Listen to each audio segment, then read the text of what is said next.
Welcome to MINDSHOCK, one of the most long-awaited episodes in the history of MINDSHOCK.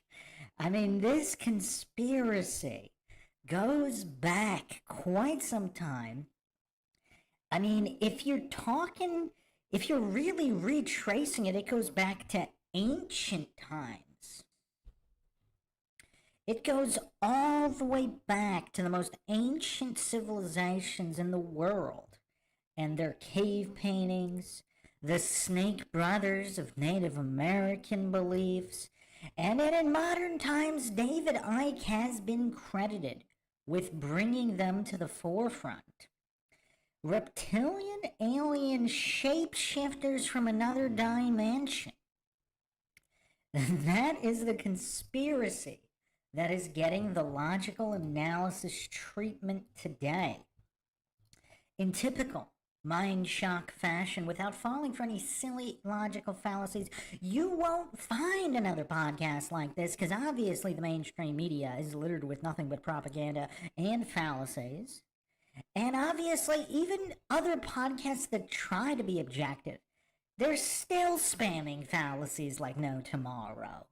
So obviously here on MINDSHOCK, we shock the minds not only with the information, but in the analysis of all information without falling for silly logical fallacies. As always, if you want to help support the MINDSHOCK podcast, help logic and reason return to a world that is quickly going extinct, which has never been more obvious than in the past few years. I mean, it is tough out there. You can donate to our PayPal. Just check the link in the description. Make sure you subscribe to the channel. Hit the bell for notifications. If you're still not getting notifications, just like and comment on more videos. Share them. Twitter, Facebook, Reddit, Patreon. Patrons do get priority for case topic logical analysis, co-podcaster requests. You can also be a guest on the podcast depending on your tier. Questions, comments, theories, thoughts, suggestions, rebuttals, debunkings of any kind, leave them in the comments section. Or if you are joining us live in the chat, and I will try to get to all the comments. You can also become a YouTube member right here on YouTube. Help support the channel that way. So, let's do a quick poll here. Before we get into the presentation on who is there, or let's put it this way, are reptilian shapeshifters running the Illuminati for a new world order takeover?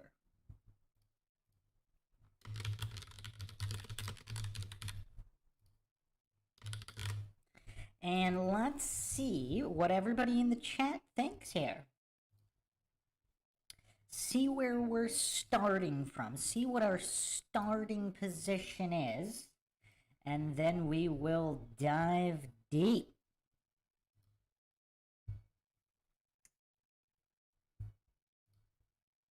Wow, this is quite interesting. 71%. Wow. Oh, 60% yes. Interesting. 10% no, 20% too triggered to answer, and 10% GTFO. I'm going to give it another minute or so while I double check the stream here. YouTube obviously playing some serious games with this stream and the entire channel ever since I did the Occult NASA Patches podcast. Just give me a couple seconds, I'll make sure everything's running smoothly.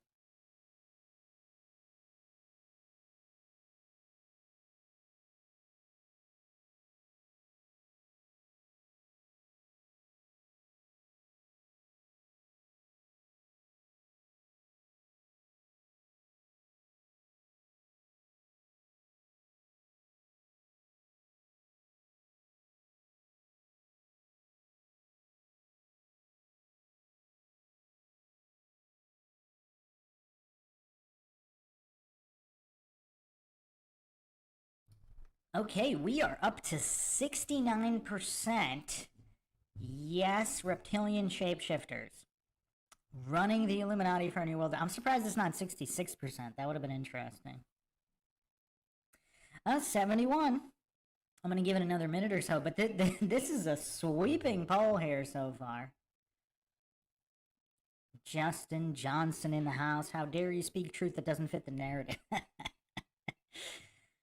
I'm just asking questions here. I mean, how can you learn if you don't ask questions? Mindless regurgitation is how the cult of scientism, the cult of statism, the deadliest cult in human history, statism. Over 150 million murdered just the past, or actually it's like 200 million, the past century and a half or so, murdered by statism, and there are still goofs out there who think it's a good idea to trust their governments, the deadliest forces in human history.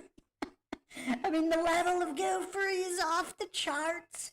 You would think, I mean, it's kind of a wild thing, too. You would think, I mean, pre-widespread internet, were less or more people trusting their government? It's hard to gauge. It's hard to gauge because the cities, Democrat cities, have such high populations compared to rural areas.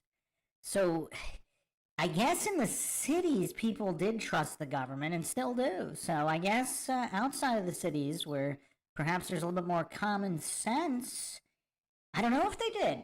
I don't know. It'd be interesting to do some polls on that. Rural versus city areas. Okay, so I'm going to stop the poll here. 68%. Wow. 68% believe the reptilian interdimensional shapeshifter conspiracy theory to take over the world is true.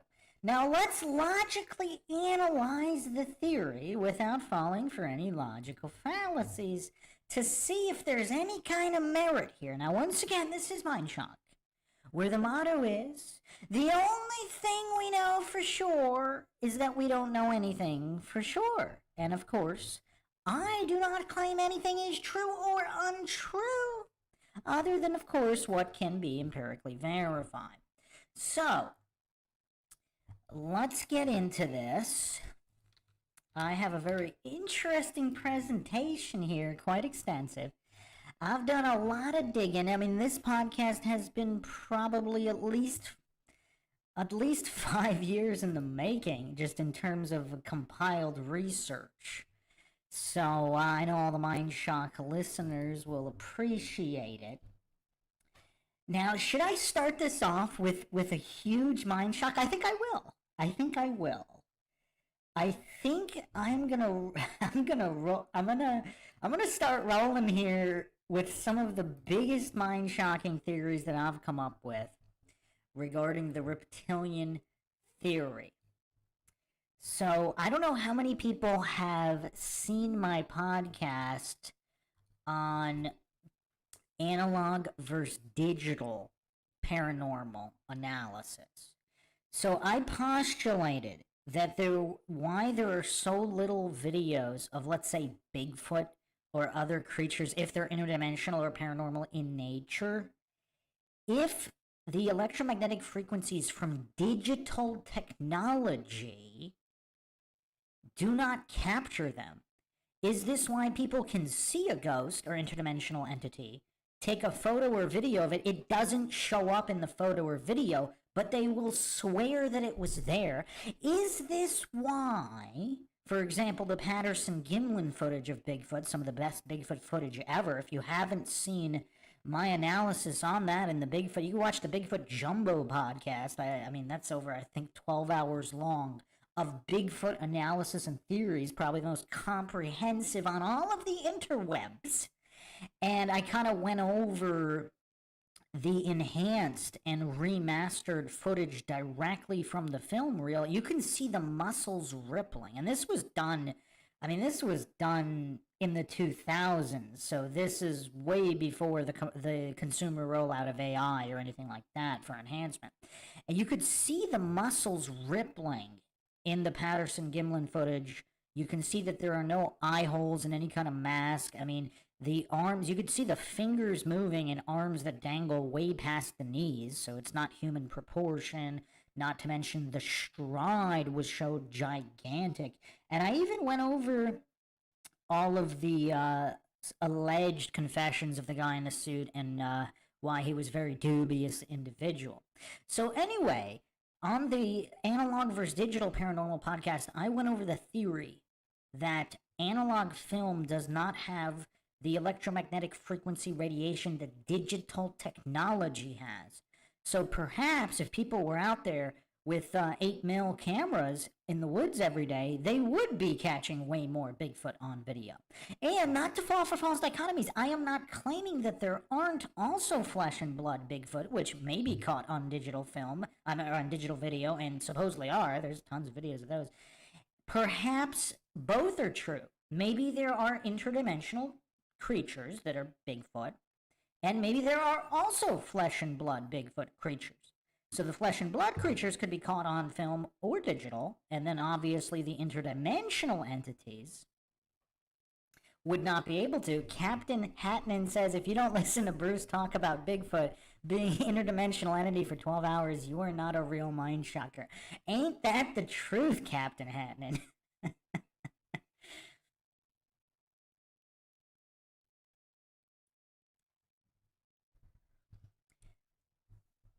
Walter Slater says Ike was ahead of his time. Indeed, he was. I mean, the one thing about Ike, chill or not, is that he really appeared, at least on the surface, to follow the evidence wherever it went, regardless of how crazy it made him look. I mean, that's the appearance of the situation.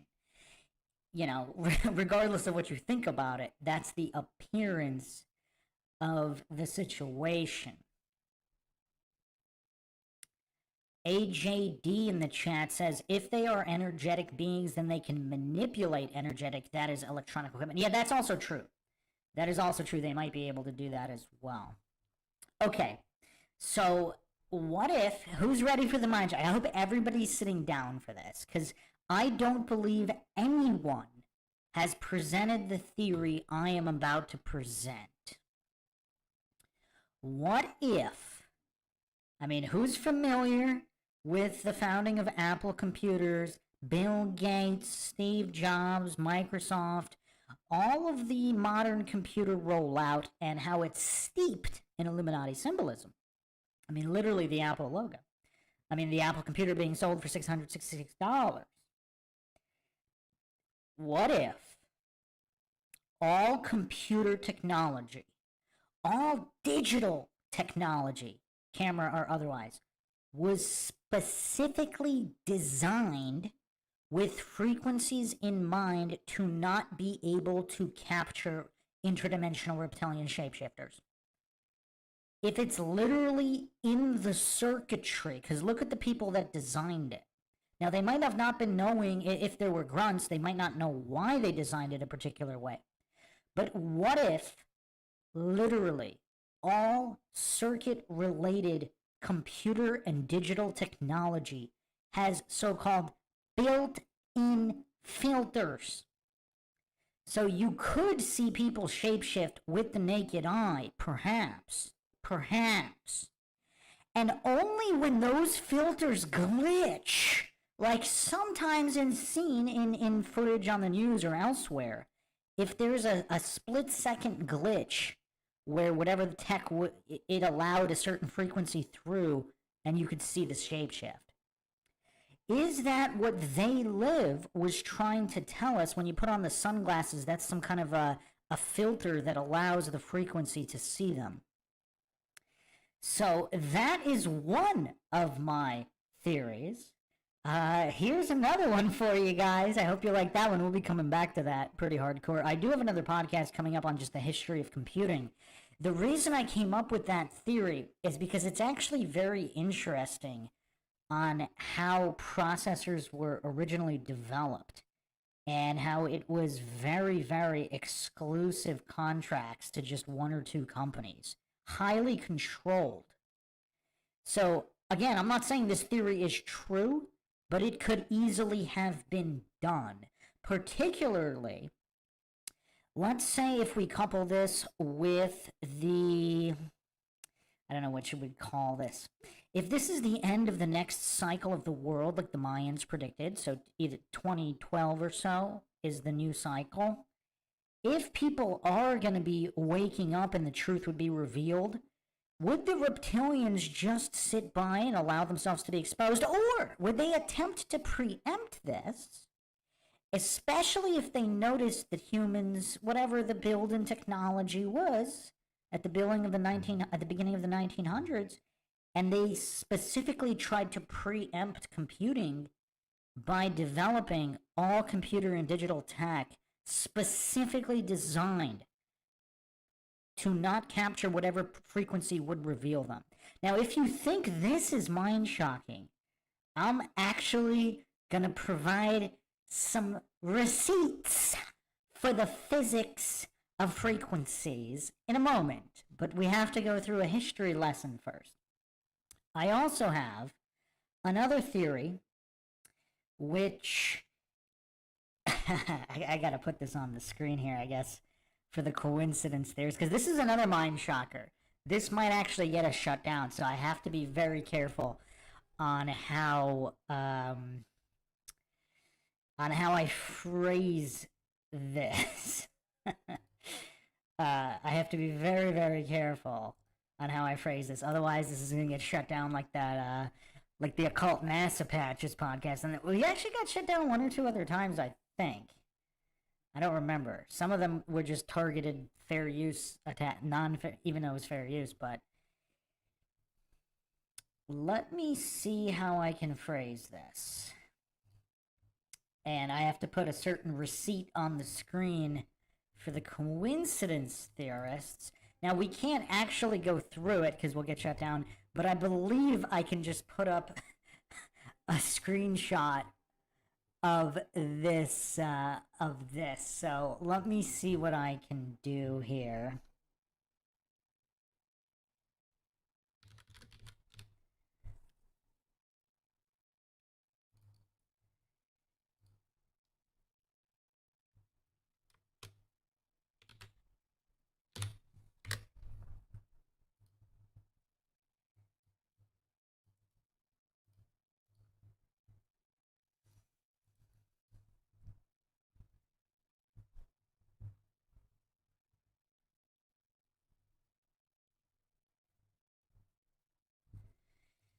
Oh man, it does not want... I'm gonna get this on the screen. I will get this one way or another. This is going up on the screen.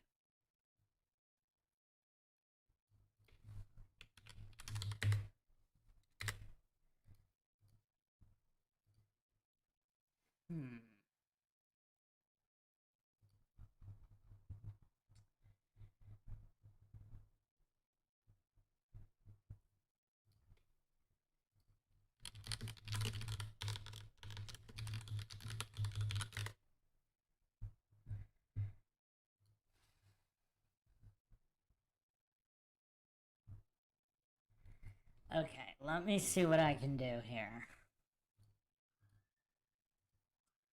I don't know why more people don't know about this. And again, there's only, I mean, I don't know if I could even read through this without flagging the entire YouTube algorithm.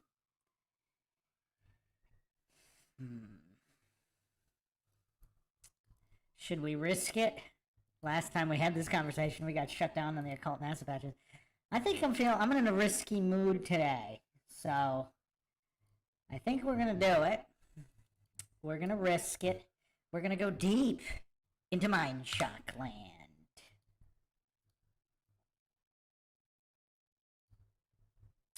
So what I'm gonna be presenting here is straight from the National Library of Medicine. Maybe some people have heard of it, the NIH. A lot of coincidence theorists and authority-worshipping cultists, scientism cultists might have heard of this. They might respect it in their authority worship.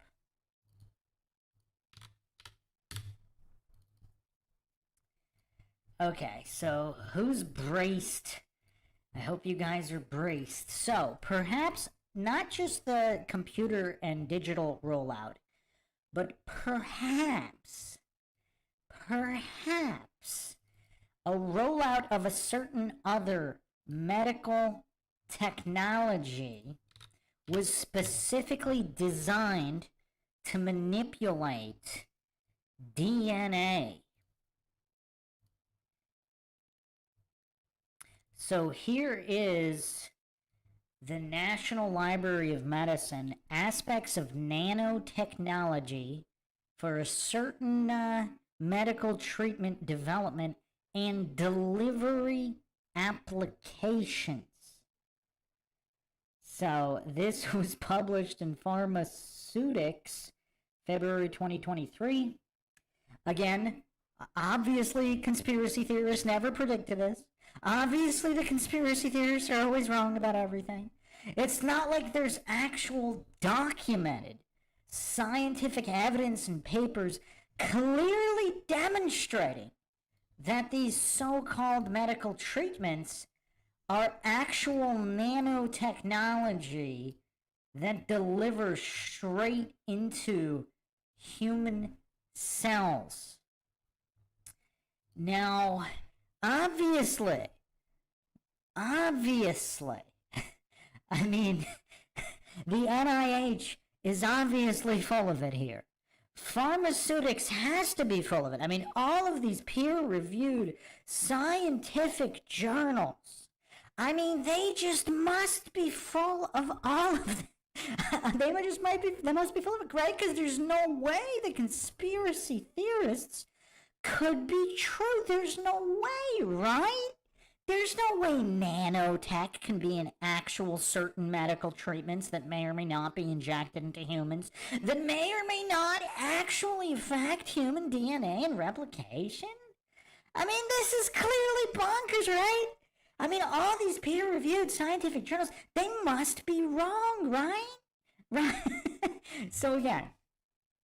So, if the reptilian alien shapeshifters is trying to get ahead of the curve, would they or would they not implement technology specifically designed to block even the human eye from picking up certain frequencies? Now, even the most devout coincidence theorists, authority-worshipping cultists, scientism cultists, even they probably know about infrared and certain wavelengths and frequencies the human eye can't see. Perhaps interdimensional alien shapeshifters are on some of these frequencies that maybe the human eye was once able to see, or can see under certain conditions, but perhaps certain medical treatments are specifically designed to alter the DNA and to render a human unable to detect or observe interdimensional alien shapeshifters. Yes, something else is here. Perhaps they live is more real than fiction. Yes, indeed. I'm still surprised that movie got made. I actually mentioned that on a couple of podcasts. I'm really surprised that movie ever got made. Okay, so those are some of the mind-shocking theories I will launch with, and we'll be going back to those. So, okay, there's actually a second part of this theory. I might as well reveal it now. I'm revealing everything right from the get-go on this one, and then we'll go into the minutiae. So if this nanotech impairs real humans' ability to see more of the light spectrum, wavelengths, frequencies, etc., because if we're in a state of de-evolution, so to speak, and we were once much smarter, stronger, healthier, and able to see and understand more, if this is specifically designed to dumb down the human, humans wouldn't be able to identify shapeshifters at all. Now, enter EMPs. Let's say that EMPs are set off the world over, so even if there's no more internet or digital tech, if the nanotech in certain medical treatments actually used some kind of, if it's using the electric capacity of human cells in the human host, because the human body is literally an electrical machine. There's an electric I mean, I forget what the exact ampage is, but it was calculated. I mean, might as well get the exact ampage.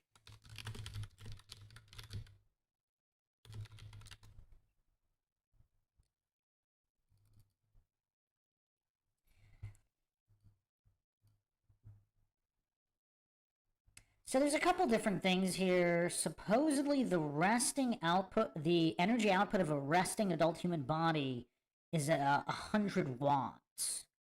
And with a hard physical load, it could be up to 700 or 800 watts. Bruce Lipton,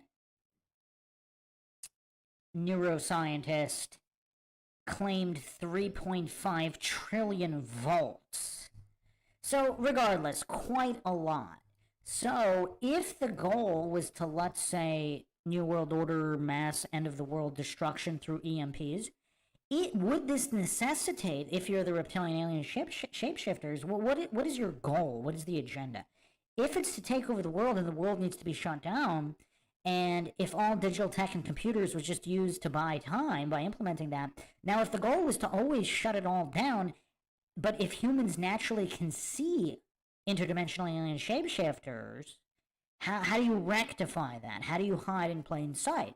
Would a certain medical treatment use the actual charge? Would the nanotechnology run off human cells, which have, the human body, hundreds of watts or even, trillions of volts, and the nanotech could run off that, effectively manipulating human DNA to render their eyes unable to spot the wavelengths or frequencies required to see interdimensional reptilian shapeshifters. So those are the theories we are starting with right out of the gate here on MINDSHOCK. So now it's time for the history lesson, because I think a lot of people are going to be mind-shocked on the history of this. David Icke actually didn't make it up in any way. And he gets credit for, I guess, kind of bringing it more to public awareness. But it was around for a long, long time. It is literally part of the of Genesis for many ancient civilizations, that interdimensional alien shapeshifters actually came here and created humans, or manipulated existing humans and gave them wisdom, similar to the Lucifer story, the light, the torch bringer, the torch bearer, the torch bringer, the bearer of light to darkness, however you want to interpret that. So throughout history, there were stories of reptilian aliens, Snake Brothers, of Native Americans, people that are familiar with Carlos Castaneda. Again, David Icke talks about the Archons, but so did Carlos Castaneda. His stories were very similar. Mind parasite, some kind of interdimensional mind parasite. And then, of course, David Icke, who actually interviewed African shamans, and we'll actually be getting to those interviews. I tracked down the multi-hour interviews, and I pulled some highlights that we'll be going over. But let's start off first with the wiki, because believe it or not, it is an interesting breakdown here. Reptilians, also called reptoids, Archons, reptiloids, saurians, draconians, or lizard people. And of course, draconians goes back to either Draco, Dracos, Drago, or dragons. Dragons. Were the dragons larger versions of reptilians? Were they relatives? We'll be going into that as well. They are supposed reptilian humanoids which play a prominent role in fantasy, sci-fi, ufology, and conspiracy theories. The idea of reptilians was popularized by David Icke, a conspiracy theorist who claims shape-shifting reptilian aliens control Earth by taking on human form and gaining political power to manipulate human societies. Icke has stated on multiple occasions that many world leaders are or are possessed by so-called reptilians. And that's another thing, too. Some people believe there's no difference between reptilians and demons, and demonic possession is actually reptilian possession. There's a lot of overlap in a lot of these theories. Some conspiracy theorists espousing The extraterrestrial hypothesis claim they either come from the Draco constellation or the Orion constellation, or are allies with nefarious extraterrestrials from the Orion constellation. Others claim they are interdimensional, coming from another universe or dimension. And also, if we're looking at a flat Earth cosmology, perhaps they just come from across the pond, across the Earth pond, on another pond. I don't know. Are they coming from the lands beyond Antarctica? Michael Barkin, professor of political science at Syracuse University, posits the idea of a reptilian conspiracy originated in the fiction of Conan the Barbarian. Creator Robert E. Howard in the story The Shadow Kingdom, published in Weird Tales in August 1929. This story drew on theosophical ideas of the lost worlds of Atlantis and Lemuria, particularly Helen Blavatsky's The Secret Doctrine, written in 1888, with its reference to dragon men who once had a mighty civilization on a Lemurian continent. So not Lemuria itself.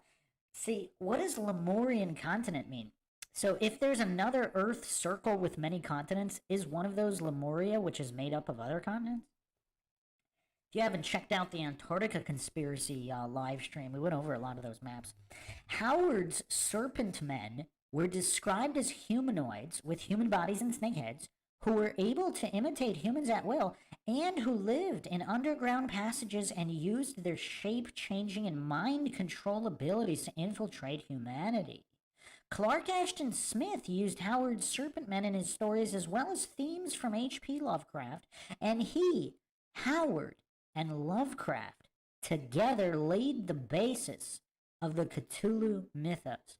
Now, I do have to do another podcast on that because, yeah, there's a lot of things in there. I mean, clearly, Lovecraft was some kind of initiate because he even had certain names for demons that weren't from ancient works that weren't translated until well after Lovecraft's time. So, anyway, continuing here. In the 1940s, American occultist Maurice Doreal, also known as Claude Doggins, wrote a pamphlet entitled Mysteries of the Gobi that described a serpent race with bodies like man but heads like a great snake and ability to take human form. These creatures also appeared in Doreal's poem The Emerald Tablets, in which he referred to emerald tablets written by Thoth, an Atlantean priest king. Barkin asserts that in all likelihood Doreal's ideas came from the Shadow Kingdom, and that in turn, the Emerald Tablets formed the basis of David Icke's book Children of the Matrix.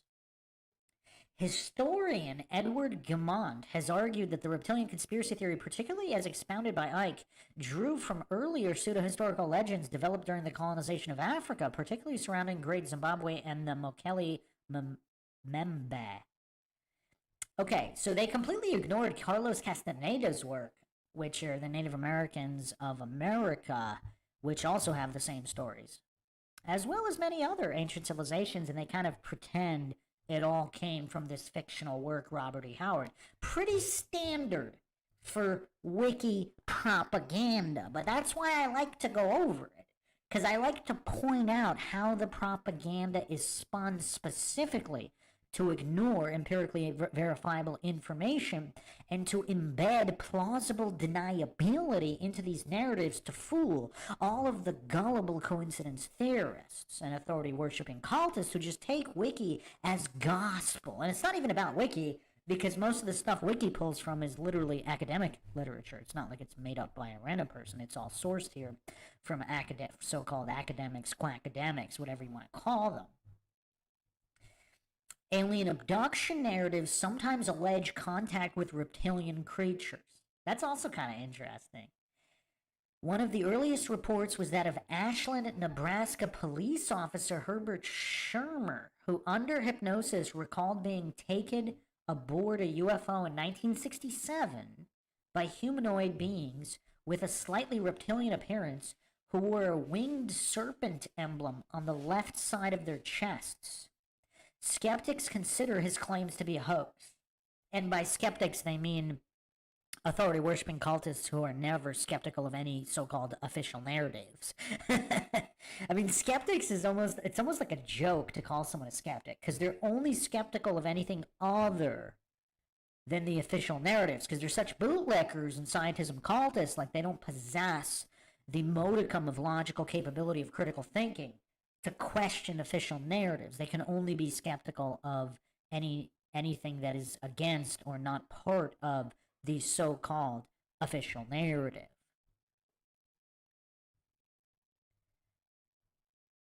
Conscious Machine 413 said Phil Schneider died after exposing deep underground military bases in alien fight.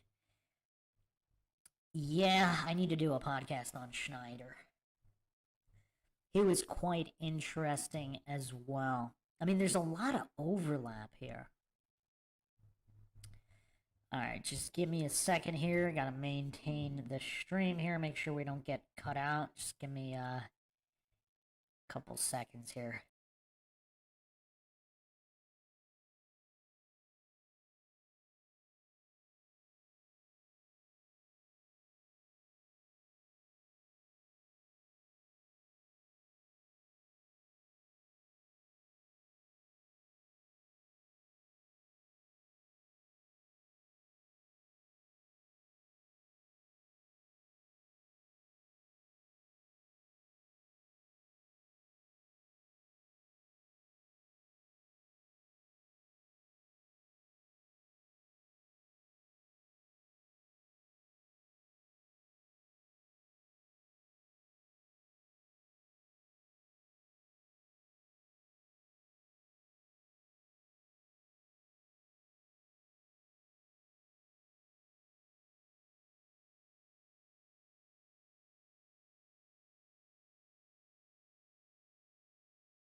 Okay, we should still be good. Okay. Pinto Sack just got in here. What did you miss? Oh man, you missed some of the most mind-shocking. I rolled out 2 new McGuire theories regarding reptilians. I can't really recap them in 10 words or less. But we are in the middle of going over the Wikipedia propaganda regarding this theory.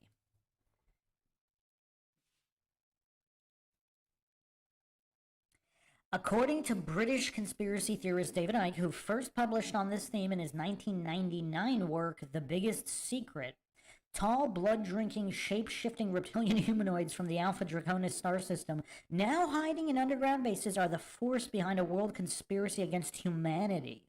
He contends that most of the world's ancient and modern leaders are related to these reptilians, including the Merovingian dynasty, the Rothschilds, the Bush family, and the British royal family.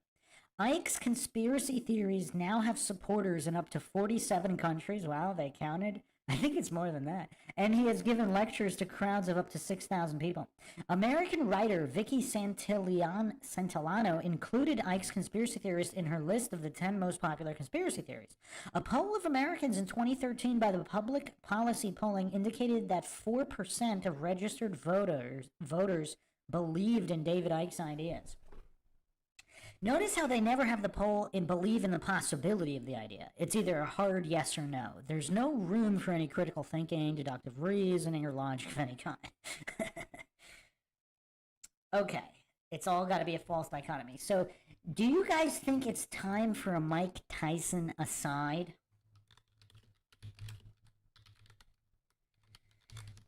So, who thinks Mike Tyson is well read?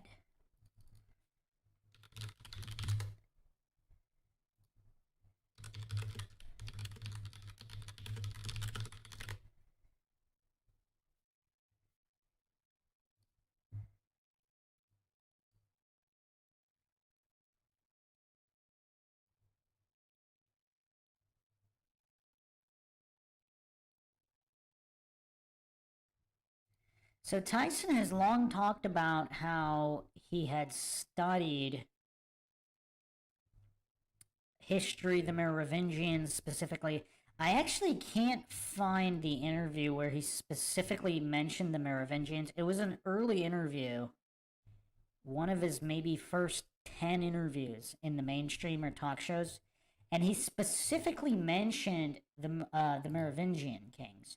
And I actually read a few books on them as well. They're very interesting. I definitely need to do a podcast on that as well. So here's an interesting clip. I'm going to play it here. I was saving it for later, but we actually, I mean, we go over Mike Tyson a lot, but here's an interesting clip here. Oh, wow. YouTube does not want me to play this. Why is it? It's not even showing up as a possibility to put on the screen. Wow, usually it just won't, it'll show, and then when I click it, it won't work. It's not even showing the mic. Wow. Here, hold on. Let me convert, change the metadata. Let's see if this will work.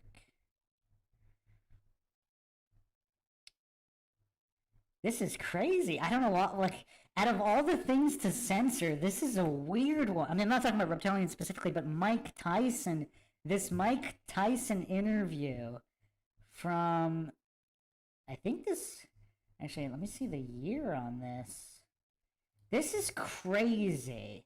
I mean, this is just so crazy how they're not, they really don't want me to put this on the screen. This is, like, even the occult NASA patches, it would show up, and then when I would click it, it wouldn't work. This isn't even showing up for me to click it. This is so crazy. It's, I mean, wow. Of all the things they don't want, this is very interesting. Okay. Hold on, I'm almost done. I'm just converting it, changing the metadata, changing the title, so I probably shouldn't have said that that's what I do. That's how I get around the algos. Was I not? I probably shouldn't have said that. We're live, though, so I can't cut that out. I'm very honest with the MINDSHOCK listeners. There's always a way. Where there's a will, there's a way. So I will be getting on this on the screen one way or another. One way or another. Okay.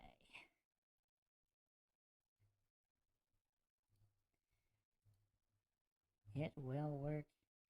Okay. Here we go. Okay. So this is from the Tyson documentary. Who would have thought Mike Tyson was related to this theory? Now keep in mind, Mike Tyson is very well read.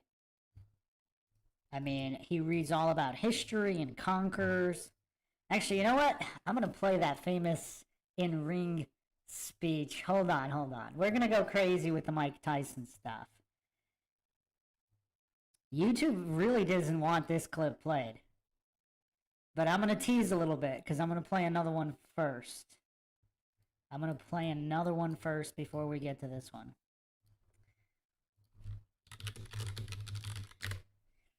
So this is from this clip that they didn't want me to play. Hopefully it'll work, but now that I've changed around a bunch of stuff. This is from the 2008 documentary Tyson, which is actually a great documentary by James Toback. Okay, so here's the famous Tyson speech.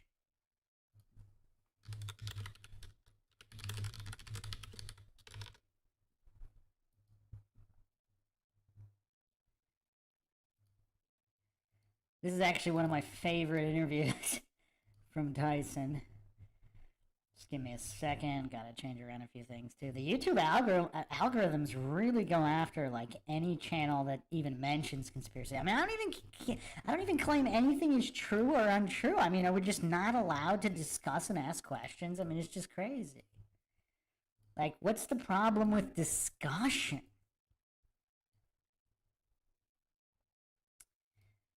Okay, so here's this one. So he was well read as early as his teenage years. He read a lot. So check this speech out. It's very interesting. I mean, very eloquent too. I can't recall any other boxer who talks like this. Okay, thank you, Steve. Mike, was that your shortest fight ever? I bear witness there's only one God, and Muhammad's blessings and peace be upon him as his prophet. I dedicate this fight to my brother, Darabam, who died. I'll be there to see you. I love you with all my heart. All praise be to my children. I love you. Oh God, man, what? Is this your shortest fight ever? In any time, amateur, professional, ever? Assalamu alaikum, Maida. I don't know, man.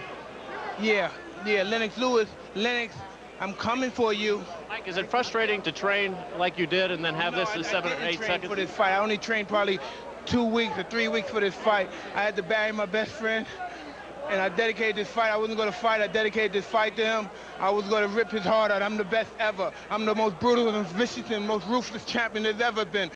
No lies detected.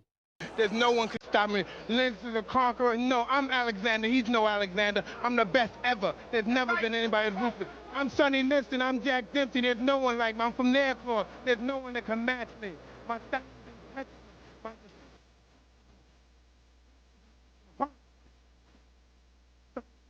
Are you saying now, Mike, that Mike? Interesting. Okay. Now that we set the groundwork there, check this out. Everybody put your listening ears on, because Mike Tyson's going to say something very interesting here. And then I got caught up with this other piece of shit, Don King, who's just a wretched, slimy, reptilian motherfucker, right? This is supposed to be, I got rid of them, and then there's a wretched, slimy, reptilian motherfucker. There's a wretched, slimy, reptilian motherfucker. Wretched, slimy, reptilian motherfucker. Wretched, slimy, reptilian motherfucker. Wretched, slimy, reptilian motherfucker. Right, this is supposed to be my brother, my black brother, right? He's just a bad man. He's a real bad man. He abused you, and he would kill his mother for $1. He's ruthless. He's deplorable. He doesn't know how to love anybody. That's just the way he is. The greatest country in the world, man. This is America, baby. And don't forget, this is literally a convicted murderer. A convicted murderer. I mean, this man has murdered people and been convicted. But let's listen to it one more time. Such a slimy reptilian motherfucker. Why did Mike Tyson choose to use those words? I wonder why. Is YouTube playing some buffering games here? Yeah, looks like it. Yeah, they really didn't want me to play this clip. I had to re-encode and change all the metadata just to get this clip up. Not the other clip of him in the ring, but this clip of him calling Don King reptilian. They did not want it played. Such a slimy reptilian motherfucker. I mean, Mike always keeps it real, doesn't he? Is there anyone more real than Mike Tyson, at least in the sports world? So I thought that was very, very interesting. Just a very interesting choice of words. Out of all the things that Mike Tyson could have called him. I mean, think about that. A guy with the lexicon of Mike Tyson and a guy from the streets. I mean, there's any combination of profanity and multi-syllable intellectual descriptors Mike Tyson could have used. But he chose reptilian or reptilian. Why? How many is, like, who has heard somebody call somebody reptilian or reptilian or whatever pronunciation you want to use? Reptilian. Okay. Who has heard someone say that in the mainstream? Has anyone else heard that? This is from the 2009 documentary Tyson. So, okay. And for those that don't know, Mike Tyson actually did punch him out on at least one occasion. So, well deserved, of course. So, okay. So let's continue back to the wiki propaganda here. I just thought that was an interesting aside. Politics on September 12, 2003, during the provincial election campaign in Ontario, Canada, the Ernie Eves campaign issued a news release that called opponent Dalton McGuinty, wow, an evil reptilian kitten eater from another planet. Hold on, let me get the receipt here.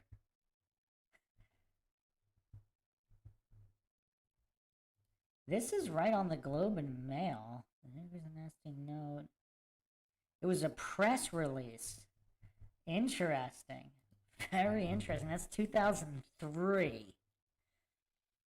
An evil reptilian kitten eater from another planet. The words appeared at the end of the news release. Eve said the epithet was meant as a joke and acknowledged the words were over the top but refused to apologize. I mean, it's always like everybody. I mean, here's a protester sign here. I'm going to put on the screen. This is from the wiki as well.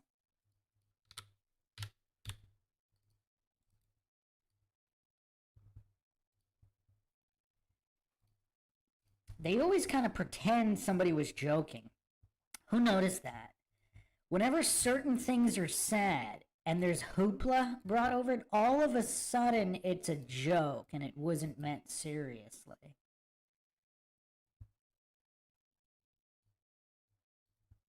So here's some kind of demonstrator sign. I mean, who thinks there should be more protests like that?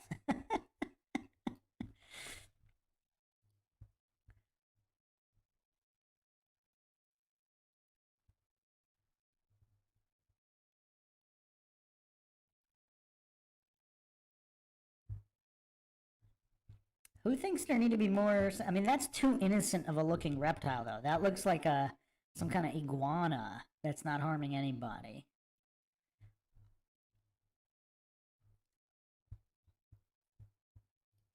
But yeah, a lot of times people just pretend something was a joke to write it off. In the closely fought 2008 U.S. Senate election in Minnesota between comedian and commentator Al Franken and incumbent Senator Norm Coleman, one of the ballots challenged by Coleman included a vote for Franken with lizard people written in the space provided for write-in candidates. Lucas Davenport, who later claimed to have written the gag ballot, said, "I don't know if you've heard the conspiracy theory about lizard men. A friend of mine, we didn't like the candidates, so we were at first going to write in revolution because we thought that was good and to the point. And then we thought the lizard people would be even funnier." In February 2011, on the Opie and Anthony radio show, the comedian Louis C.K. jokingly asked former U.S. Secretary of Defense Donald Rumsfeld a number of times if he and Dick Cheney were lizard people who enjoyed the taste of human flesh. Hold on. Let me get the receipt on this because, well, this is kind of on the nose for Opie and Anthony's mainstream. I mean, this is kind of on the nose. I wonder if a clip of this survives. I'm going to try to use my AI. I was working on this AI that can recover deleted videos. It doesn't always work, though. Oh, man. Of course, there's an error here.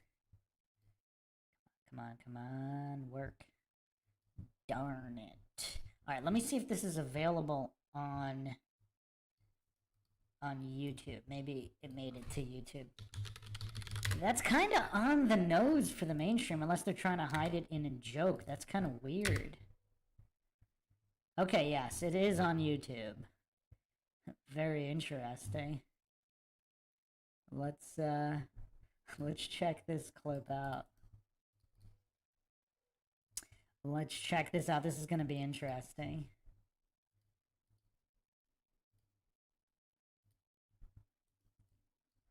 It's almost like they rolled this out, kind of like the Flat Earth Society and Obama's "We don't have a time for a meeting of the Flat Earth Society." It's almost like they roll out some of these so-called jokes and gags in an attempt to preempt all the gullible goof coincidence theories, so then they can just point to it being a gag. So they put it out there as a gag, hiding the truth in plain sight, and then that way all the goofs can just easily dismiss it as a gag since it was put out as a gag. Because they don't possess any kind of critical thinking or deductive reasoning to be able to think why that would be done if true. Again, I don't claim it's true or untrue, but if true, would it be done that way? And that's what a lot of goofs, they just don't have the mental capacity to even consider that possibility. The mark of an educated mind is to consider a theory or a concept as true without believing it. Without believing in it. That's actually one of my favorite quotes. It was originally, some people attribute it to Aristotle, but supposedly it was not Aristotle.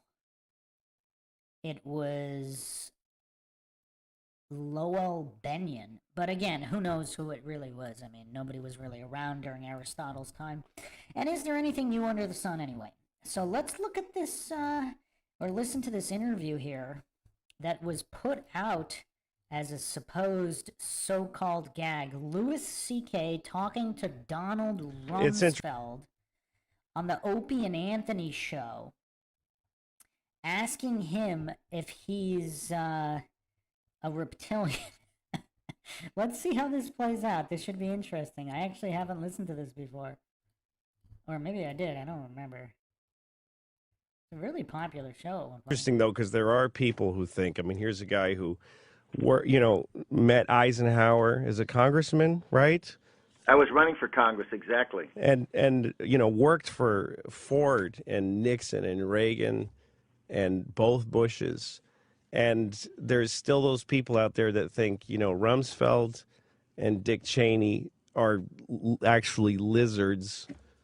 Who, I mean, literally, there's people that think they're lizards from outer space. Yeah, that's true. Who eat human flesh. I don't know if anybody's ever asked you directly, sir, but are you a lizard? I don't think Are he's you a lizard. actually? Can you just please give that a straight answer? Because if he were, he would definitely admit that and give a straight answer, right? Right? Are you a lizard person? Louis a little left-leaning, No, sir. I'm not. Let him answer. Are you a lizard? Here's the short answer. Yeah. I'm in New York City. I walk down the street. People walk up, shake hands, stop me. They want an autograph. He's a lizard. Want to get a photograph with me. Go to eat last night at dinner, and Joyce and I were sitting there in the little Is he ever going to actually answer the question or get to the point? Italian restaurant. and a man came up and said he'd like to buy my dinner, and I refused. And it turns out I paid for my dinner. The next thing I know, the waiter comes back and said the man insisted to pay for your dinner, and here's your canceled receipt for paying. Oh, wow, that's See, there's plenty of people that... But you didn't answer the question. I mean, that was such a political answer, but even with more rambling than usual, even for a political answer, that was a lot of rambling, wasn't it? He's not going to I think you're dignify... hanging around with the wrong people. He's not going to dignify an answer to, are you a lizard, Louis? Why not? Because he's not a lizard. You know what this reminds me of? Who here has investigated the so-called rules of the universe when asked a flat-out question directly? Are certain beings not allowed to lie? Like when asked directly, because obviously they can talk in circles and deceive. But if asked straight, like a yes or no question, are they not allowed to lie? Because I've actually seen that in the occult as well, where they can do all this dancing and brainwashing. But if you notice, now I've noticed this trend as well with, now a regular human who is simply deceived, they could obviously lie. But I'm talking about a true entity. A true non-human entity, are they not allowed to lie? Because if this obviously Satan's the father of lies, but again, if you look at it, it's not like a straight lie. It's a deception and deceiving. He's the great deceiver. He's not the great liar. He's the father of lies that which, lies are born from that, but it's a deceptive lie. It's not a direct straight lie. And then again, some believe that the rules of the universe, like even if the earth is Satan's domain, they're not, they have to tell the truth. They can't violate a human's free will. So they appeal to the subconscious to trick, and that's where all the symbolism, the predictive programming, all of this subconscious comes into play with the brainwashing and the programming. But again, the revelation of the method, is that not just for kicks? Is that not just for funsies? Because, let's not fall for false dichotomies. It could be for funsies. Serial killers call the police station for fun. You can't catch me, haha, just to play mind games. So if these psychopathic entities, humans or otherwise, they might participate in revelation of the method because they might think it's funny that they showed the dumb humans exactly what they were going to do. And they let them do it anyway, and they were still fooled. So, again, let's not fall for false dichotomies. I'm not saying revelation of the method is only because the rules of the universe might be that way, because no one can violate the great creator, the most high, so to speak.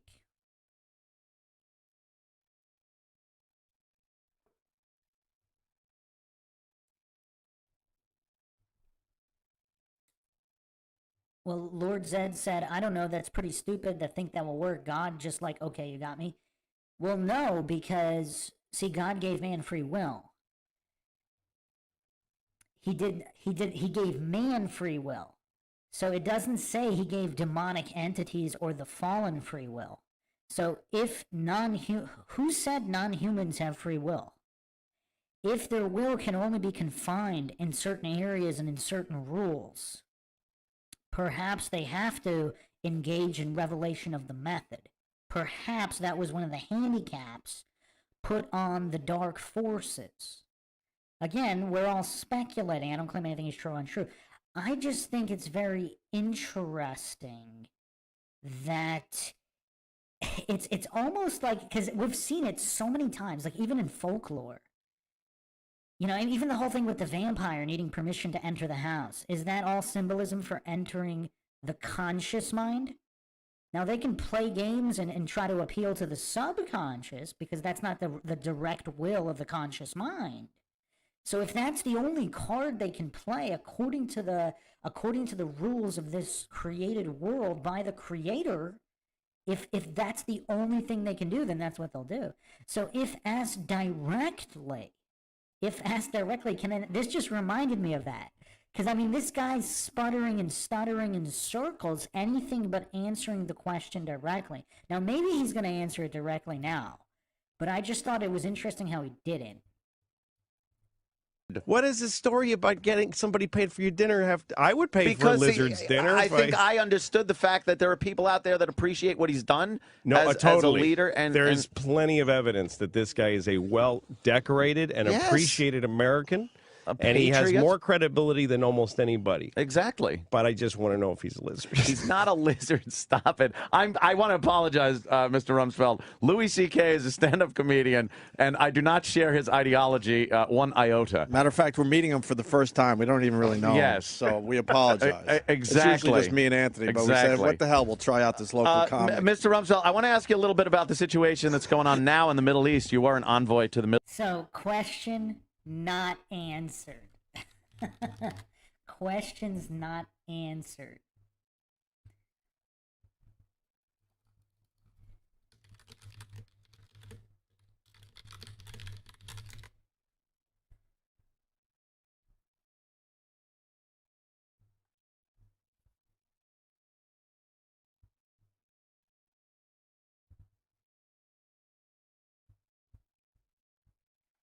This goes on for a bit. At least, what do you see happening there? What's your take on the whole situation? Well, I think what's happening is that we had good relations with many of the governments in there, in that region, and it was contributing to a stable situation with respect to the generally hostile attitude towards Israel, organized and very vicious, Listen, like Hezbollah in Lebanon, and or like the Ayatollahs in Iran. Yeah. So you could get the Muslim Brotherhood. Oh, that doesn't sound good. Radical extremists. Exactly. Over Egypt, which would be terribly dangerous. Absolutely. Listen, and these are great questions, Anthony, and they're questions that that Mr. Rumsfeld is going to answer better than almost anybody in the world. Yeah. But I still want to know if he's a lizard and if he is. Stop it. If he's tasted human flesh. No, stop. I just want to know. Mr. Rumsfeld, again, I want to apologize for Louis C.K. He's a stand-up comedian. He's playing at the Borgata. It's go to a legitimate. Look, if he's a lizard who has eaten people, don't encourage him. It'll just make him worse. What?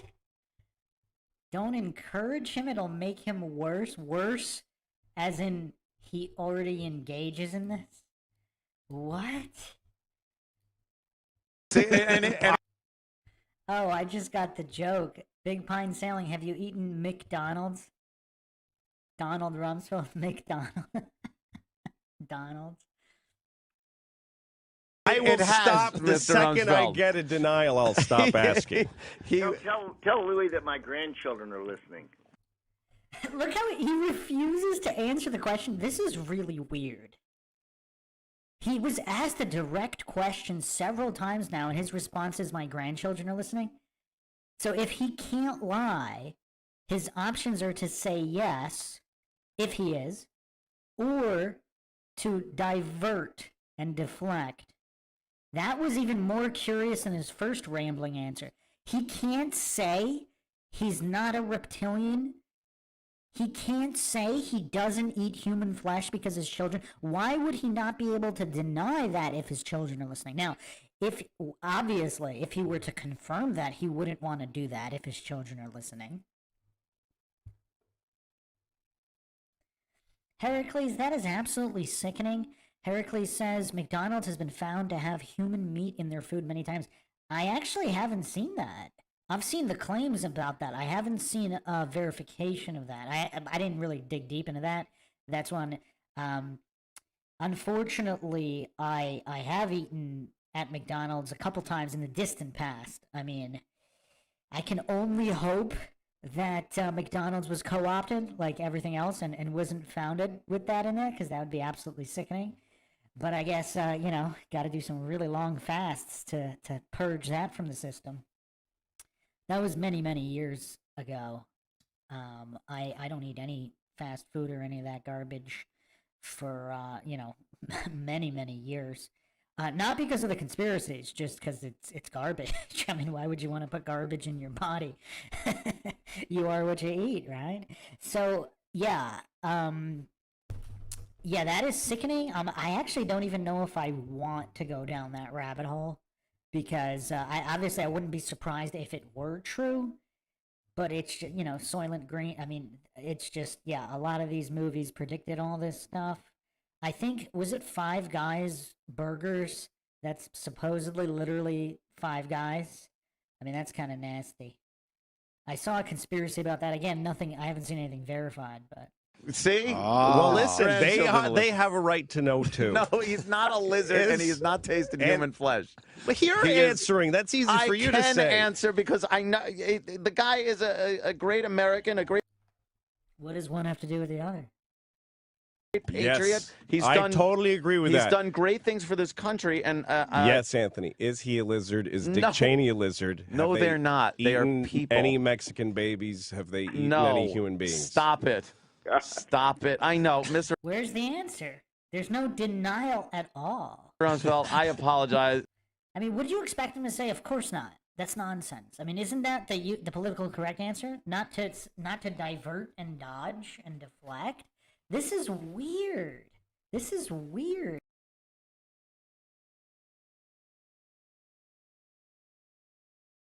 I mean, even certain politicians that don't deny it, because there are some that say, no, of course not, that's silly. But there are others who say things like, that's preposterous, but they don't answer the question. Louis He's not doing any of that here. This is very strange. C.K. I paid for this microphone, mister. He's I trying want to an be answer. funny. I don't understand it. Where do you see the Why won't you let him where do you answer? see the 2012 elections going? Do you see the Republicans taking the White House again? And who do you see as maybe a good front runner for the Republicans? You know, I don't think there is one. I think it's one of those rare times when there's not an incumbent It looks like he's really happy to not be answering that question. president running, and there's not a vice president running, and there's not a obvious person. And Yeah. I think what we ought to do is watch them run around the track a while and see how they handle things. It's a tough job, and we're going to then be able to see how their brains work, how they react, how they handle things, what kind of people they recruit for their campaign team, how effective they are in organizing. And all of those are attributes that are helpful for a president. Before the Lizard Council meets All right, and Louis. decides who to appoint. This is actually kind of hilarious how they're just trolling Rumsfeld. This is so hilarious, actually. Lizard Council doesn't appoint a president, and he's not part of the Lizard If Council. they do, don't you want to know? No. Don't you at least want to give him a chance to say, no, I'm not a lizard? I don't want to picture Donald Rumsfeld on the other end of this phone Nobody listening does. to you asking With red lizard questions. eyes. No, he's not with Mr. Rumsfeld. Generation and future generations, unless people have the courage to step up and deal with it. I mean, this is kind of hilarious how he's just refusing to answer. What was it like when you met? There's a picture of you shaking hands with Saddam Hussein. Like, what was that day like? The day you met that dude. Oh, that famous picture. The dude who yes. later was hung in a badly lit room. I tried to tell Louis that was indeed during the time when he was That does not. an I'm just curious what ally that day was like. And was okay. I'm just all right. curious. What was that like fair to enough. meet that fella? Fair enough. Well, it was. I was in Baghdad at the request of President Reagan, and I kind of described this in my book. I met the night before with Tariq Assis, the deputy prime minister, and then the next morning I was invited in to be with Saddam Hussein. And the reason that Secretary Shultz and President Reagan and I all agreed that it made sense was Saddam Hussein was in a war with Iran and had taken our embassy people hostage and was very hostile to the United States. The United States did not have diplomatic relations with Iraq, and the thought was Something else is here with an interesting comment in the chat. Louis trying to get under his skin or scales any way he can. Wow. that we, you know, the old adage, the enemy of my enemy is my friend. Right. How did we manage to get crossways with the two big countries in that region, both of them, and yet they were hostile to each other? Right. So we felt that it was a good idea to see if we could reestablish relations, and that ultimately was done shortly after my visit. Now, what was it like? You walk in, there's a Middle Eastern despot. Is he a good guy or a Democrat? No. He's a thug, and he's in fatigues, and he's got a pistol on his hip, and he's a tough guy and not a good guy. On the other hand, people in Iran were worse, and when you get up in the morning and look around the world, you know, there are not a lot of George Washingtons or Abraham Lincolns. We have to deal with people who aren't perfect on occasion. Exactly. That's what I was trying to tell Louis. And then, so how many guys do you think you've met that died by hanging? Oh, Jesus, Louis. Good question. Yeah, more than one. Yeah. More than one. More than one. See? Yeah. I've never met anybody who. I met a girl who hung herself. But I've never met anybody who was sentenced to hanging. He's had to deal with thugs during his Political yes. systems and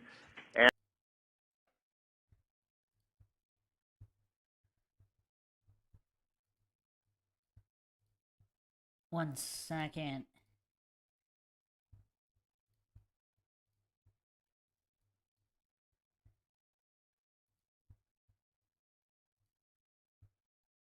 Something weird going on my end here.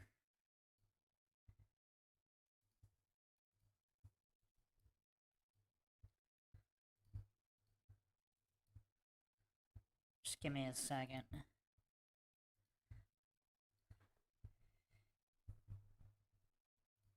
It's like a weird ad was just ad music was playing into my headset for some reason from nowhere. That was kind of creepy. I mean, it was kind of elevator music-ish. Did anybody else hear that, or was that just me? I don't know where that came from. I thought it was this, getting some kind of crosstalk feedback from some kind of elevator music. I wonder if it has. Did anybody else hear that? It was just not me. Okay, nobody else heard it. Yeah, it was weird. That was weird. What is going on with YouTube? Wow. And that means that we have got to have intelligence gathering activities if we're going to protect the American people. Exactly. But what, like... Pinto Sack says only reptiles heard it. So it's a reptile? It's a reptilian whistle?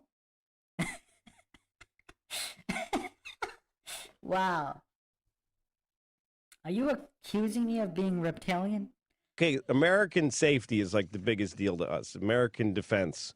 We've got to keep the American people safe. But what if a whole lot of people in other places have to die in order for us to be safe? Like, what if you found out that a lot of America was going to get hurt unless we just took France and just wiped it out? Would you trade France? Hypothetical. Would you trade France for Texas and Arizona? Can you imagine if I answered that question? Thank you. What the news lead would be? He doesn't like answering any direct questions. That's interesting. Exactly. It would be like the answering your earlier question, where I would deny that I'm something that you asked me. Right. So he's saying he would deny, but he's not denying. So he's saying he would deny, but he didn't actually deny. He's not going to deny. I mean, this guy's truly a politician. He's a lizard, but he hasn't officially denied it. What would be hurt by denying that you're a lizard? I did not just arrive in town falling off a turnip. There are no turnip carts in New York City. Well, he didn't fall off of one. No, regardless. I totally understand. But no, that's fascinating to me. What would be hurt by denying? And I'm not going to ask you to deny it now. I'm more interested in what would be hurt if you denied that you're a lizard. He's justifying the question. Sorry I brought it up. I apologize. No. But I mean, we like to think that we're a comedy show, so we're just kind of asking a silly question. But that there, is Mr. fascinating Rumsfeld. to me that saying I am not a lizard might be dangerous. I want to know how it might hurt. Wait, how would it hurt your credibility? This happened. How did this happen? There's a guy laughing in the background that is looking up our addresses now. Mr. Rumsfeld, notice that Anthony Cumia is... Something else is here saying Rummy probably had his handler sitting across from him giving him nods on what he can or can't answer. Yeah, probably. True patriot. I am right behind you. I love your book, Donald Rumsfeld, Known and Unknown Memoir, in bookstores now. This thing really flying off the shelves, too. I want to ask Mr. Rumsfeld his opinion on the unions right now. It's a big topic out there. Well, it is, and what we've got is a government, an administration, that, according to the data, has fewer people who've ever been in business than any administration in modern history. And what you've got is a lot of people who are lawyers and professional government people, and they don't have the business background. They have very close connections to the unions, and I'm terribly worried about the. Well, he's got a very distinctive voice. I know you could always tell Donald Rumsfeld when he was on TV, even from the other room. You have a very strong, distinct voice. I have a couple of questions just out of curiosity. I want to ask you, observation. Mr. Rumsfeld, what type of aircraft did you fly? I was flying. The last plane I flew was an S-2F, which was a Grumman anti-submarine plane. Oh, that's cool. Did you have more capability to fly it because of your lizard reflexes? Stop it! I've got a thought for you. Okay, good. Folks are looking. Are you an avid shooter? Because I am, and I love it. I have guns. I have rifles and shotguns and pistols and at various locations, and I'm an elk hunter out in New Mexico. So you're a strong advocate of the Second Amendment, as I am, sir. Have you ever shot Have you ever shot a person? No. That's a great question. Wow, he answered that quick. He said no, he had never shot a person. Huh. That's curious. He didn't even hesitate.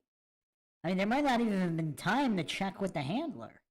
No, I think everybody should be asked that. No one have you shot Have you a ever shot some? He was the Secretary terrible. of Defense. He was in charge of everybody that America killed for a very long time. Oh, stop it. I've been shot at. Does that count? He's been shot at. That's I was crazy. Right next to President Ford when the bullet went right by his head and right by my head into the hotel in San Francisco. Wow. Yeah. That was that Were crazy. you ever shot that at was that with any Manson broad. other besides bullets, like plasma rays or anything else No, that it's are no used space to take Would down you stop it, Louis? flesh-eating My God. space lizards My God, man. who eat the poor? Donald Rumsfeld, Known and Unknown, a memoir. I suggest anybody that's interested in the history of this fine country and the history of a patriot and this fine man, go out and buy this book. Thank you, Donald Rumsfeld. Thank you so much. Thank you. Enjoy being with you. I'm pretty sure you're a Thanks, sir. lizard. He's not a lizard. Stop it. Pretty Thank sure you, he sir. ate people once. You should select your partners carefully. Yeah, I'm trying. I'm trying. Just a local comic, sir, that we really don't know much about. Yeah, I don't know He'll be him. gone tomorrow. Thank you, sir. Donald Rumsfeld, everyone. There he is, Donald Rumsfeld. Quick, hang up the phone. Oh, my God. Oh, my dear sweet Jesus. I can't believe you didn't let him answer. Why did you keep... Because he wasn't ever going to answer. Why not that just he's at least say I'm not a lizard? hear his not answering? At least hear the silence of not answering. He said I wouldn't answer that because I didn't get to hear because you kept talking with other questions over I'm him not gonna answering. Sit there and listen to the former secretary. So I just had an interesting thought and theory here. Now, I can't tell which one's Opie and which one's Anthony. I mean, they're both kind of goofs. But it's almost like one of them...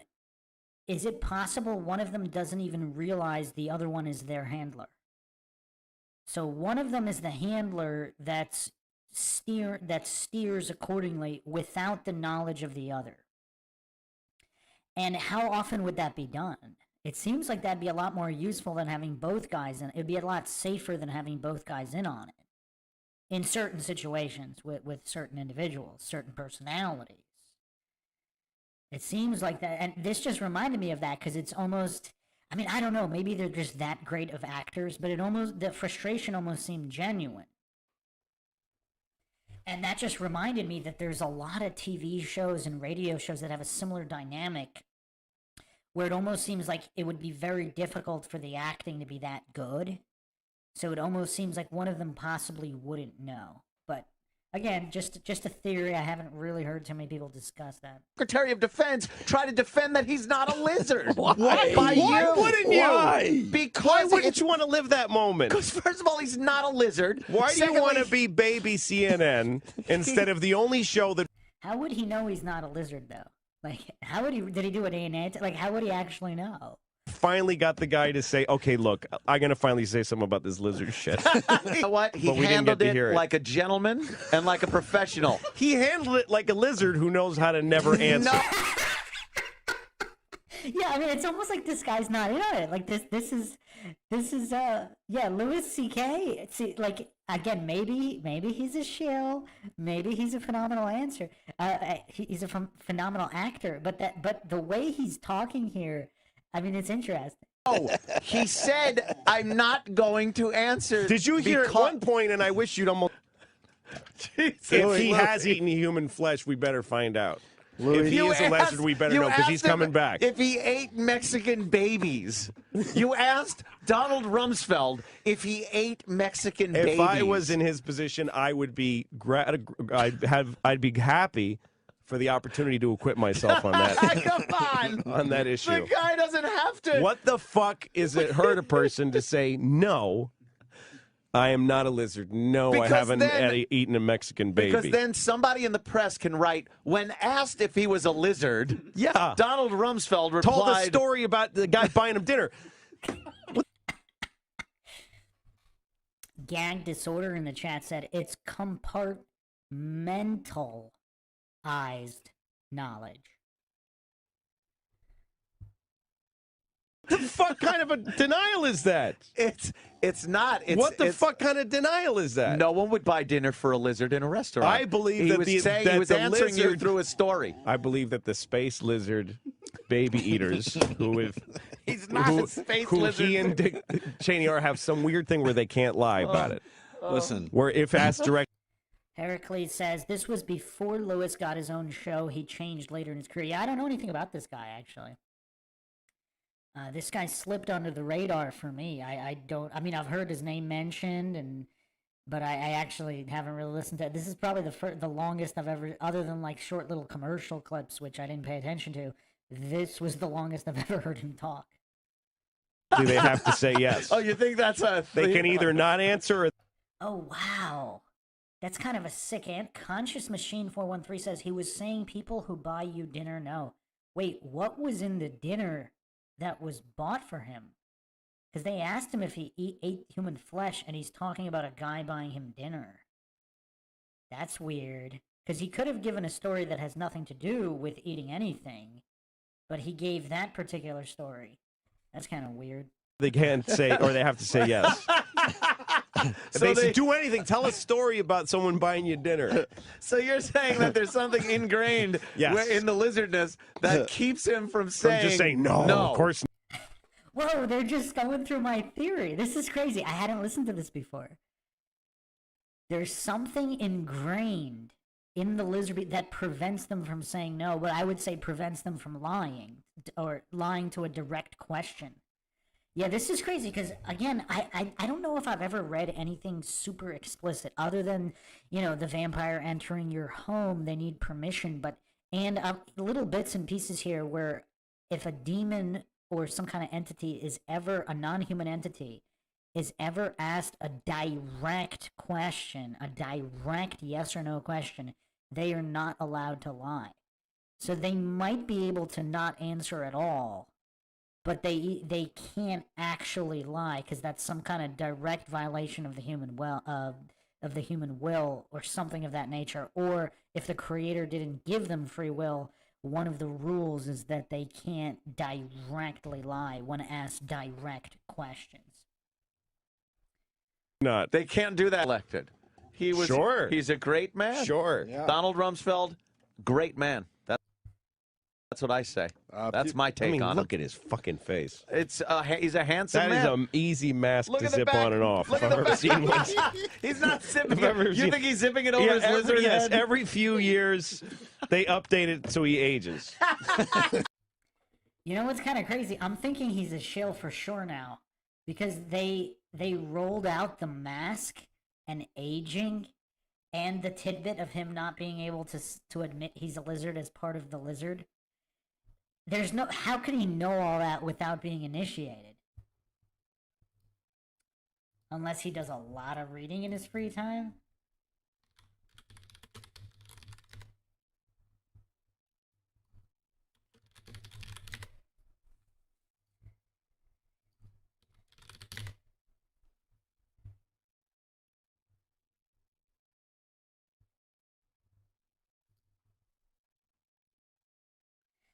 I'm kind of still going through this direct question line of reasoning. There's something that's making me think about that. I think there might be something to that.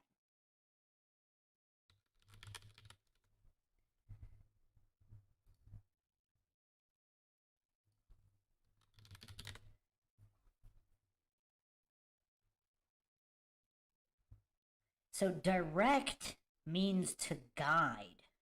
Like literally a movie director, etc. If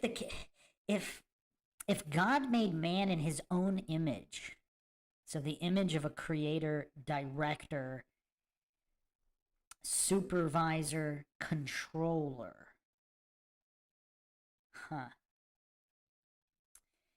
Direct etymology here, 1400, straight, undeviating, not crooked. To set straight, to guide, or keep straight.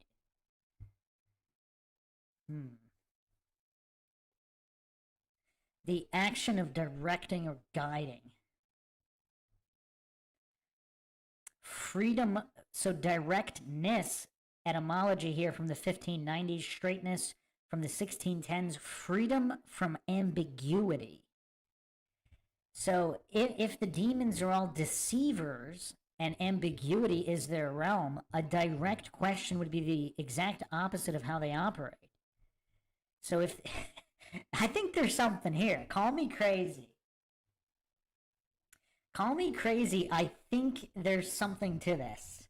I might have to do a follow-up episode on this. There seems to be something to this. And it's almost like if Louis C.K. is controlled op, because how does he know all these things? So it's almost like, again, some kind of disclosure, revelation of the method They're changing masks every few years to make them age. There's something in their lizard DNA or whatever that prevents them from answering that, which I don't think that I would say there's something in their DNA that prevents them from lying to a direct question from a true human.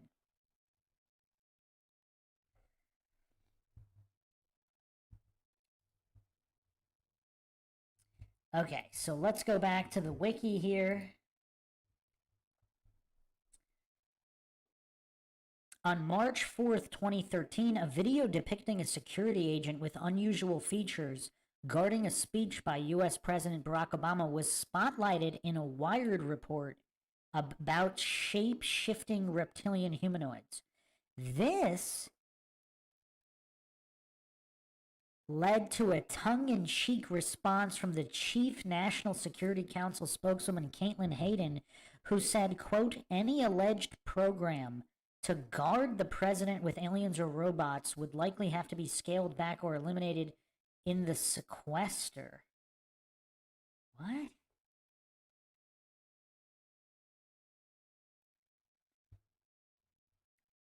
That's interesting. But again, so aliens are robots, but not reptilians. Not interdimensional reptilian shapeshifter. So it was specifically referencing aliens or robots. So again, another dodge. October 2022, Dutch MP Thierry Baudet, head of the far-right Forum for Democracy, said in an interview with the Geopolitics and Empire podcast that he believes the world is being governed by evil reptiles. That's kind of out in the open. So this is the Dutch MP? Huh. See if we can get a a video here.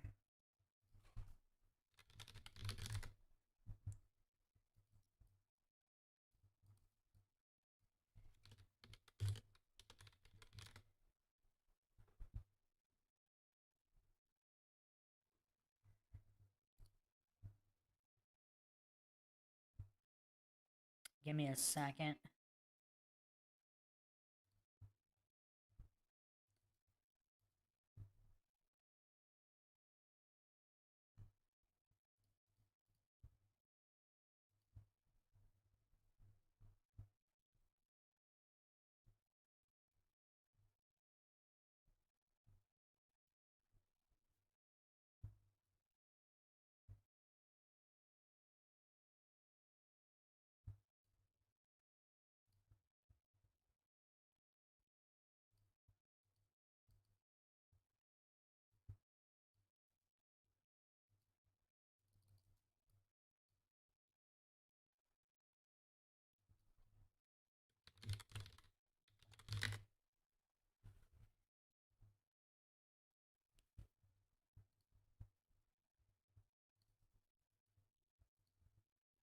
I think I got it.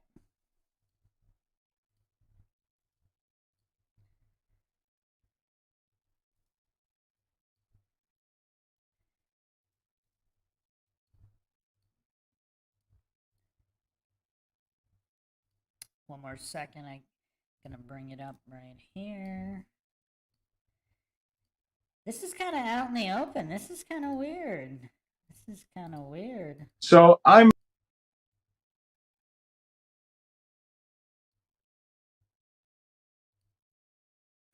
It's a funny freeze frame.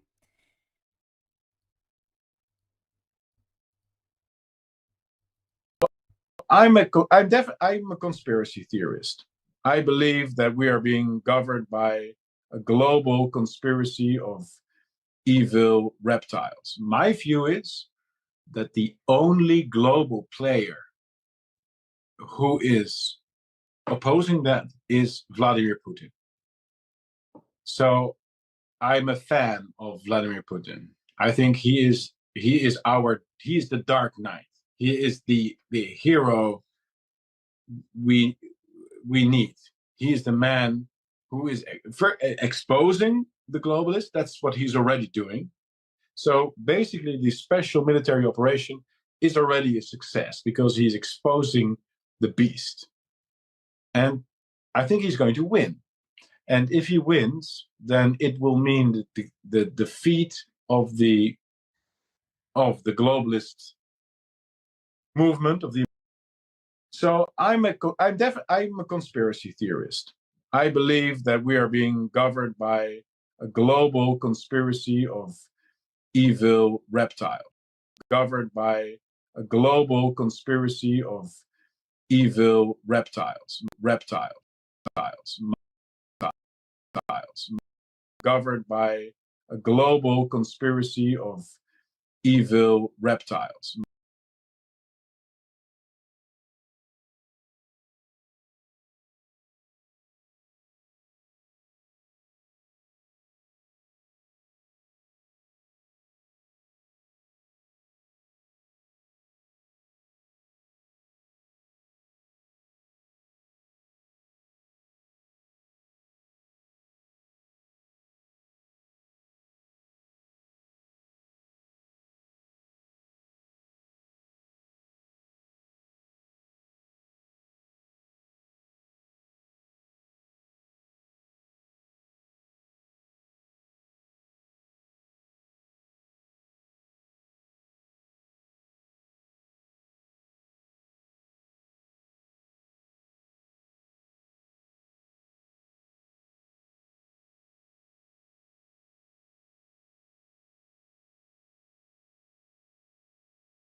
Oh wow, my mic was muted. Big Pine Sailing, good call. So this is kind of crazy and out in the open for the Dutch MP. So again, is this all revelation of the method?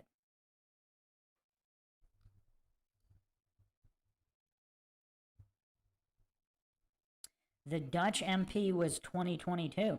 It was pretty recent. Is the audio still good? Is the audio good for everybody? There's a weird delay on YouTube with the chat as well. Okay, so yeah, that's kind of on the nose, possibly.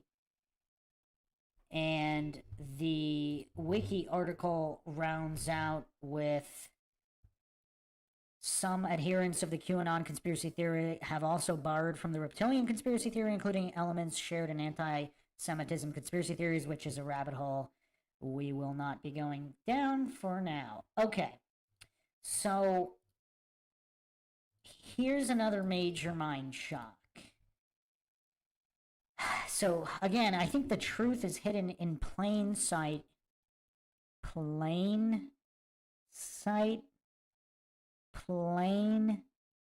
sight? I don't know. But for those familiar with the work of John Keel, who actually drew on Jacques Vallée regarding UFOs, Men in Black, abduction, that the mind of the abductee is what is being attacked. And if you haven't checked out the Mothman series, I have the most comprehensive podcast series on the Mothman of Point Pleasant, West Virginia, and supposedly some of the first sightings of the Men in Black, UFOs, and even Bigfoot sightings regarding the Mothman case as well. So, yeah. Here's another mind-shocking theory. Why? Actually, we might have to go into...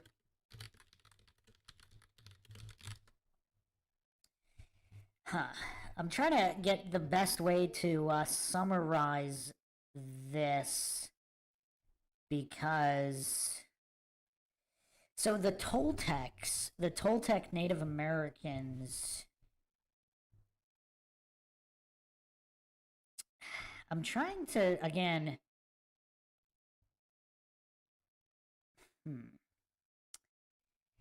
I mean, it gets so complicated. I don't want to do a 5-hour aside on the Toltecs.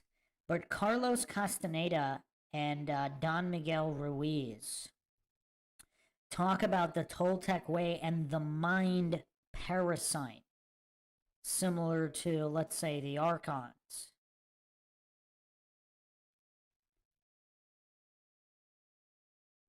Actually, you know what? I'm going to go through it because this is MINDSHOCK and we have to be comprehensive. Comprehensive and exhaustive is the name of the game here, so buckle in, folks. We're going down the Toltec path. So this is an article by Aubrey Marcus, February 14, 2017, The Toltec Way to Ruthless Self-Love. It's actually a pretty good summary here, so it won't take that long, but we do have to go down this. The Toltec concepts of the warrior, the dream of the world, and the parasite form much of my paradigmatic worldview. In addition, Toltec philosophers Carlos Castaneda and Don Miguel Ruiz penned 2 of my top 10 books. Here is a shorthand version of how the Toltec way ultimately leads to ruthless self-love.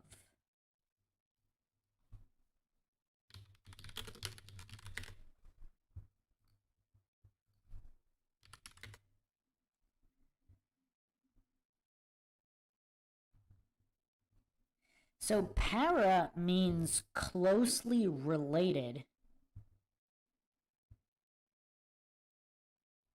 or, I mean, it's weird because even according to Webster, there's so many different definitions here, which is very confusing. Beside, alongside, beyond, or aside from, or closely related to, or involving substitution at or characterized by 2 opposite positions in the benzene ring that are separated by 2 carbon atoms, and obviously carbon, the makeup of humans, or faulty or abnormal, or associated in a subsidiary or accessory capacity, or closely resembled. So that's tough. That, I mean, it's so tough to dissect that. Definition of parasite, again, site, S-I-T-E, S-I-G-H-T, both similar phonetically. The phony phonetics of the Phoenicians, always at play here, whether you're talking on the phone or just being phony. An organism living in or with another organism in order to obtain nutrients, grow, or multiply, often in a state that directly or indirectly harms the host. So why would that not be able to occur on a mental, energetic level? Why would that only be physical nutrients? Why wouldn't there be able to be some kind of interdimensional, mental, energetic parasite? So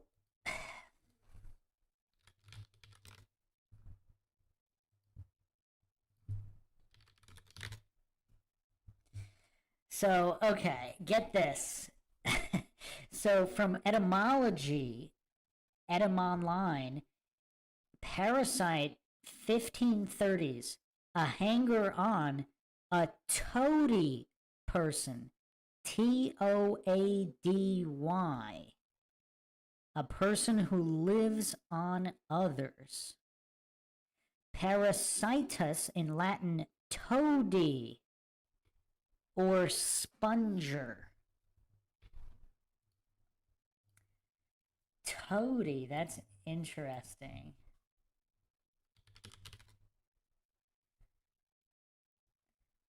Huh. Toady also means loathsome, or a tailless amphibian. Loathsome. Now, I hope you guys are strapped in here, because in Middle English, the toad is supposedly a perfectly harmless, useful bug eater in gardens, but was long regarded as loathsome and malevolent, sometimes a symbol of the devil himself. Mentioned in Middle English texts along with dragons.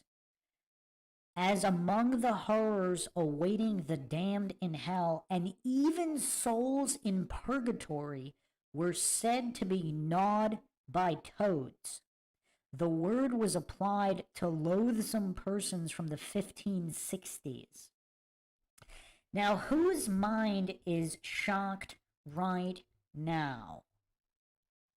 So parasite literally means toady, a symbol of the devil related to dragons. I mean, we are getting deep into MINDSHOCK land. I mean, this is why I always spend so much time on definitions and etymology, because if the truth is hidden in plain sight, it's literally in the words. The world, the word of the world. The world is the word.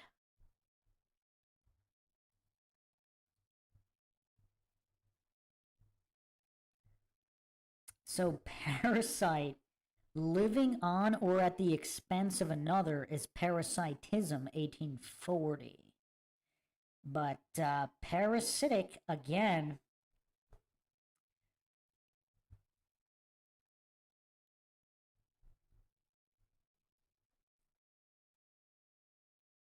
from Latin, toady is parasite.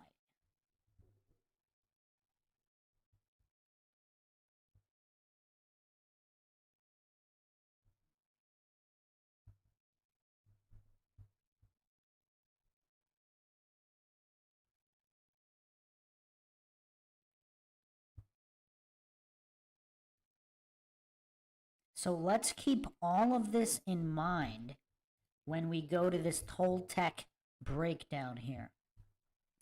From Aubrey Marcus on aubreymarcus.com. Toltecs, tribe or artists. Concerning the Toltec, there is a bit of scholarly debate between whether the Toltecs were an actual tribe from the Tula Hidalgo or simply a term given to a variety of ethnic groups that reached a level of artistry and mastery to be given the name Tolteca, which literally translates to artist or wise man, and shaman also means wise man. Sha means wise. So that's also interesting that artist is synonymous with wise man, according to Tolteca.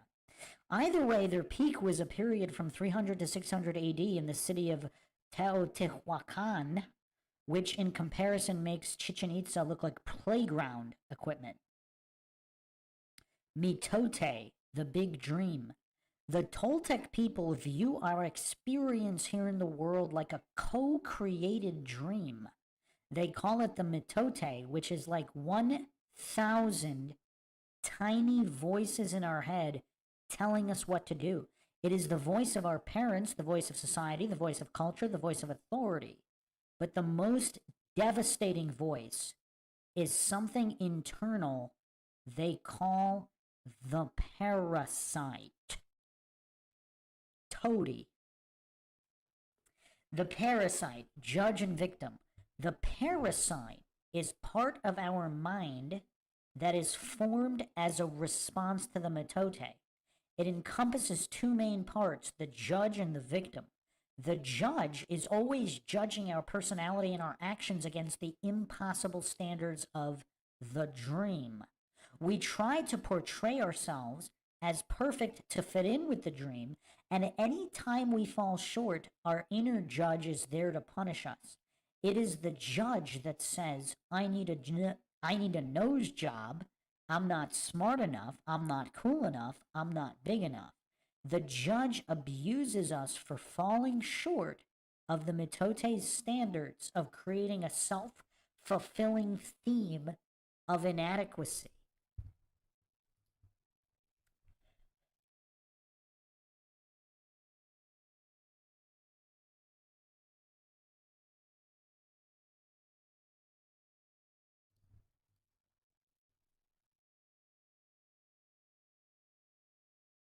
The victim is another program that says, woe is me, expletive my life, everyone is out to get me, I have the worst luck. It saps the creative power of our intent and belief and robs us of our passion to fight. The parasite is almost exactly what Stephen Pressfield calls resistance in the book Way of Art. It is what I called in my Iboga experience Mind Boy. Mitote and parasite, counter forces of destiny.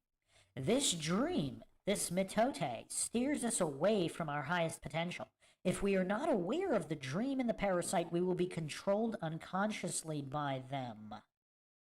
Let me say that again.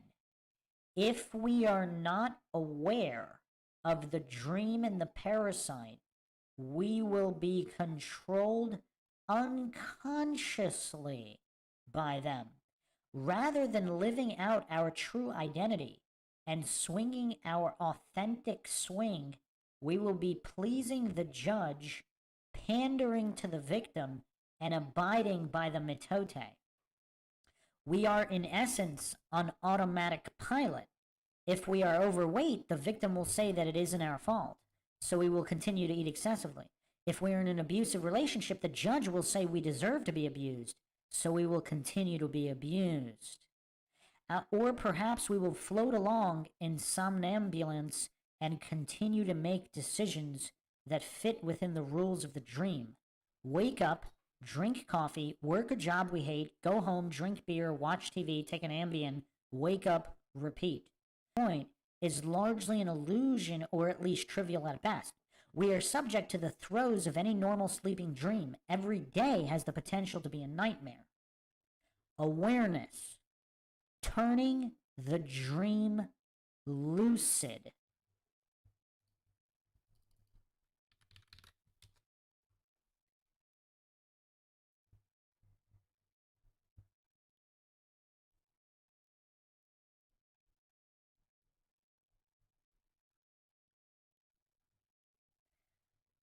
You know, what's interesting too, aware, the etymology of aware is a guard or watchman, oros in Greek. A sentry or a keeper, so you have to constantly be on your guard, watchful and vigilant, wary and cautious. Not simply like eyes, not simply observing, but specifically cautious, watchful, vigilant, wary. Aware, wary, awareness.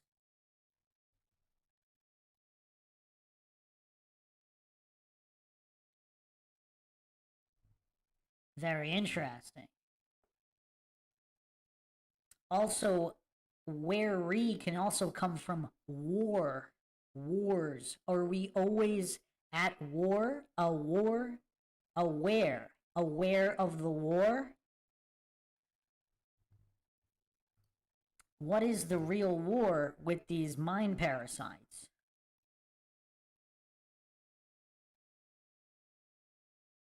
Lord Zed said, so the princess kissed the toad and started tripping on DMT and thought the frog turned into a prince, or there's a toad that turns into a dude or shapeshifts. Yeah, that's interesting. That's really interesting. Yeah, the frog prince, the reptilian ruler. Huh.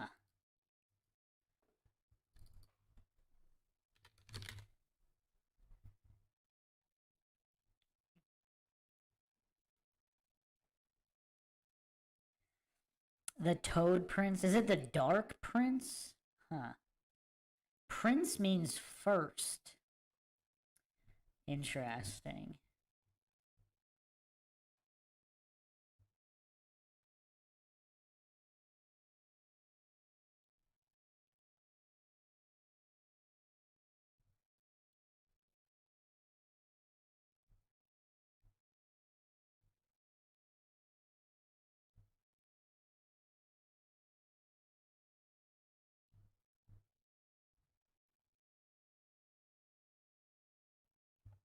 Okay.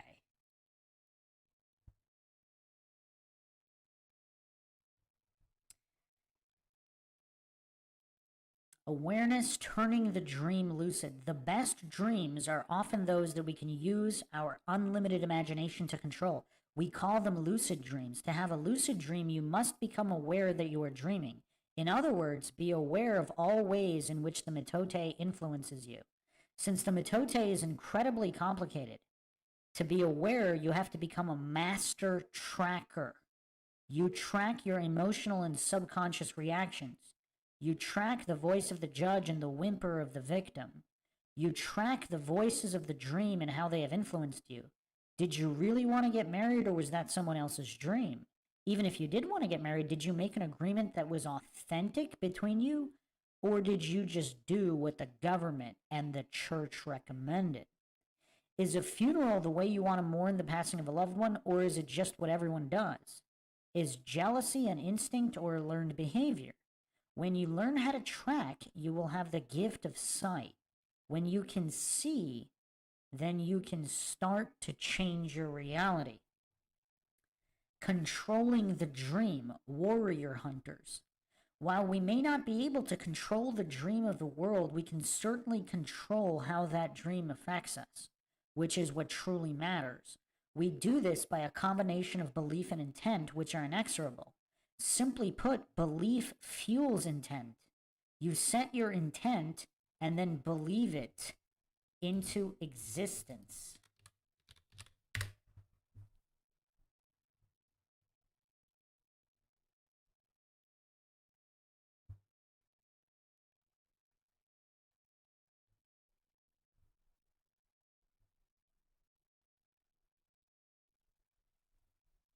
It's also interesting, in French, intent comes from entente, an understanding.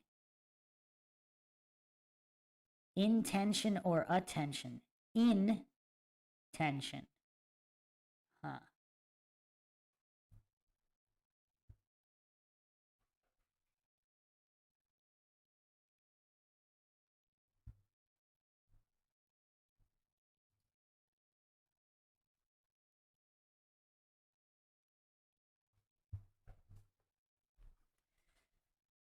But belief requires doing work. To have enough belief to generate manifestation, you have to believe it with every cell of your being.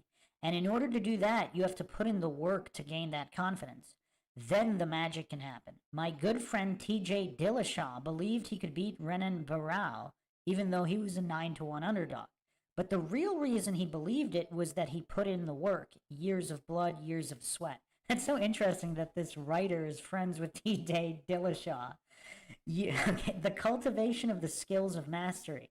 So please spare me the expletive of saying, so if I believe I'm going to be a millionaire, does that mean I'll be a millionaire? Because there's no way you would actually believe you might become a millionaire unless you were putting in the work necessary to becoming one. Either that, or you are completely pathological, which is only one layer of belief. What does pathological mean? The path of the logical? Pathological? As your highest self is not a part of that pathology. The parasite will be there to resist you every step of the way. It will keep you chained to the phantom manacles of the mitote. It will continue to judge you and play the victim. It will thwart your intent, shake your belief system, and keep you from receiving inspiration. Even when you put in the work, the parasite will say you aren't ready yet, that you don't deserve it. If you don't believe you deserve it, then you won't receive it. One of my favorite stories comes from a poker player who asked his mentor if he could ever win the World Series. The mentor replied, "You'll win the World Series when you won't be surprised that you won the World Series." That's an interesting answer as well. Very interesting. Huh.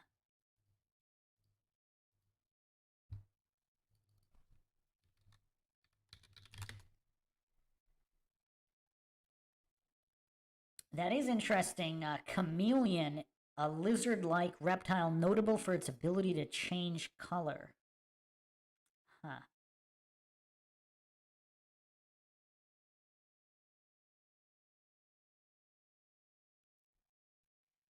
Also, in Greek, kamalos, the root of chameleon, means on the ground creeping. Creeping. Weird.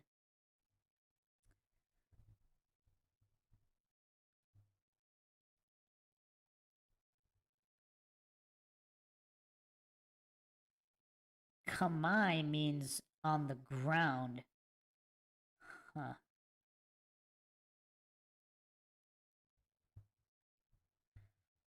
Connections to earth and the ground. Under the earth? Underground? Yeah, a lot of interesting etymology here.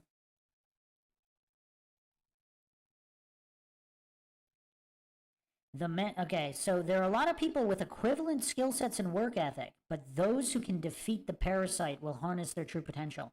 That is why the Toltecs teach you that you must become a warrior. The warrior is a master hunter, and she hunts the parasite within herself daily. That's actually kind of interesting.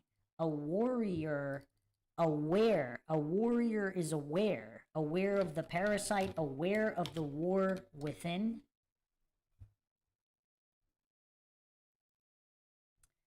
Interesting. Huh.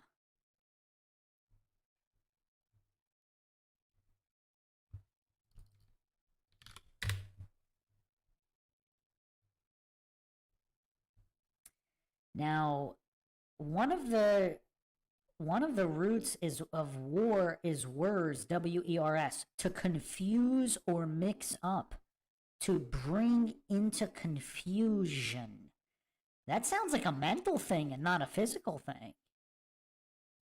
Huh. Interesting. Very, very interesting.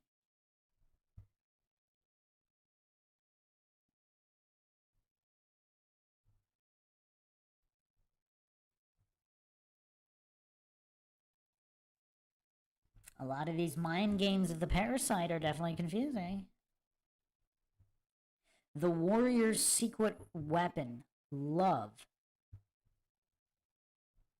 It is a state of complete autonomy and freedom.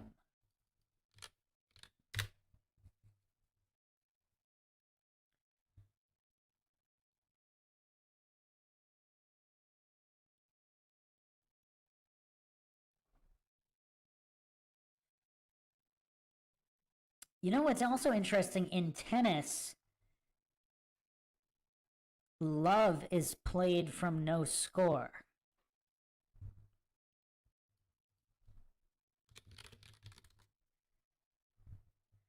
So love is 0 or nothing in tennis. Huh.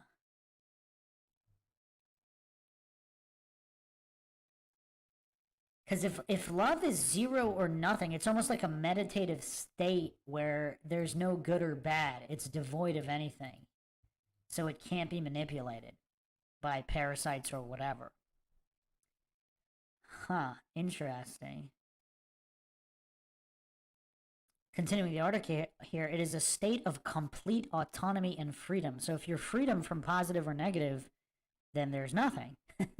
Carlos Castaneda says, no one is doing anything to anyone, let alone a warrior.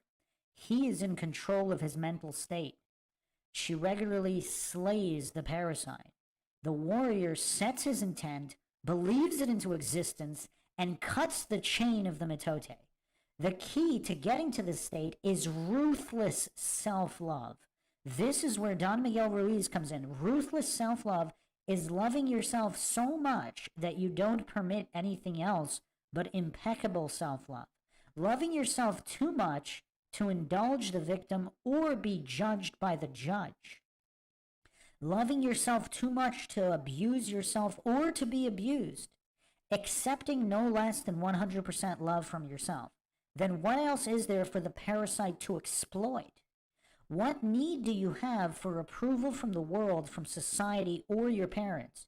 You can enjoy the love of everyone else fully because you are not afraid of losing it. You have no fear because you are not lacking in love of yourself. You will accept the love of your partners completely because you will feel you deserve it. You will give them love completely because you have love in abundance. If the judge cannot remove love because love is unconditional, then what is there to fear? If you are full of love, upon what grounds can the victim find footing? You become free when you have ruthless, unconditional self-love. You become a warrior of love. How do you get to ruthless, to ruthless unconditional self-love, radical forgiveness. And just a quick aside here, supposedly these parasites, demons, etc., they feed off fear and negative emotions.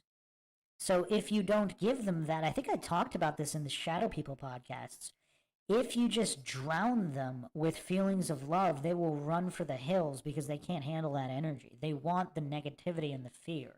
That's their fuel.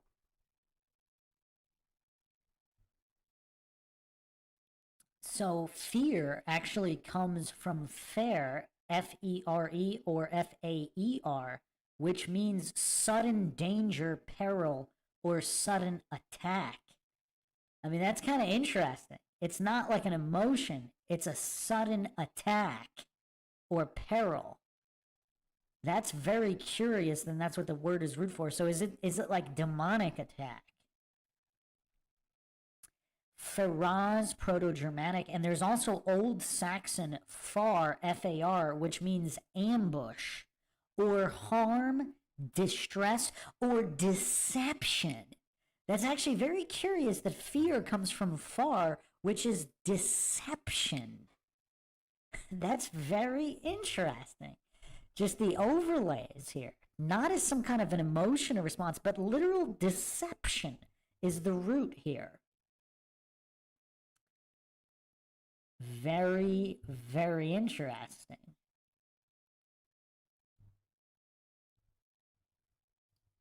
Is anybody else mind shocked here?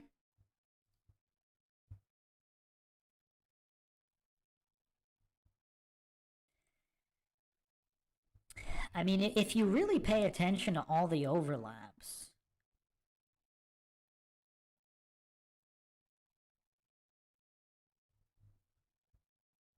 it's quite curious. But continuing here, radical forgiveness, becoming the warrior.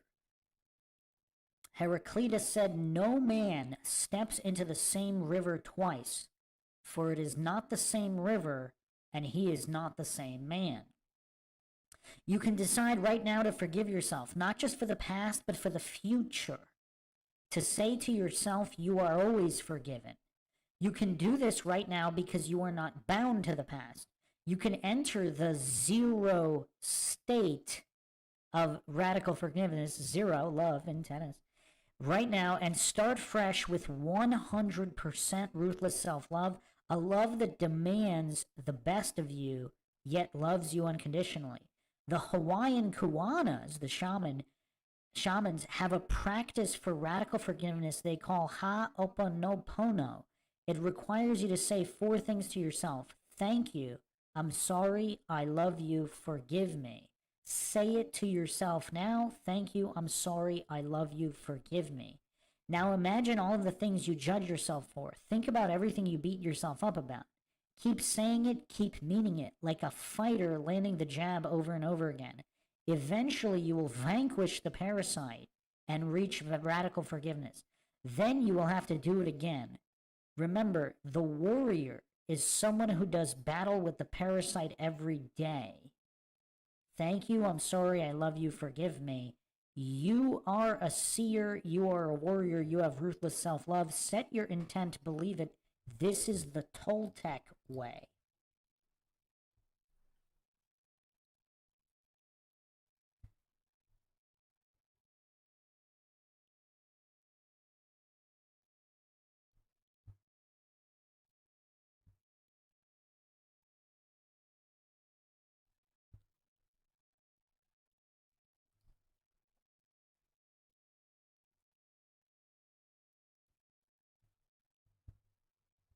So here's a quote from Carlos Castaneda. It's a long one.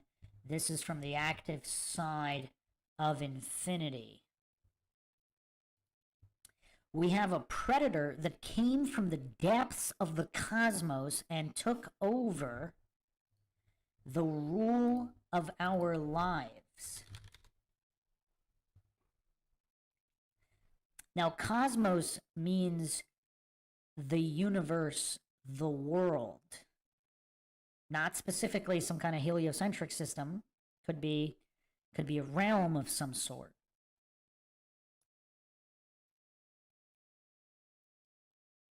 Also, cosmian, the verb, Latinized Greek, means to order or arrange troops for battle, as if this is always some kind of battleground for good and evil. It's kind of interesting that that's what cosmos means.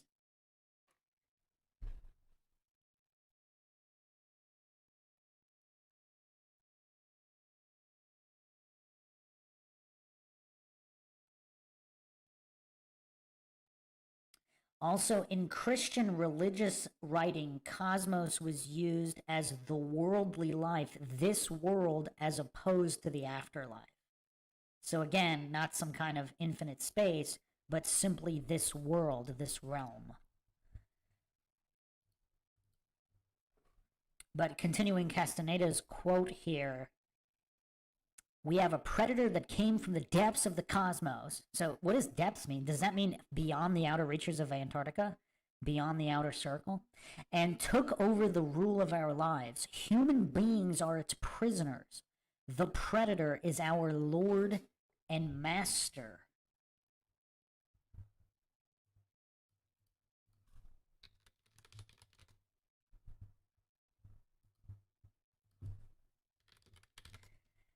That's interesting. Predator, predator. What does it predate? Does it predate all of known history, his story? Huh. That's very interesting. Predator also means to seek prey, and it actually comes from pre-exist. Predate, to antedate, to assign an earlier date than to the actual time. To exist before, be from an earlier date. Predate, predator, predator. Very interesting stuff here. The predator is our lord and master. It has rendered us docile and helpless. If we want to protest, it suppresses our protest. If we want to act independently, it demands that we don't do so. I have been beating around the bush all this time, insinuating to you that something is holding us prisoner. Indeed, we are held prisoner. This was an energetic fact for the sorcerers of ancient Mexico. And again, sorcerers of the source of creation. They took us over because we are food for them. They squeeze us mercilessly because we are their sustenance. Just as we are rear chickens in chicken coops, the predators rear us in human coops, humaneros. Therefore, the food is always available to them. A humanero. That's interesting. Don't be a humanero. Wow. Wow. Therefore their food is always available to them. No, no, no, Carlos replies. This is absurd, Don Juan. What you're saying is something monstrous. It simply can't be true for sorcerers or for us average men or for anyone. Why not? Don Juan asks calmly. Why not? Because it infuriates you? You haven't heard all the claims yet. I want to appeal to your analytical mind. Think for a moment and tell me, how would you explain the contradictions between the intelligence of man, the engineer, and the stupidity of his systems of beliefs, or the stupidity of his contradictory behavior? I mean, that's an interesting quote right there, like the very existence of statism or scientism. Sorcerers believe that the predators have given us our systems of belief, our ideas of good and evil, our social mores. They are the ones who set up our hopes and expectations and dreams of success or failure. They have given us covetousness, greed, and cowardice. It is the predators who make us complacent, routinary, and egomaniacal. But how can they do this, Don Juan? Carlos asked, somehow angered further by what Don Juan was saying. Do they whisper all that in our ears while we are asleep? No, they don't do it that way. That's idiotic, Don Juan said, smiling. They are infinitely more efficient and organized than that. In order to keep us obedient and meek and weak, the predators engage themselves in a stupendous maneuver.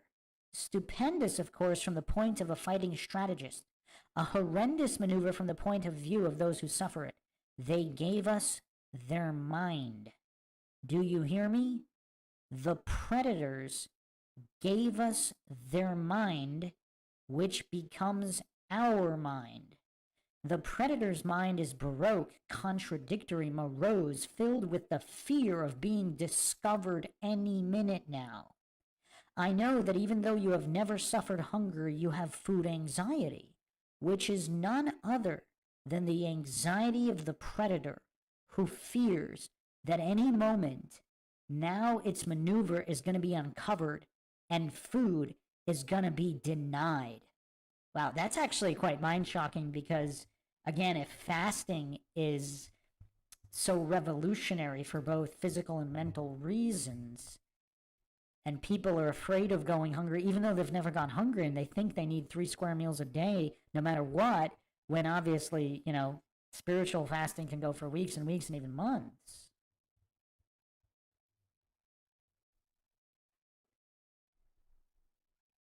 Through the mind, which, after all, is their mind, the predators inject into the lives of human beings whatever is convenient for them. And they ensure, in this manner, a degree of security to act as a buffer against their fear. The sorcerers of ancient Mexico were quite ill at ease with the idea of when the predator made its appearance on Earth. They reasoned that man must have been a complete being at one point with stupendous insights, feats of awareness that are mythological legends nowadays, and then everything seems to disappear, and we have now a sedated man. What I am saying is that what we have against us is not a simple predator. It is very smart and organized. It follows a methodical system to render us useless. Man, the magical being that he is destined to be, is no longer magical. He's an average piece of meat. There are no more dreams for man, but the dreams of an animal who is being raised to become a piece of meat. Trite, conventional, imbecilic. Quite haunting, quite haunting. So this is supposedly passed down ancient wisdom.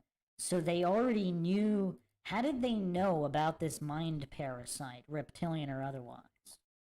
Now, who's ready to get crazy?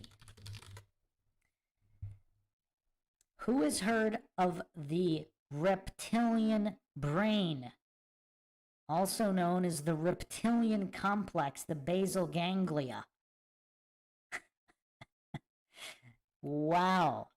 The reptilian brain, also known as the lizard brain.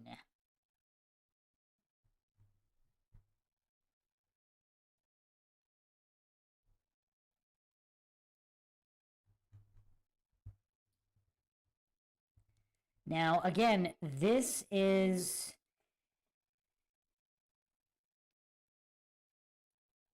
just like a slang. It's literally known as the reptilian brain in literature, in medical literature, and scientific literature.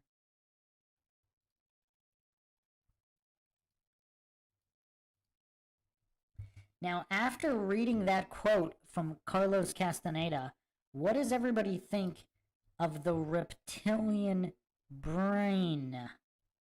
The mind parasite. Yeah, so Heracles says the serpent tempting Eve. Does that give a new reference point that Eve was deceived, possibly her own will violated? Because I know a lot of people give Eve a lot of crap and victim blame and say that, she committed the act. But if she was deceived through a mind parasite against her own will, what does that mean?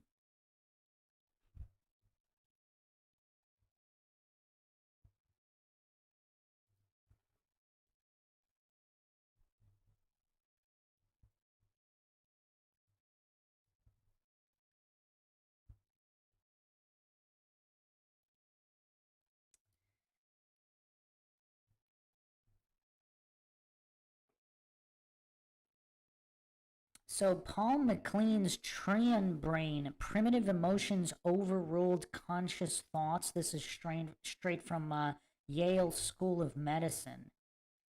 And also, coincidentally, Carl Sagan wrote a book in 1977, The Dragons of Eden, exploring the evolution of the human brain. It won the Pulitzer Prize for general nonfiction in 78 and launched Sagan's celebrity as a spokesman for science, or scientism more accurately, in the 1980s. So this is very, very interesting.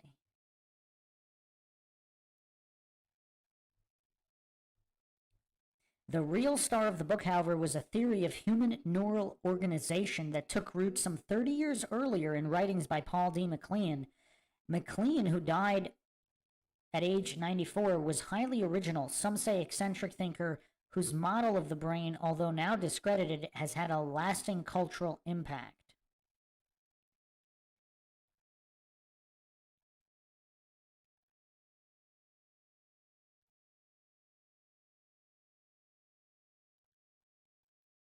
The beginnings of MacLean's theory appeared in a 1949 paper just as he joined the faculty of the School of Medicine as an assistant professor of physiology with a joint appointment in psychiatry. After conducting electroencephalographic recordings in patients with psychosomatic illnesses and epilepsy at Massachusetts General Hospital, MacLean had become convinced that the emotional components of these disorders were seated in deep brain structures that he called the visceral brain and renamed the limbic system in 52, which included the hippocampus, amygdala, and cingulate gyrus. Since all mammals possess variants of these structures, MacLean concluded that they are phylogenetically ancient. Predator, predate, predator. And the emotional responses they produce are only weakly regulated by such newer human structures as the neocortex. Our affective behavior continues to be dominated by a relatively crude and primitive system, he wrote. 20 years later, MacLean rounded out his picture of the triune 3-in-1 brain by adding what he termed the R complex. The R standing for reptilian.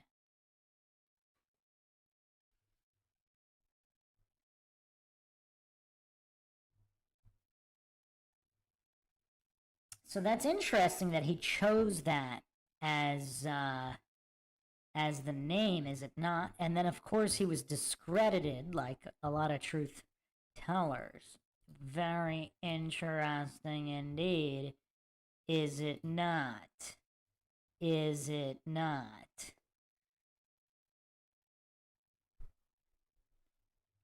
Aaron's Energy 313 says, yes, it's the part that controls basic needs and instinct, I believe. Yeah, is that part of the deception, though? Perhaps that's not the reptilian brain, and the reptilian brain is the deceptive brain, thinking that that's what's necessary when it's not, and then emotions come in to dominate, particularly fear. Yeah, I think it's all deception. That's obviously the nature of their game in any case.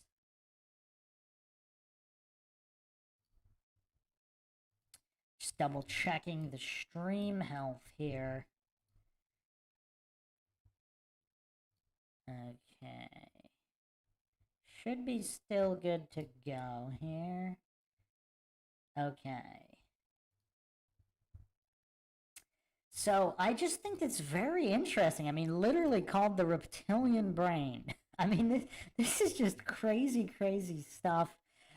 This is only part 1. I'm going to go over one more concept here, and then in episode 2, we're going to be doing an even deeper dive and mind-shocking revelations and finds, but we have a few more here. We have a few more here that got my attention, let's put it that way. So we have this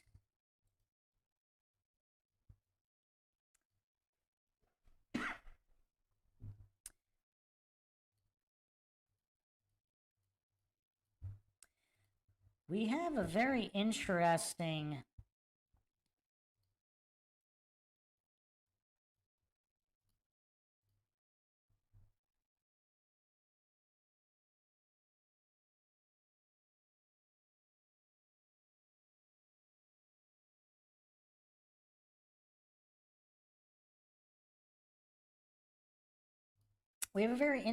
TikToker. I think I played one of his videos. Is everybody watching? Is everybody watching the screen right now? Because this might blow your mind. This might be a really big mind shocker, especially for people who don't know what I'm talking about. So everybody, make sure you get your screen as big as possible. It's not going to work on a small screen. I don't know if it'll work on your phone, unless maybe you do it in widescreen. Like, you really have to be able to see a lot for this. So this is Conscious Sean. For those that haven't seen this, this is really weird, so pay attention. Neo, are you awake yet? Do you still not believe? There's going to be a point on the screen you're going to have to look at. So if it's too small, you're not going to be able to see it. So everybody needs to be on the biggest screen, or if you're on your phone, you have to be on using the whole screen on your phone, or this won't work. Focus on the cross. I'll make it bigger so it's easier. But this is going to blow your mind. Does everybody see the cross? It's actually kind of hard. So let me make it a little easier so everybody can see this. He definitely should have made it easier to see.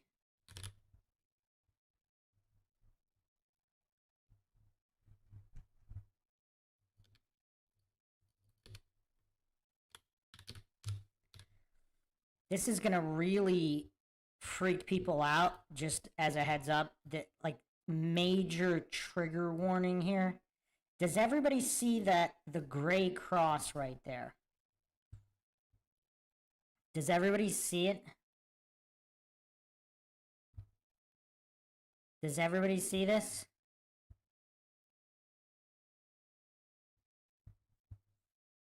Okay. I mean, again, this is the biggest trigger warning I have ever given in MINDSHOCK history, so fair warning.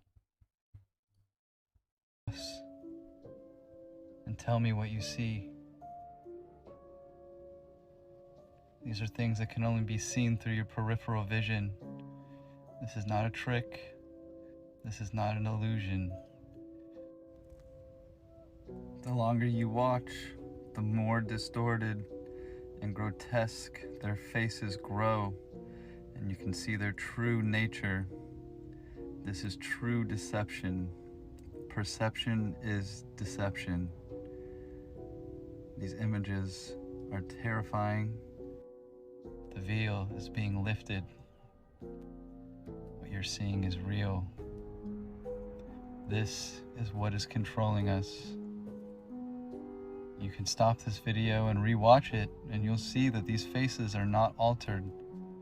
This is true deception. It's time for everyone to wake up and face the truth of what we're dealing with. This is your last chance. After this, there is no turning back. Who's freaked out right now? You take the blue pill. The story ends. You wake up in your bed and believe whatever you want to believe. You take the red pill.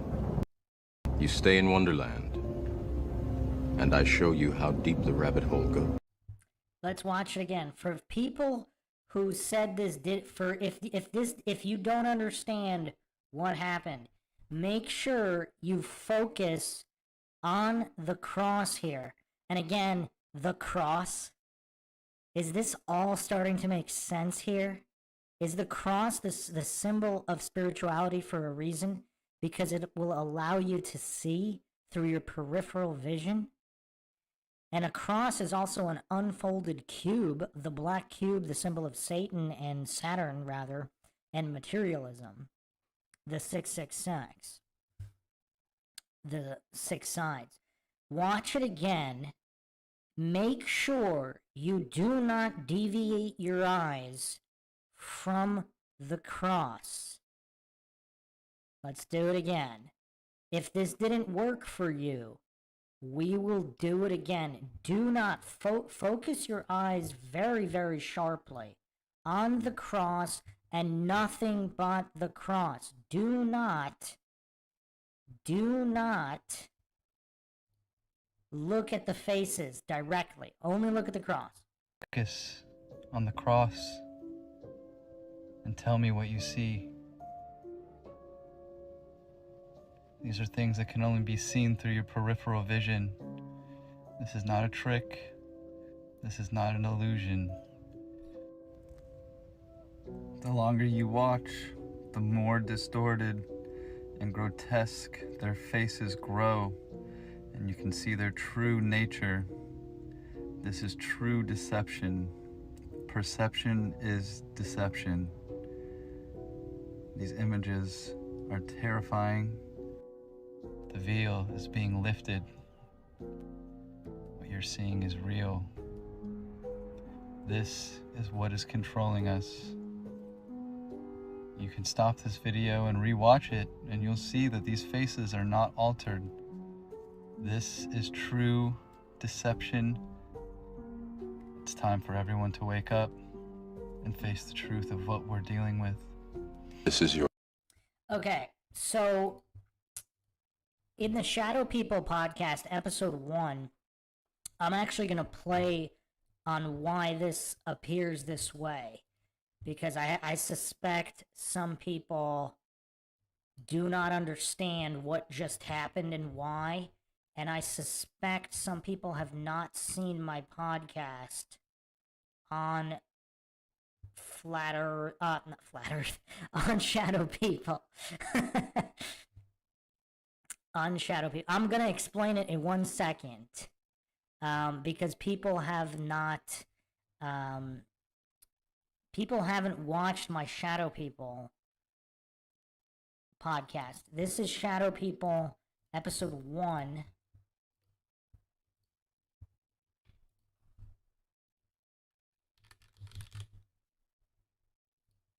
I also clipped it.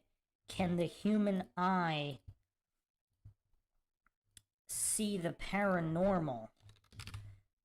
Because your peripheral vision can see a different portion of the light spectrum. And this explains quite a bit. So let's go through this video on why shadow people or possibly reptilians might be able to be seen through the periphery and not while directly looking at them.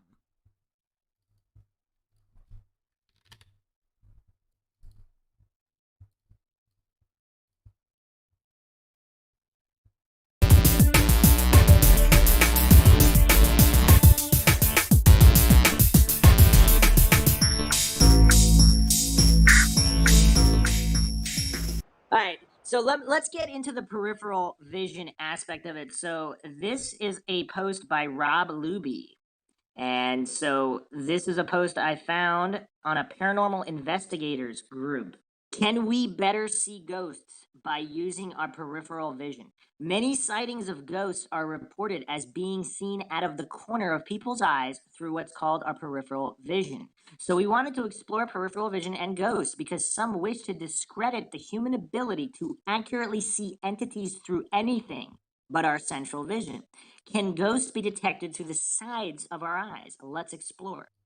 Argument against accurately seeing ghosts through peripheral vision has gained strength because we can be tricked into seeing things that are not there by our brains. While it is common for the brain to gather snapshots from the periphery and then fill in the blanks, known as the phenomenon of seeing something that isn't there, it is still possible that peripheral vision can enhance our ability to see and detect ghosts. Because many reports of ghosts seem to occur during the evening, maybe because people prefer to ghost hunt at night, allow me to briefly explain human eyesight in low light conditions.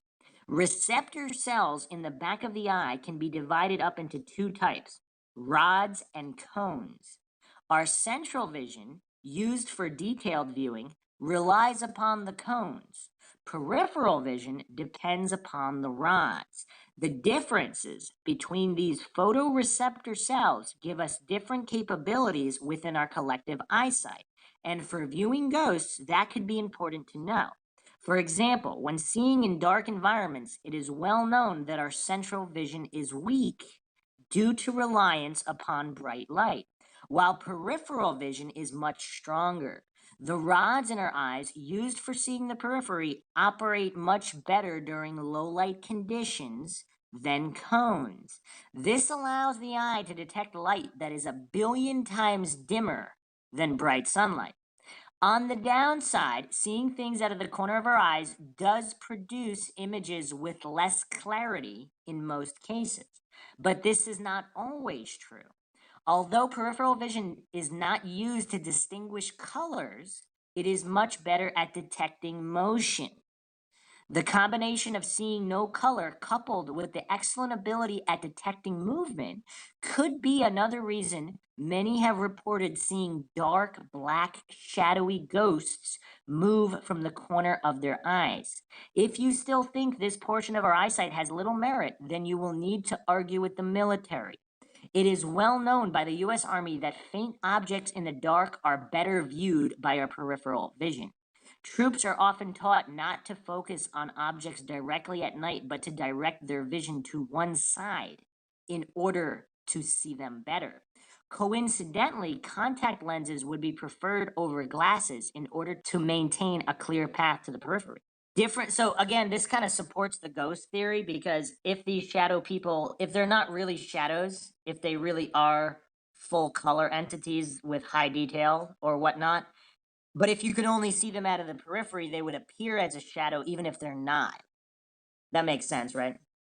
Yeah, that makes sense. All right, so let's move on to different frequencies and wavelengths of light. Humans see the range of light known as the visible light spectrum. The typical human eyeball can see the wavelength range of 380 to 750 nanometers.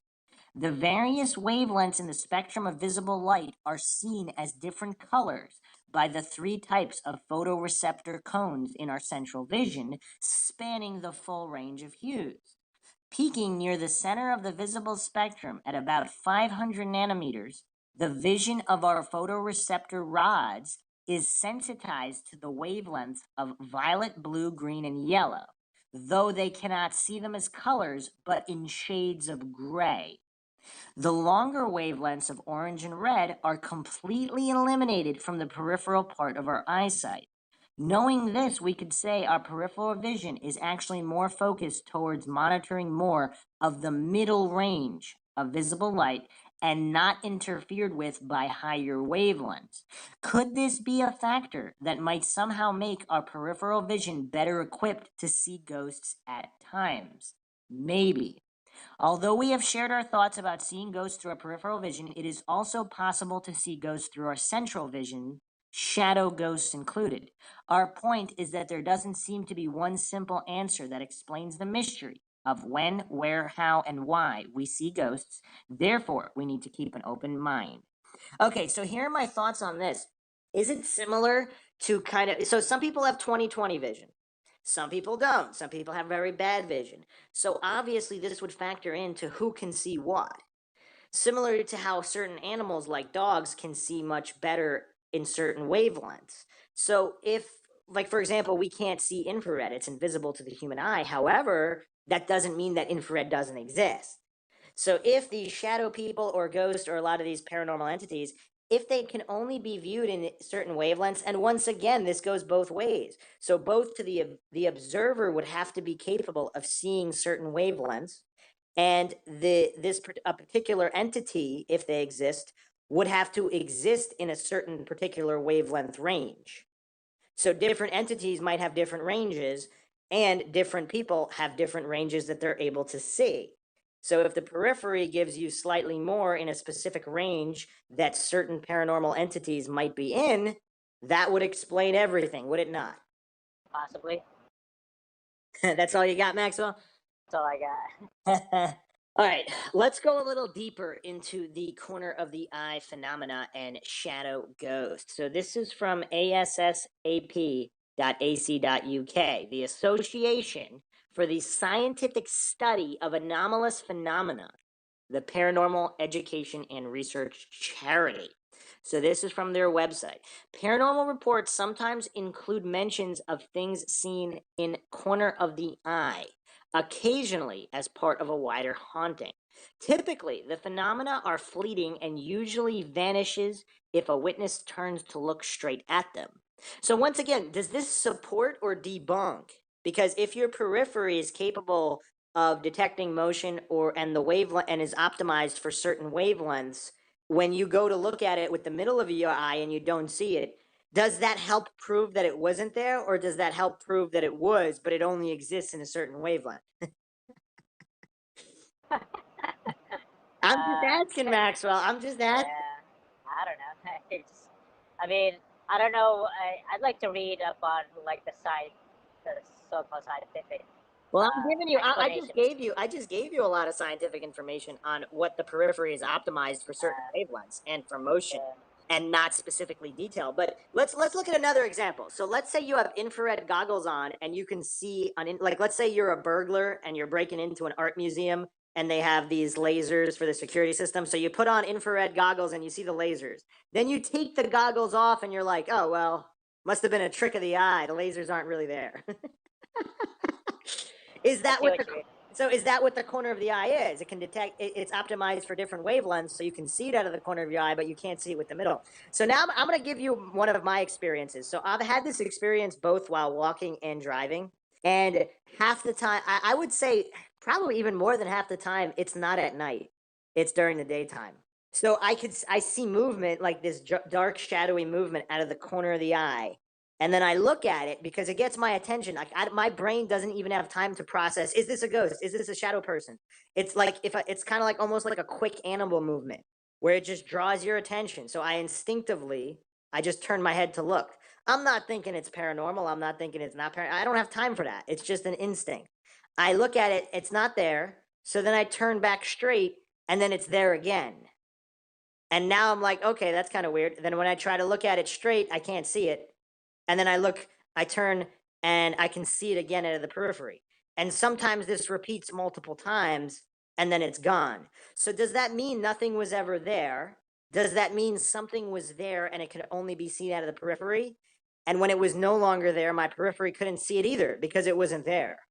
Your analysis, Maxwell? Yeah, I see what you mean. Yeah, I don't know. All right, so let me go back to this website. So the corner of the eye phenomena. So yes, typically the phenomena are fleeting and usually vanish if witnesses turn to look straight at them. They are generally reported to look like shadows, often resembling faces or human figures. And by the way, I've never seen a face in the periphery, just figures.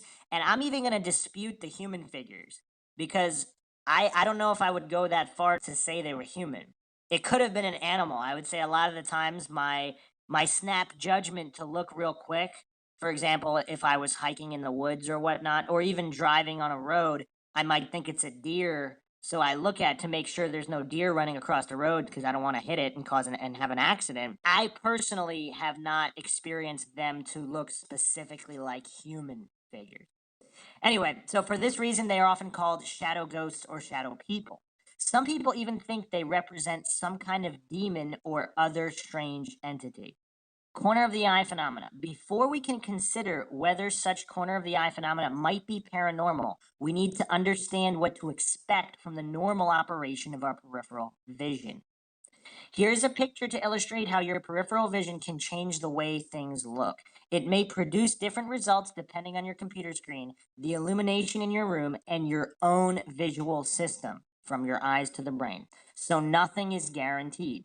Start by looking well to the right of the picture above so that it is barely visible. Note how you cannot see any shape in detail and probably no colors either. Now rotate your head leftwards very slowly, always staring directly forward so that you are aware of more and more of the photo. Gradually, shapes and colors in the photo should become more distinct and obvious. Eventually, when looking just to the right of the photo, you may become aware of an apparent face. The face will probably vanish as you finally stare directly at the photo. Don't worry if you don't see the face. We are all different, and some people will see it while others will not. The face is seen in profile, looking rightwards. Probably the best place to stare at is the tiny red flower about halfway up the photo and about 1/4 of the way from the right edge of the frame. Stare at the flower, and the large face, if you see it at all, should appear to the left. Try looking from different distances and the face may pop out. Even if you don't see a face, you may well see part of the picture. The lighter portion of the in-focus bit appears to pop out from the rest. Some people may even see a face when looking directly at the photo. Others won't see a face at all at any time during the exercise. Either way, the experiment should still demonstrate that peripheral vision of complex shapes and colors, like those in the photo, is poor. You only really see the details photo well when looking directly at it. Using peripheral vision increases the chance of seeing faces and figures in random patterns. The area where we have a clear, detailed view of anything is surprisingly small. To demonstrate this, stare at one word in the middle of this paragraph. Without changing where you are staring, how many words can you read on either side, above and below? The answer is not very many at all. Peripheral vision. So how come the picture in your head looks so detailed if we can only see such a tiny area in high resolution? The answer is that our eyes constantly focus more. Our eyes are more about rapidly scanning the scene ahead. Then our brains assemble the picture in our heads from the recent scans. For much more on this important topic, see common misconception. Outside the central area of the picture in our head, there is much lower resolution. Being used to it, you probably don't even notice this. Peripheral vision is produced largely by retinal rod cells. Unlike the cone cells that produce the central detailed views, rods have poor resolution. Rods are more sensitive to light and movement than cones, but cannot see color. Multiple rod cells converge into a single intraneuron cell. This reduces overall resolution, like merging several pixels into one on a TV picture, but improves sensitivity to movement. This poor resolution and high sensitivity to movement is what causes everyday corner of the eye phenomena, where you are vaguely aware of something in your peripheral vision but cannot see it properly. Rod's insensitivity to color and poor resolution means that corner of the eye phenomena are typically black and white and their shapes vague. If you turn to look at an object seen in the corner of your eye, you will start to see it in much greater detail and in color. As a consequence, it will look completely different. What was a vague dark shadow in the corner of your eye will turn into a differently shaped object in full color. Sometimes the difference will be so pronounced that the original object will appear to vanish. Due to the inbuilt human propensity to see faces and figures in random shapes, it is inevitable that some corner of the eye phenomenon include such shapes. Once we turn to look at them properly, they will no longer make sense as figures or faces. Our brains will then rationalize that this face or figure has vanished. It is no wonder that witnesses think they have seen a ghost or shadow person. Furthermore, our brains may substitute objects that are not seen as well, such as those in peripheral vision, with similar things from our visual memory. These visual substitutions, which occur before we are consciously aware of what we're seeing, can appear strikingly real. Such substitutions are not limited to just faces and figures, though these are common. You know, that's super interesting because in John Keel's work, and we talk about him quite a bunch, I talk about him extensively on the Mothman series. You can check that out on the channel. He believes that a lot of these paranormal phenomena draw upon information already in the brain of the observer. So that's why throughout history, you might see these weird paranormal entities in olden times dressed as they would back then. And in modern times, you might get men in black or extraterrestrials or whatnot, because it's using information in someone's brain to fill in gaps, so to speak. What do you think about that? That's interesting. That's all you got, Maxwell? That's all I got. Maxwell Army. Distance is difficult to judge in peripheral vision, partly due to a lack of details and also because some objects may only be visible in one eye. No stereopsis, due to the nose intruding. The distance of objects seen in peripheral vision may thus often be wrongly reported. Something nearby may appear farther away or vice versa. In particular, a nearby small object can appear bigger and further away. Naturally, the effect disappears when you turn to look directly at the object. So a large object, seen as a ghost, in the middle distance vanishes, leaving only a small bush nearby. Shadow ghosts. Of course, some people believe that shadow people and shadow ghosts exist as genuine paranormal phenomena. There are reports of shadow ghosts seen when looking straight ahead. One possible explanation for shadow ghosts seen in direct vision is actual shadows. Shadow ghosts are also sometimes reported in photographs and videos. These are usually photographic artifacts. However, where shadows are seen only in peripheral vision, the explanation given above must certainly be considered. If people are convinced they are living in a haunted house, they may notice such natural phenomena more acutely than usual, sensitized to the idea by psychological suggestion. Once again, I'm going to counter that point by saying if that house really is a haunted house, they'd be more likely to see these entities. So both are true. So once again, I'm not going to fall for the black and white fallacy either. If the house is not haunted and a person believes it is haunted, then they would possibly see more shadow people. Just like if the house is actually haunted, if the entities are real, they would also be more likely to see more. So I don't see how that debunks it. It's kind of, again, fallacious. An interesting point about shadow ghosts is that many are typically seen to be moving. If they weren't, they probably wouldn't be noticed. There are motion illusions related to peripheral vision that may account for certain specific sightings. The peripheral drift illusion occurs when you observe an object with alternating black and white and sometimes gray lines or rectangles, or something resembling that situation. When such objects are observed in the peripheral vision, anomalous motion may appear. In real life cases, this might occur in a semi-dark situation with fence posts, railings, stair banister spindles, or wheels, particularly if they are painted white. The illusion is thought to be caused by the way our brains detect motion in our visual fields. So once again, I completely agree. So if 90% of cases occurred around these things, then that could possibly be an explanation if shadow people aren't real. If they are real, what would stop them from appearing where there are also stair banisters, railings, fences, or wheels? Another curiosity is that the people that saw shapeshifters, I'd be curious to know if they were looking at the reptilian shifting straight on or through the periphery. Because, I mean, I'm guessing, you know, you're just turning your head and you might catch something in mid-shift, or a reptilian shapeshifter in mid-shift. Then you look to see straight on ahead, and then you might not see it.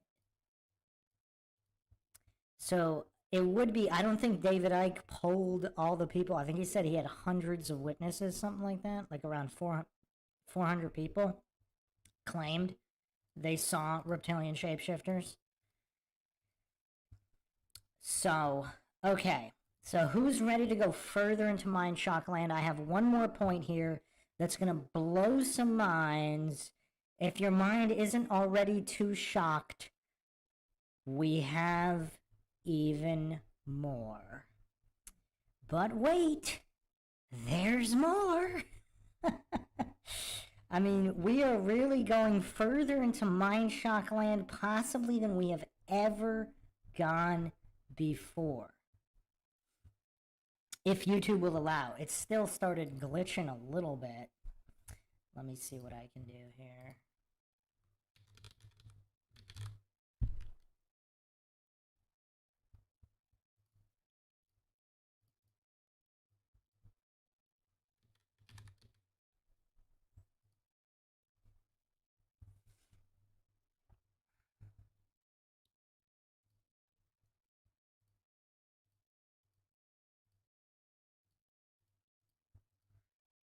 Okay, so let's see here.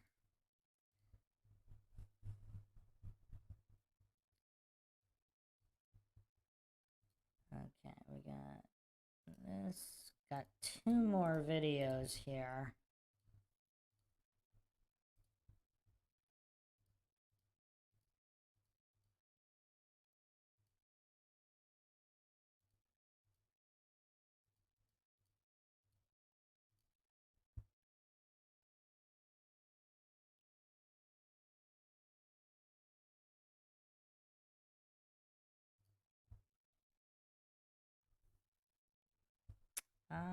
Just give me another couple seconds here.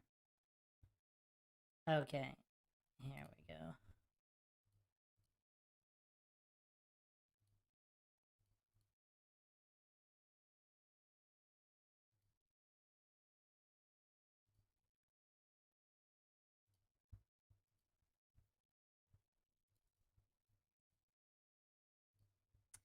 Okay, I got 2 more. Okay. Alright.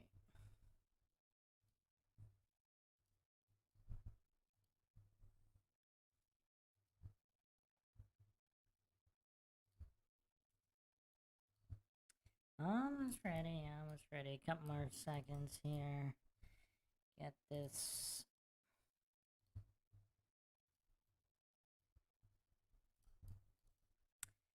Okay.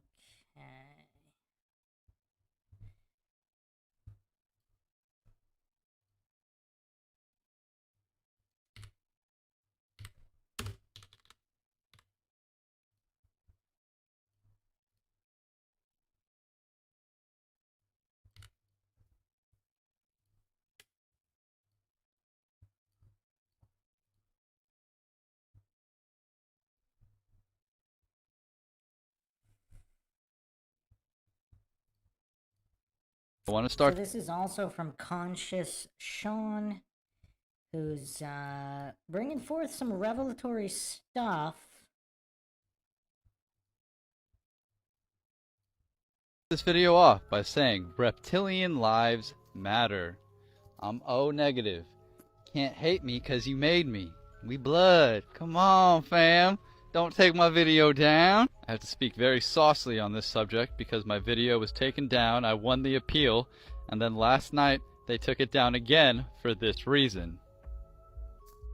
The way that the reptilians shapeshift is not actually shapeshifting. They are blasting a frequency on your visual cortex to give the illusion that they are human.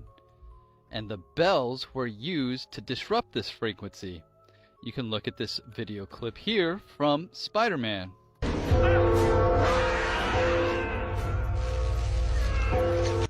And here's a clip from Dr. Jekyll and Mr. Hyde.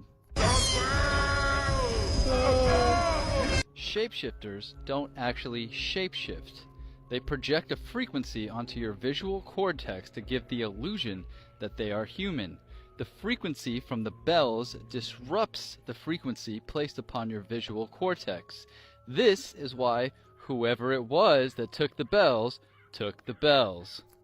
Without any bells interrupting the frequency that they have placed on our visual cortex, they are allowed to walk among us rent-free. This is kind of crazy too, because wow, John McClure here says, I saw shapeshifters in the late 70s at a funeral.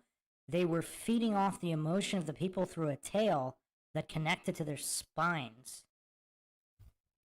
Well, we're about to go really heavy into the bells because when I first saw this clip, again, my appeal to incredulity was starting to go off, but upon further examination, it appears that realms were actually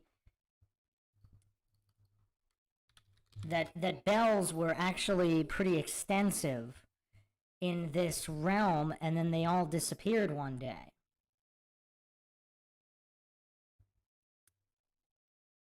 Now, who's ready for some etymology? Bell, B-H-E-L, to sound or to roar. It would cause them to roar, like in that Spider-Man clip. Do reptilians roar when a bell is rung? And also, of course, there's the adage, does this ring a bell? Awaken a memory. Awaken a memory. The bells went off. The bell goes off in your mind. Also, bell, B-E-L-L-E, the bell of the ball. It comes from French, beautiful or fair, but also from the 1620s, beautiful woman, well dressed. That's interesting. So does this mean, I mean, this is kind of weird. Is it because the bell will reveal the shapeshifters and those that are not shapeshifters are beautiful? They're beautiful humans? Interesting. Very, very interesting. Doing as they please. This is the reason why whoever took the bells away took them away, because they are in bed with the reptilian shapeshifters. This is true cloaking technology, where you cloak everyone's visual cortex versus cloaking the individual itself.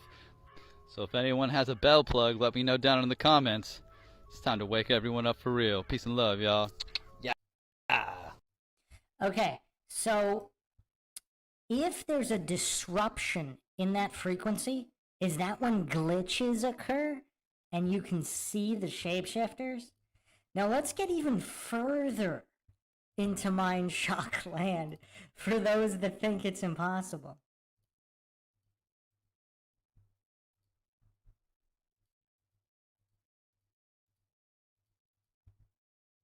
So here is another clip from Conscious Sean. I mean, this guy's pretty wild.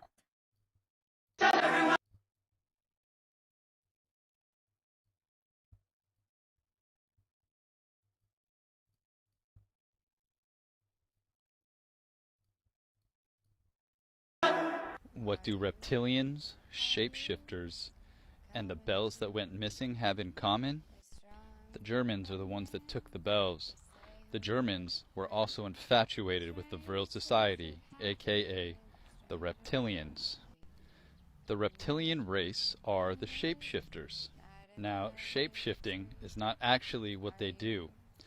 The way that they shapeshift is they take a frequency and blast it into your visual cortex, so what you are seeing is not a reptilian, so it's not actually shape-shifting, it's just changing your perception of reality. These bells were actually a defense weapon, so we could not be tricked by their frequency trying to trick our visual cortex into believing that they were a skin suit versus a reptile. The frequency from the bells disrupted the frequency or the spell that they were putting under our visual cortex. Rebel, to change the frequency. So of course they Rebel? The rebels? Rebel? Wow. Wow. Mind-shocking revelations even for me. They got all the bells so that they could hide among us in peace, so that we could not discover the true deception that they were placing upon us. This is the true reason why the Germans took all the bells. Everyone's saying, oh, they took all the bells. Why did they take the bells? This is why, because they are in bed with the reptilian race, and they are allowing them to walk among us rent-free without us even knowing, right under our nose. Yes, I understand that the bells could be used for a healing frequency, and they could be healing the body. This is how they kill two birds with one stone. They take away our ability to heal, and they take away our ability to visually recognize the reptilians that walk amongst us. Everything is starting to make sense. It's time to wake up, people. Let me know in the comments if it checks out. I mean, this is all quite mind-shocking. This is all quite mind-shocking. But wait, there's more.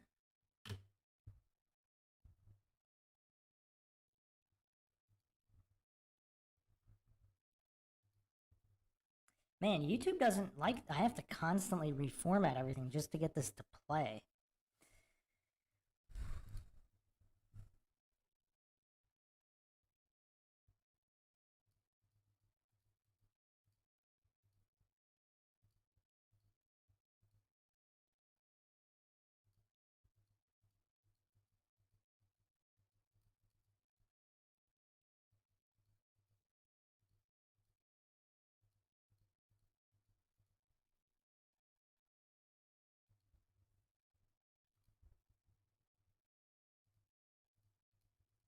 Just give me a couple seconds.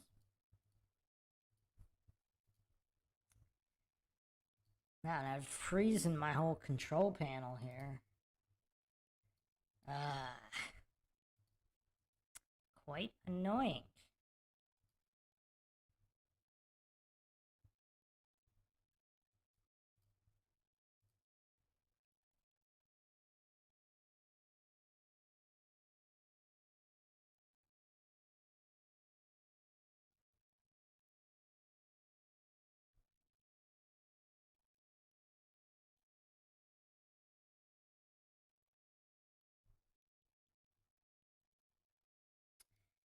Yeah, let me see if I can get the other clips here. Wow.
Still working through it here.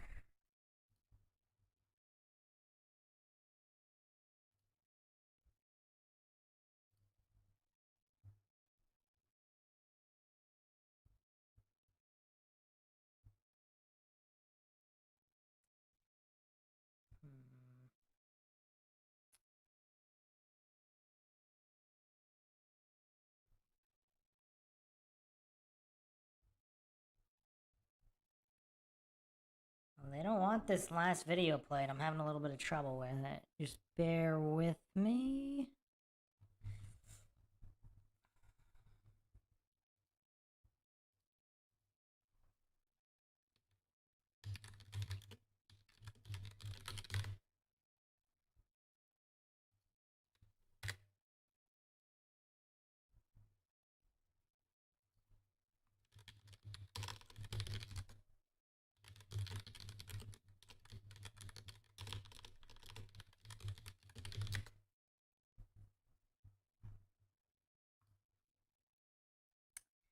Wow, this is really annoying.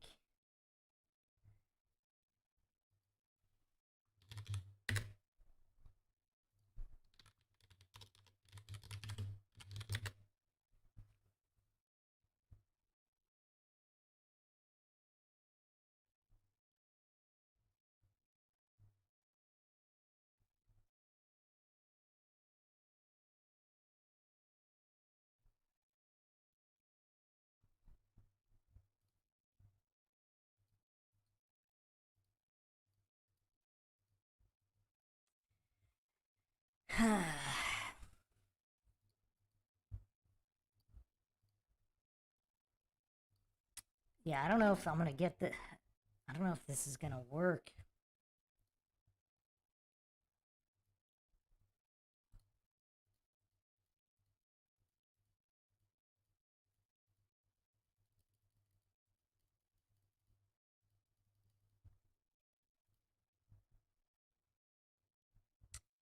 Okay. Yeah. Really annoying.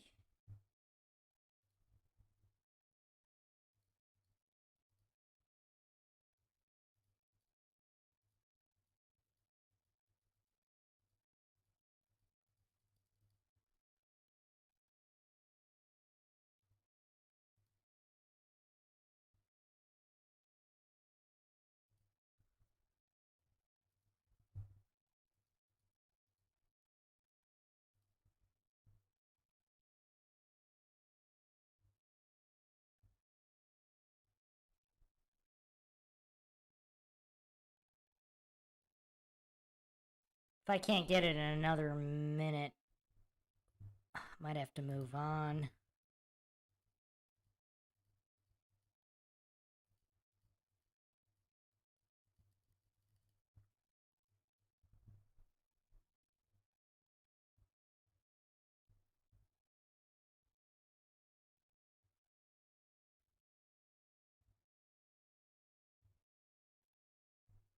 Nah. Very, very annoying here.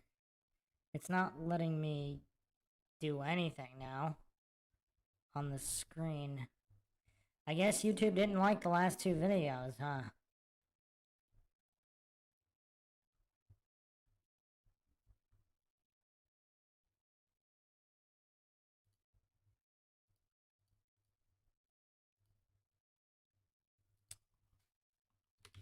Try one more thing, and if it doesn't work, we'll have to move on.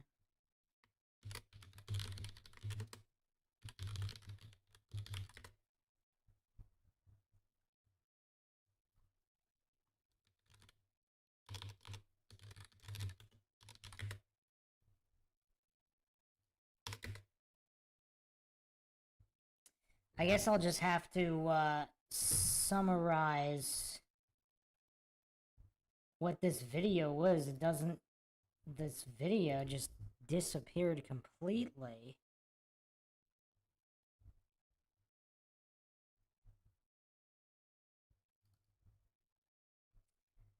Wow, that is crazy annoying.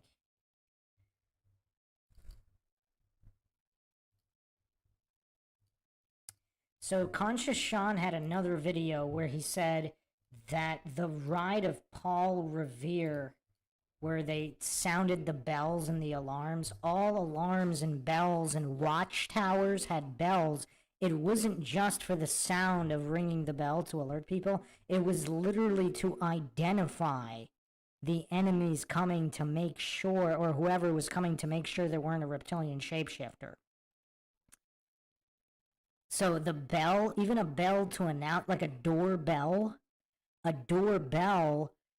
with a peephole. So they ring the doorbell and you look through the peephole to see if when they rung the bell, they were a reptilian shapeshifter or not. That was the true purpose of the doorbell and the peephole. So you're safe behind your door and they can ring the bell and see if there was a reptilian shapeshifter or not. And on the large watchtowers with the bells, let's say an army, let's say their own military platoon is returning. They have to ring the bell to make sure they're not reptilian shapeshifters. So that's truly mind-shocking. Now let's look at this, because this is now going to tie in with Tartaria. So bells seem to be really, really big with Tartaria. Look at all these bells of the previous realm. I mean, hundreds of thousands, if not more, across the entire realm. And there's so many images like these of just giant bells. Oh, that's a high-res one.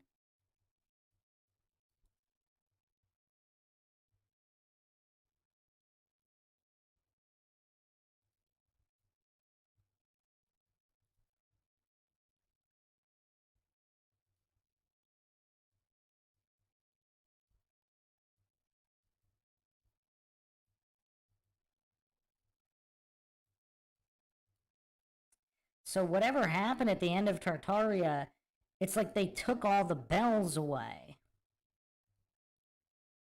Now, why would they do that? So the enemy can hide in plain sight? I mean, just look at all these photos of them just taking all the bells away. And there's some interesting insignias there on some of these crests, on some of these bells, and it looks like there's a lot written on them as well. Just really crazy stuff here. And they were all disposed of. It seemed like bells were just such an integral part of this realm at the end of Tartaria.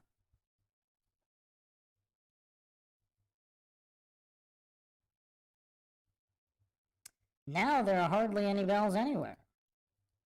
I mean, the Liberty Bell, got that one too.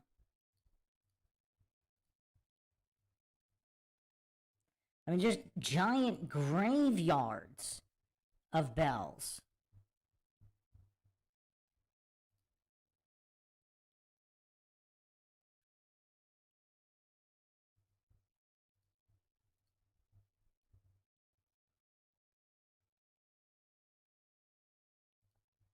I mean, this is just really, really mind-shocking stuff. I mean, are we really in revelatory times where all truth shall be revealed?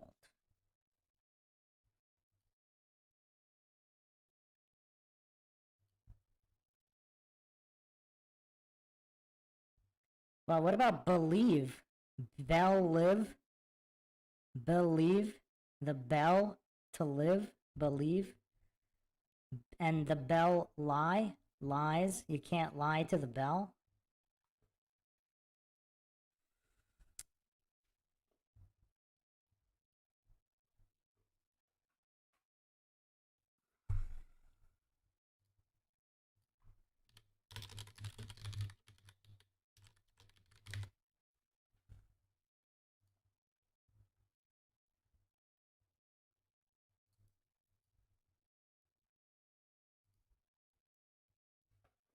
Let me see if I could actually get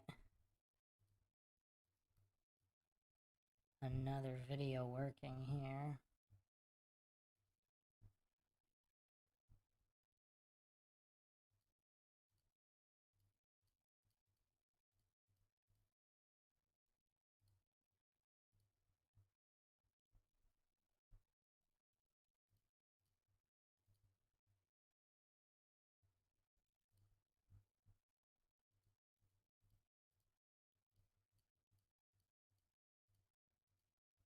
Yeah, I have another video. So supposedly I'm seeing here literally hundreds of thousands of bells were just destroyed and taken to these bell cemeteries.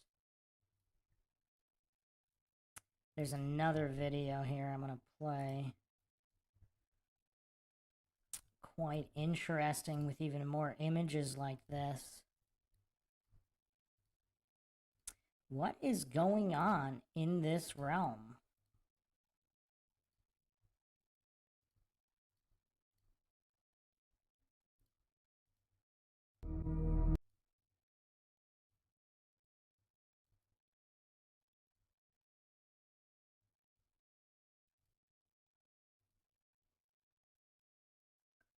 I mean, there's just entire bell graveyards. I mean, this is crazy stuff.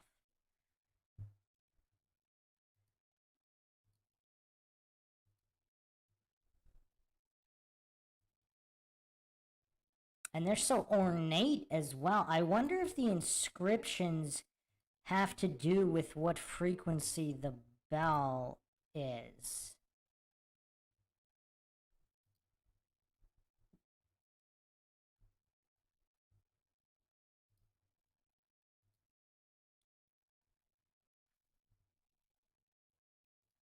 I mean, these are really gigantic bells. Like, why would they be necessary? I mean, think about that.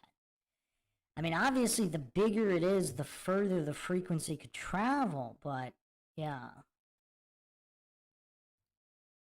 And why are they getting rid of all of them? I mean, it's just weird. Those aren't that huge, but again, just all these bell cemeteries. I mean, that's a lot of bells.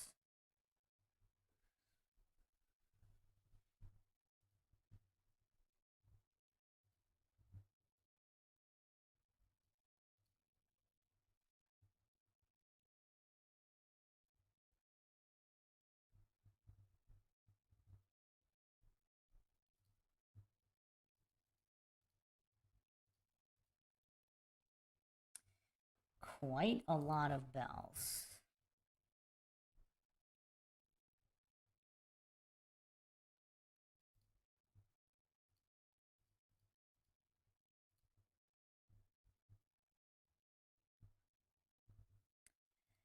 So yeah, I'm going to round out the episode here. I have part 2 coming, which is going to be just as mind-shocking, if not more so.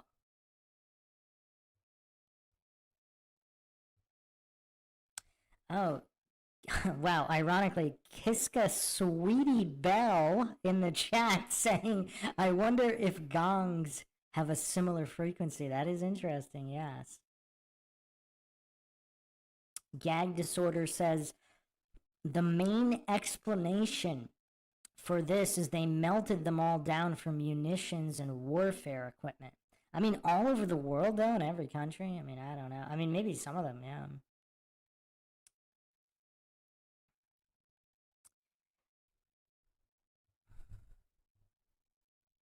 Well, also, like, bells, churches, cathedrals, cathode, real, cathedral, cathode, real, electricity, cathodes. Very, very interesting stuff hidden in the words themselves. So, hope everybody enjoyed another edition of the MindShock podcast. We will be back for more in episode 2 of the Reptilian Conspiracy.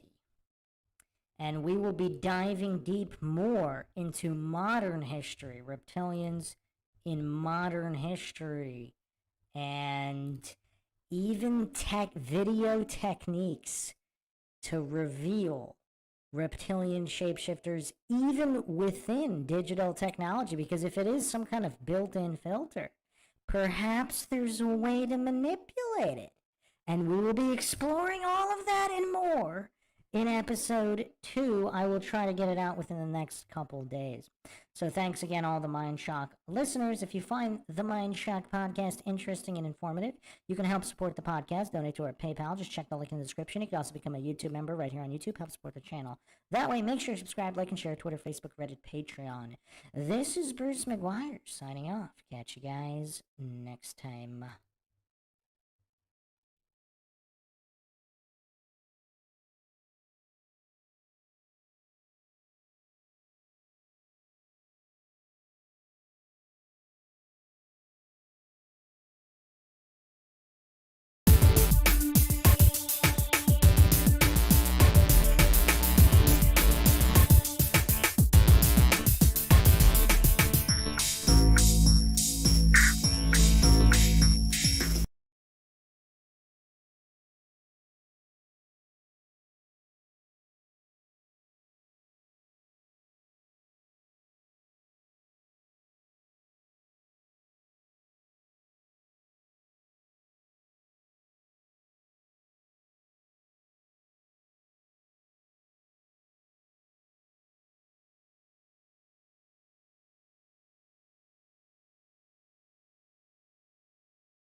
Welcome to MindShock. This is your host, Bruce McGuire, and this is the Reptilian Conspiracy, episode 2. And we are going to be going over even more mind-shocking revelations.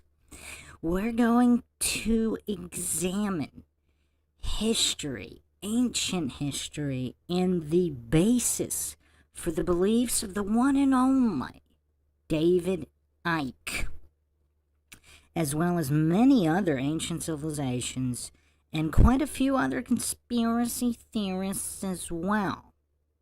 This is not the brainchild of David Icke. Perhaps he's the most famous proponent in recent times, and a lot of coincidence theorist goofs hallucinate that genetic logical fallacies don't exist.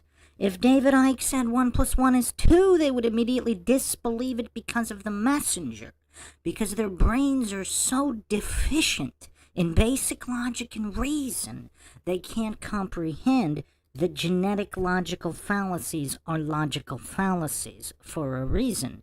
They don't have the mental capacity to examine arguments on their own merit.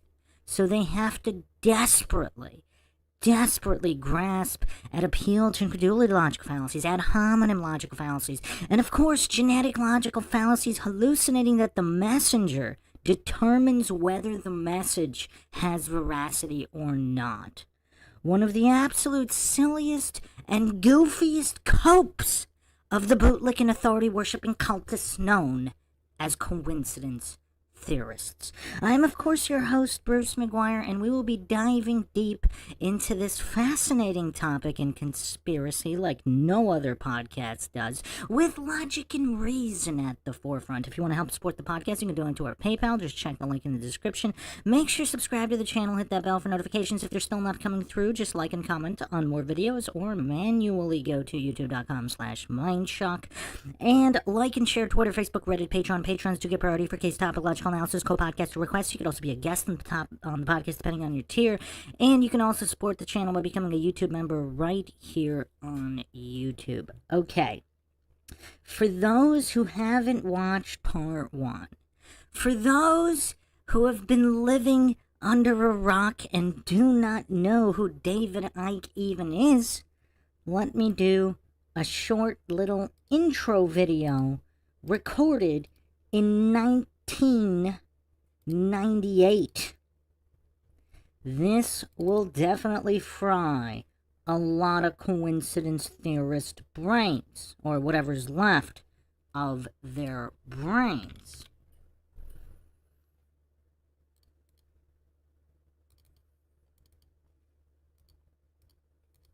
Now keep in mind, this is 1998. How much of what David Icke has said has come to pass?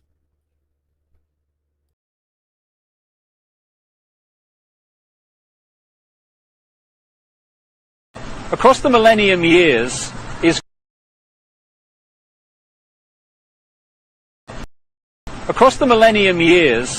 crunch time in this whole agenda, crunch time for the human race. This is the time when this network of interbreeding bloodlines wants to bring in its global fascist structure of a world government to which nation states would be administrative units, of a world central bank and a world currency, a currency that wouldn't be cash, it would be merely electronic, for which there are fundamental implications for human freedom. And also the world army, which is designed to be NATO, expanding and expanding as it is now, of course, to become the fully fledged world army, world police force. And underpinning that little lot is designed to be a microchip population, in which we are microchipped with our financial details, our medical details, etc., etc. And that would allow not only electronic tagging, people knowing where we are all the time, it would allow the external manipulation through this electronic means of our mental and emotional processes. This will happen unless the human race wakes up and wakes up fast. And to do that, we need to understand what's really going on.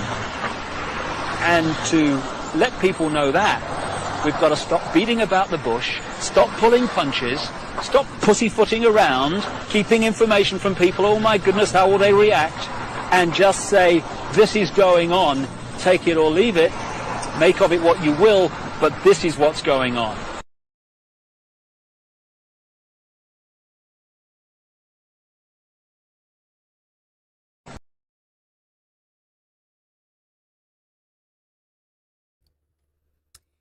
Make of it what you will.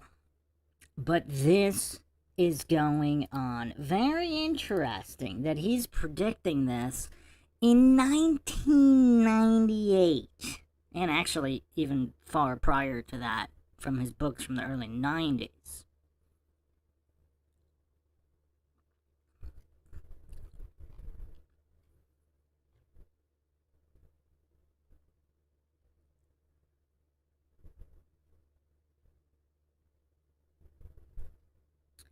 So what does everybody make of David Icke's predictions here? Eerily similar to the Mark of the Beast.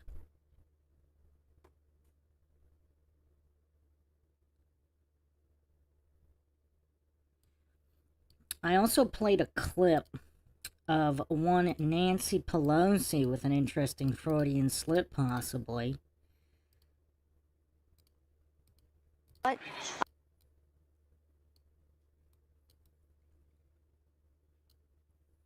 this was on a previous live Q&A.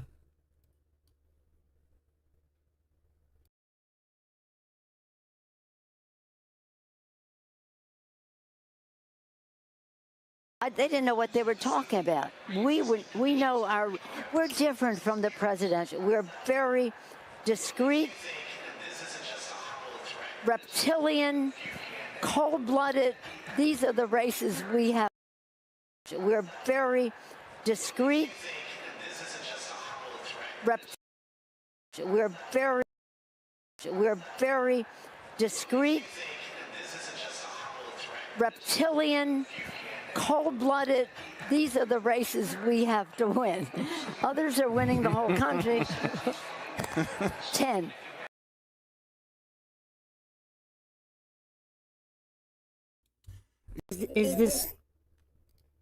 Is this some kind of revelation of the method?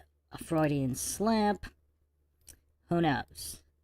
But quite curious. Curious indeed. There have been quite a few mainstream media slips over the decades. Court of Public Opinion said these guys never give credit where credit is due. Those sci-fi books were written in the 50s through the 70s. Oh, my friend, the Court of Public Opinion, these concepts are far older than that. We're going back hundreds and even thousands of years regarding these theories. And we will be doing that shortly, but let me set the stage first. Sutsaka in the chat saying he needs a Freudian slap. I don't think you want to be alone with Sigmund Freud, Sutsaka.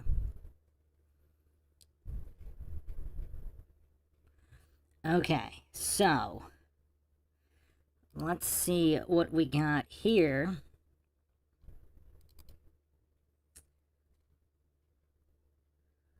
Let's go to 1934, my friends. 1934 is our next stop.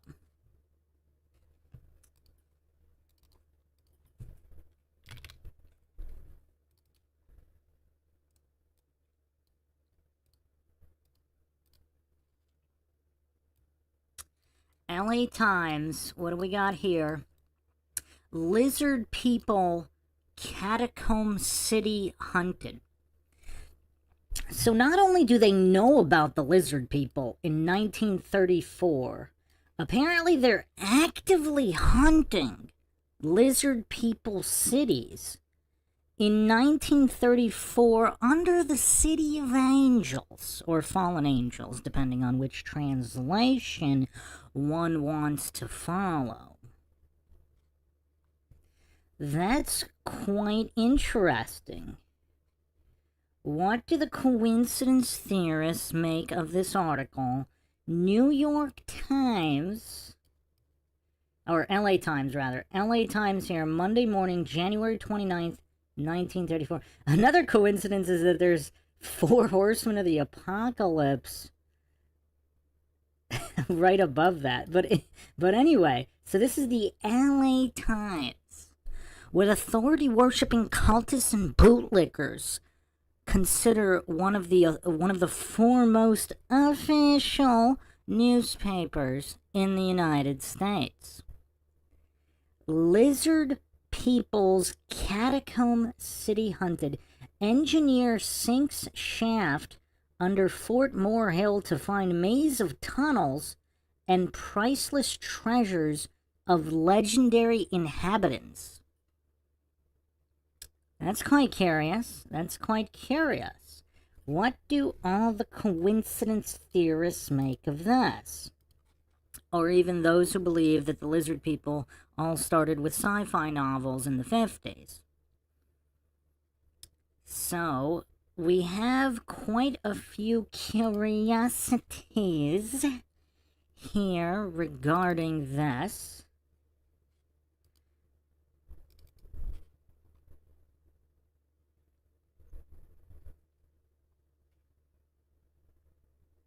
And did we talk about, just throughout all the history, we have the Snake Brothers of Native Americans, Carlos Castaneda and the Archons, and then David Icke actually borrowed, let's say, a lot of Carlos Castaneda's work, who allegedly had insider information from shamans, Yaqui, the man of knowledge, that he called Don Juan Matus, and Castaneda published these novels in the 60s.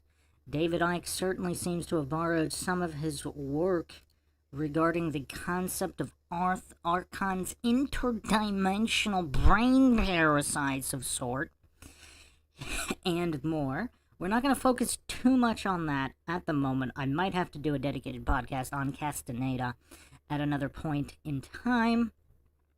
However, again, this does not originate with David Icke. David Icke wasn't even born in the 1930s at the time of this LA Times article regarding the lizard people's catacomb city under the city of angels or fallen angels.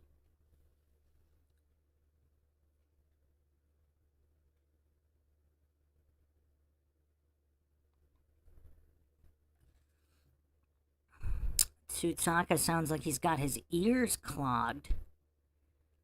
Interesting. Tsutsaka, one of our resident Dunning-Kruger goofs here, in the chat, always amusing. Carmichael says, Princess Diana's best friend wrote about how Diana told her the queen was a shape-shifting reptile. Diana knew it and was killed. I will be going over that on the Princess Diana podcast, a lot of those theories and funny business surrounding her demise or alleged demise, depending on which theory you believe.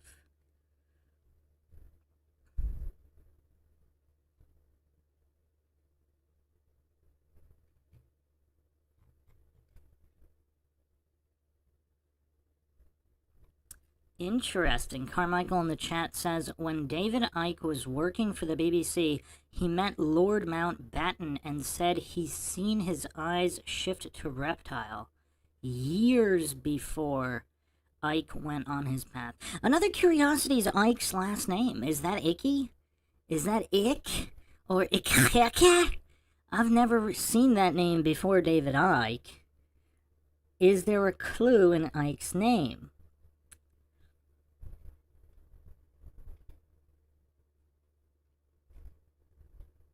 Iske?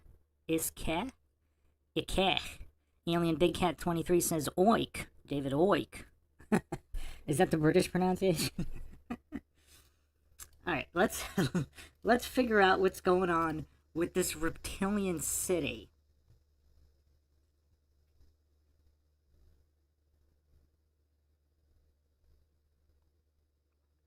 So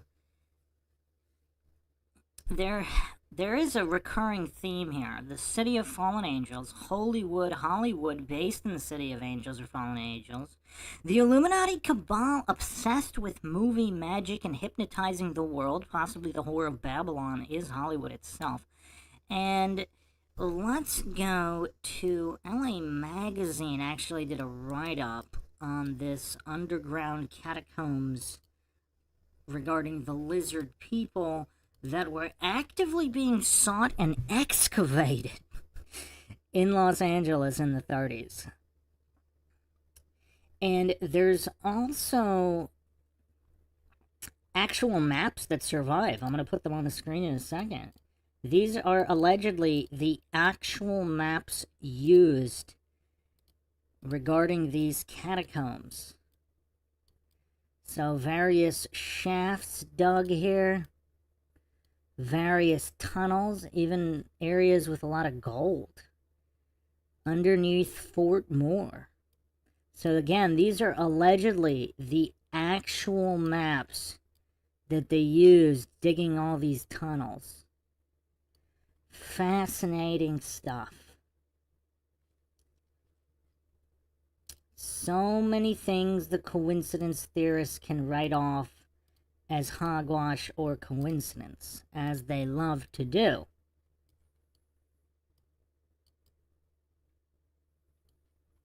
North portal of Broadway Tunnel. Portal? Interesting, they call it a portal. Physical portal or interdimensional portal? Are we seeing some parallels to Hollow Earth here? Would that surprise anybody? Stargate, Hollow Earth, etc. So these tunnels were allegedly drawn by G. Warren Shapeshifter in 1933, labeled Underground Tunnels of the Lizard People. So I'm going to read this article here from Los Angeles Magazine by Glenn Creason, January 22nd, 2014. The Underground Catacombs of LA's Lizard People. One of the more colorful urban legends of LA is that of the lizard people, an advanced race of humans who created an underground city here some 5,000 years ago. According to the story, incalculable riches and gold tablets with the origins of human civilization carved into them were just waiting to be discovered by some savvy treasure hunter. This super race, allegedly related to the Mayans, had purportedly fled a catastrophic meteor shower and created several such communities along the Pacific coast, including the one in our Deer Basin.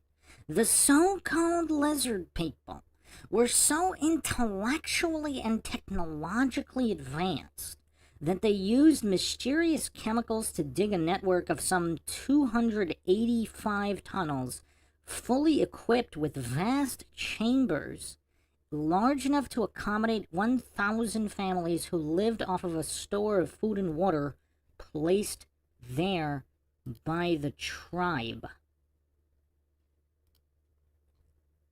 This story, loosely drawn from a Hopi Indian myth by a tribesman called Chief Greenleaf, was told to a geophysicist and mining engineer named George Warren Shapeshifter in 1933. As it turned out, Shapeshifter had invented what he called a radio X-ray machine, which he believed could detect underground tunnels. Add to that the promise of an ancient sheepskin map held by two other treasure seekers, you have a tale that went viral by 1933 standards.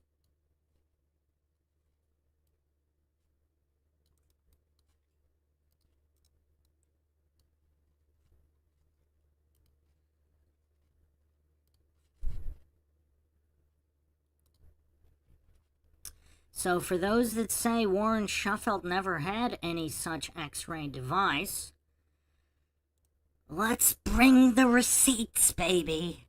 Let's start bringing the receipts.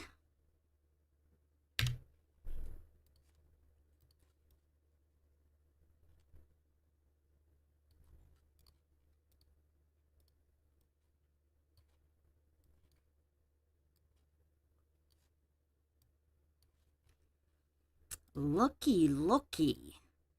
What do we have here?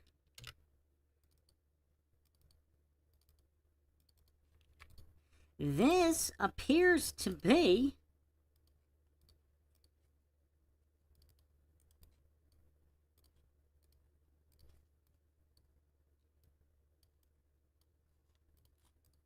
none other than mining engineer G. Warren Shapeshifter with a radio X-ray device for underground observations. This is direct from the Los Angeles Times photographic collection for the goofs hallucinating. This is AI or a faked picture. This is directly from the UCLA Library digital collections from the Los Angeles Times photographic collection.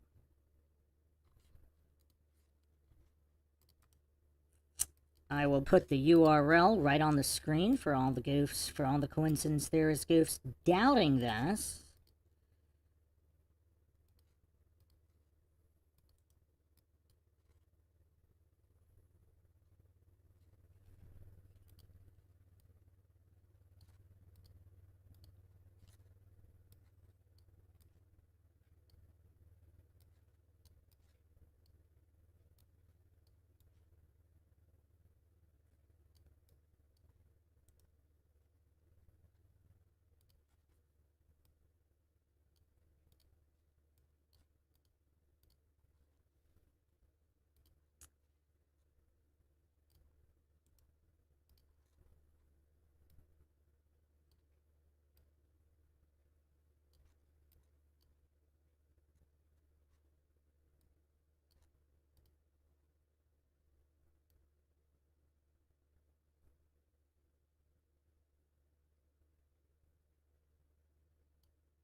So there's the URL here for all the goofs. So we got the receipts here. These are the receipts. Now, obviously, we don't know exactly how this machine works, but apparently this image is authentic.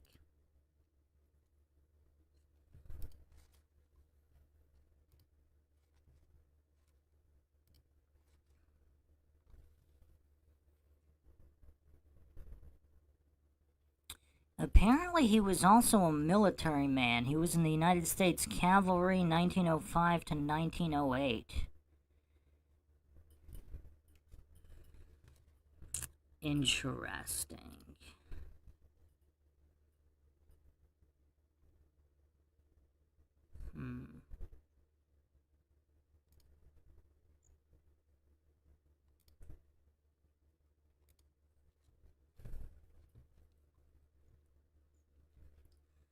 Very, very interesting.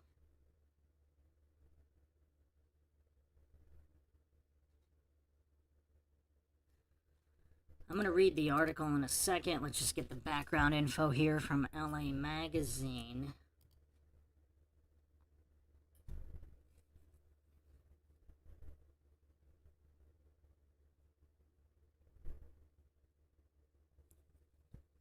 Tsutaka's still projecting in the chat.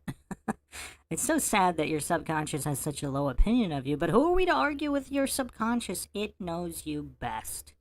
Tsutsaka, the ultimate goof of this world. There you have it, the truth straight from the guy's subconscious, which knows him better than anybody else.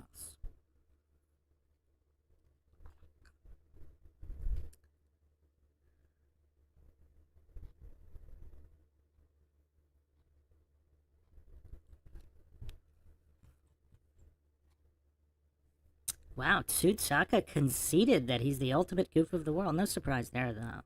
I mean, any goof that's has this much of a fetish for humiliating themselves in chat time and time again. I mean, no one's surprised, Tsutsaka. Nobody's surprised by your concession here. Well done indeed. Okay, so let's continue the article.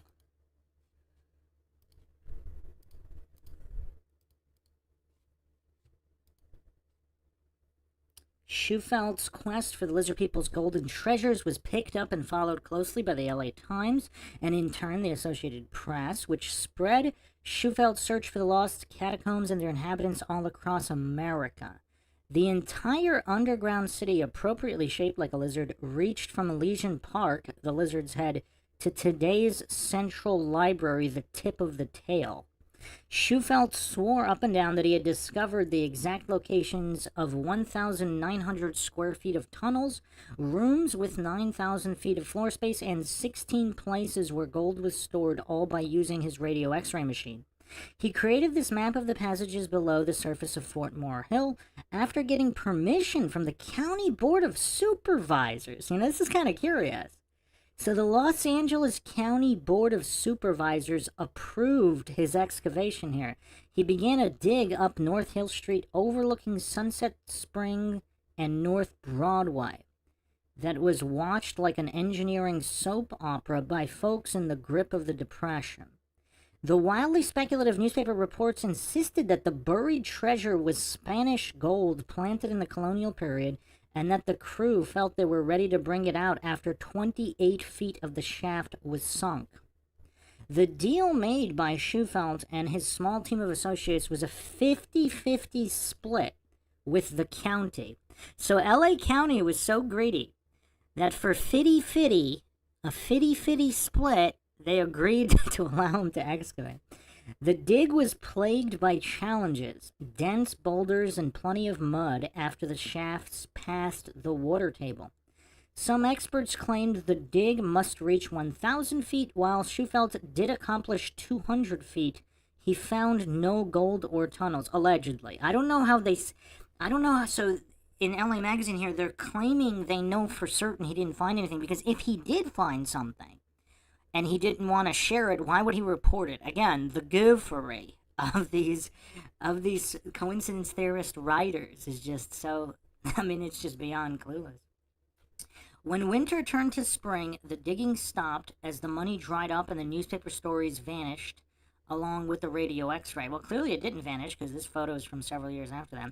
G. Warren, as he was called in the days of the Great Lizard City Quest, stayed around Los Angeles and finally passed on in North Hollywood in November '57, leaving behind a great story and this memorable map. So again, what a lot of clueless coincidence theorists don't realize, like if he actually did find something legit, and let's say he did report it, if this conspiracy is true, obviously it would be covered up. Or he himself would pretend he didn't find anything, even if he did, if he wanted to keep gold, treasure, etc. But obviously coincidence theorists don't have the mental capacity to understand those possibilities and those variables. Obviously, I'm not claiming they're true. I don't claim anything is true or untrue. This is, of course, MINDSHOCK, where the only thing we know for sure is that we don't know anything for sure.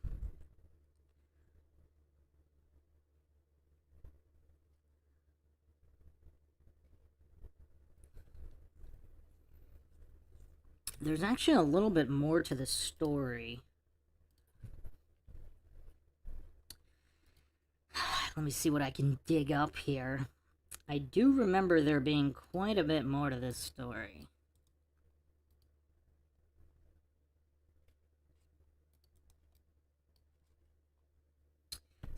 Apparently somebody was interviewed at some point. Like the Native Americans knew about this underground city.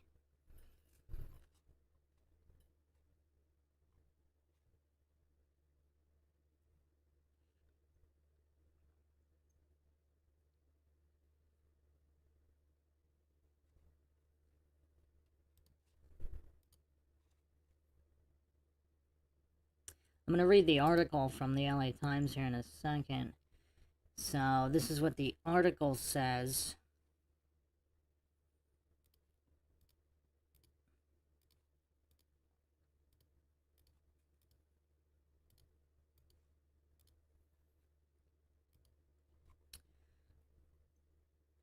Busy Los Angeles, although little realizing it in the hustle and bustle of modern existence, stands above a lost city of catacombs filled with incalculable treasure and imperishable records of a race of humans further advanced intellectually and scientifically than even the highest type of present-day peoples, in the belief of G. Warren Shapeshifter, geophysical mining engineer, now engaged in an attempt to wrest from the lost city deep in the earth below Fort Moore Hill the secrets of the lizard people of legendary fame in the medicine lodges of the American Indian.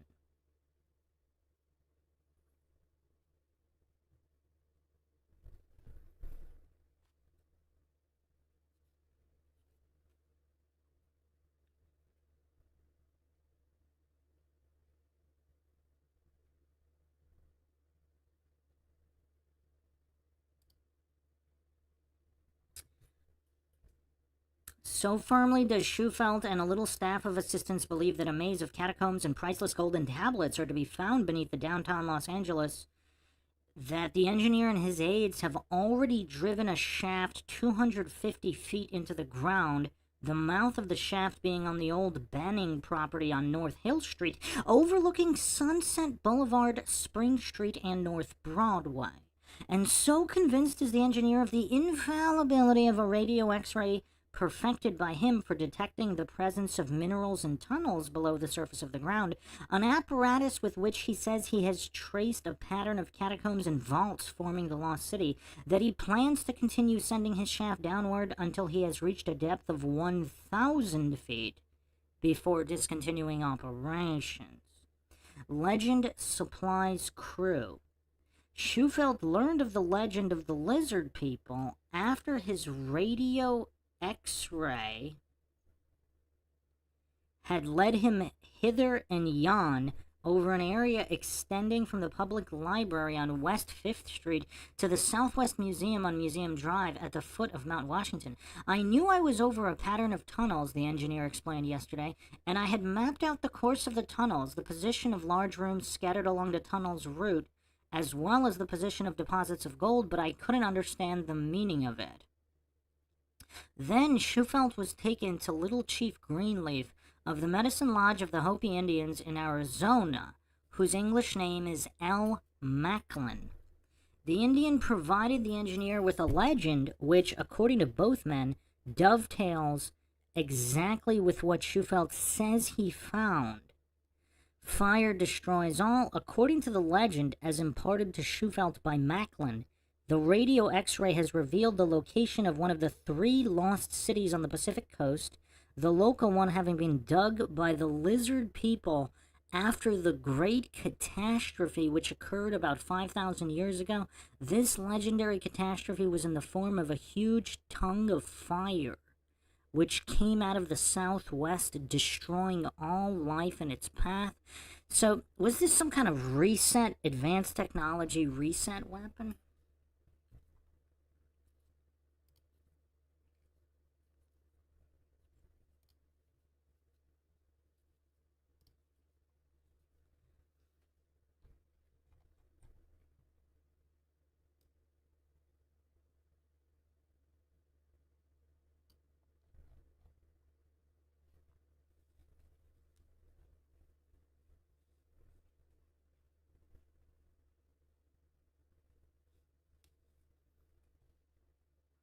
So what Shufelt said was that the drilling hit a water deposit which flooded the tunnels, making further excavations impossible. So that's what Shufelt reported to his financial backers.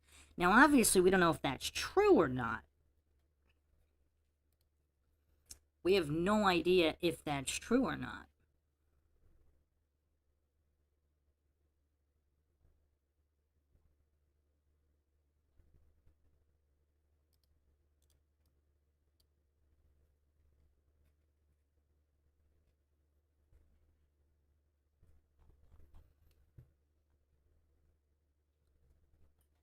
Carmichael asks, have you looked into the destroying of bells? Tartaria loved bells. Apparently the reptiles hate the frequency bells give off. Who knows? Yeah, that was in episode 1, my friend. If you check out Reptilian Conspiracy episode 1 here on MindShock, link in the description, we go over all that.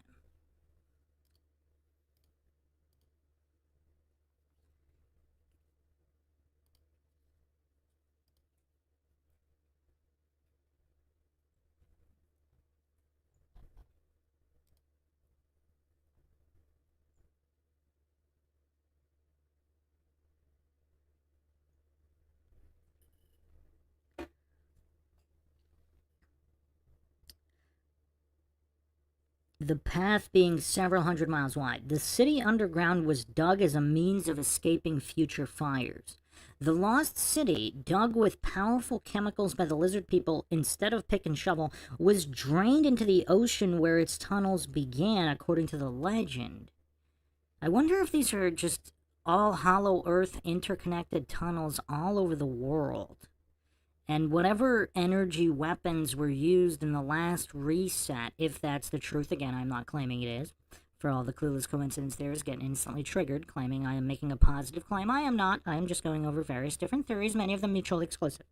So if there was some kind of direct energy weapon or advanced weapons in the last reset, is that why there are so many underground cities? Because certain peoples of the world were concerned about a future, the survivors were concerned about such a future event for the next reset.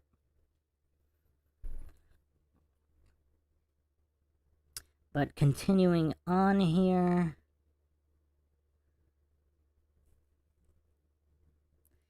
the lost city, okay, according to the legend, the tide passing daily in and out of the lower tunnel portals and forcing air into the upper tunnels provided ventilation and cleansed and sanitized the lower tunnels, the legend states. Large rooms in the domes of the hills above the city of Labyrinths housed 1,000 families in the manner of tall buildings, and imperishable food supplies of the herb variety were stored in the catacombs to provide sustenance for the lizard folk for great lengths of time as the next fire swept over the earth. city laid out like lizard. The lizard people, the legend has it, regarded the lizard as the symbol of long life. Their city is laid, I mean, I wonder if there's adrenochrome connections here. The city is laid out like a lizard, according to the legend. Its tail to the southwest, far below 5th and Hope Streets. Its head to the northeast at Lookout and Marda Streets. The city's key room is situated directly under South Broadway near 2nd Street, according to Shapeshifter and the legend. This key room is the directory to all parts of the city and to all record tablets, the legend states. All records were kept on gold tablets, 4 feet long and 14 inches wide. On these tablets of gold, gold having been the symbol of life to the legendary lizard people, will be found the recorded history of the Mayans. And on one particular tablet, the southwest corner of which will be missing, is to be found the record of the origin of the human race. So built into this legend is that the origin of the human race is missing from the tablet itself. How did they know that? That's curious. Tablets photographed. Shapeshifter stated he has taken X-ray pictures of 37 such tablets, 3 of which have their southwest corners cut off. Quote, my radio X-ray pictures of tunnels and rooms, which are subsurface voids, and of gold pictures with perfect corners, sides and ends, are scientific proof of their existence, Shapeshifter added. However, the legendary story must remain speculative until unearthed by excavation, end quote. The lizard people, according to Macklin, were of a much higher type intellectually than modern human beings. The intellectual accomplishments of their 9-year-old children were equal of those of present-day college graduates, he said. It's a very specific age. So greatly advanced scientifically were these people that in addition to perfecting a chemical solution by which they bored underground without removing earth and rock, they also developed a cement far stronger and better than any in use in modern times, which they aligned their tunnels and rooms. Hills enclose city. Macklin said legendary advice to American Indians was to seek the lost city in an area with a chain of hills forming the frog of a horse's hoof. The heck does that mean? What a riddle there. The frog of a horse's hoof. The contour of hills surrounding this region forms a design substantiating Shapeshifter's findings, he said. Shapeshifter, so is that kind of like, okay, so there's something the shape of a frog inside something the shape of a horse's hoof. Shapeshifter's radio device consists chiefly of a cylindrical glass case inside which a plummet attached to a copper wire held by the engineer sways continually, pointing, he asserts, towards minerals or tunnels below the surface of the ground, and then revolves when over the mineral, or swings in prolongation of the tunnel when above the excavation. He has used the instrument extensively in mining fields, he said.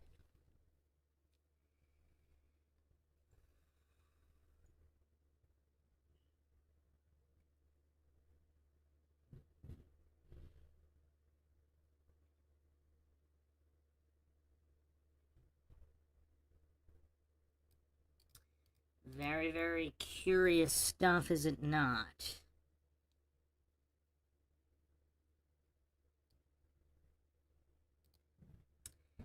Very, very interesting stuff indeed.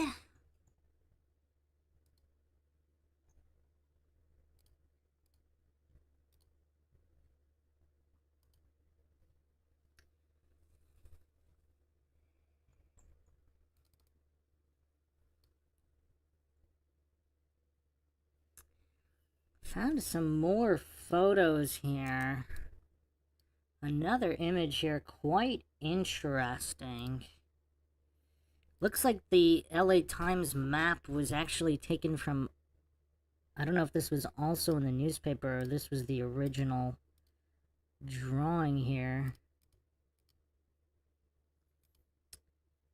But let's take a look at this.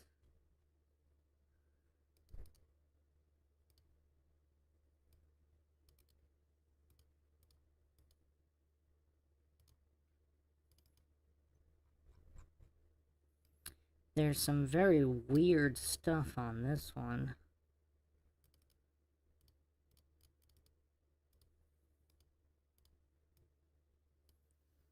So we have, I don't know if this is a reference to the Mayans here on the top. And then we have some other photographs here, additional photographs of this X-ray machine device, as well as some, it looks like there's some kind of excavation going on here. Quite interesting indeed.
Yeah, apparently, just reading here, apparently there were a few different excavations here. This article is from the second excavation.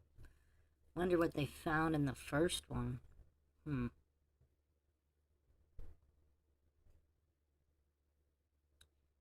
Curious. Very curious.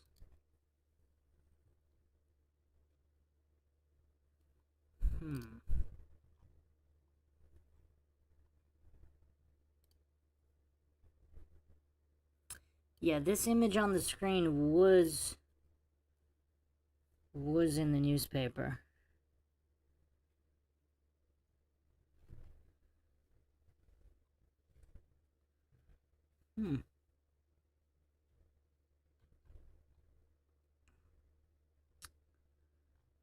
What does everybody make of this? And then, of course, it was disappeared and never referenced ever again, which is another curiosity, is it not?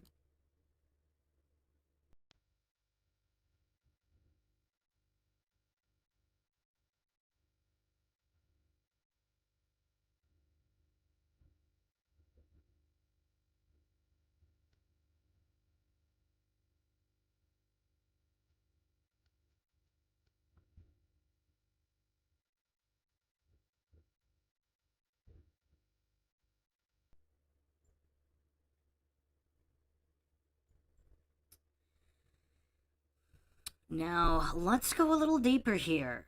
Miss Edith Eldon Robinson of nearby Pico Rivera sent a letter to the Journal of the American Society for Psychical Research, September 26, 1934. She claimed she had a vision of an ancient submerged civilization under Los Angeles. her vision described a culture of surpassing excellence with a development of art and architecture superior to anything now existing. She had a vision of tunnels extending to the seashore, much like Chief Greenleaf claimed. She wasn't alone when she had her moment of clairvoyance, and her friends swore that she had it before any of the lizard people business was announced by the local newspaper.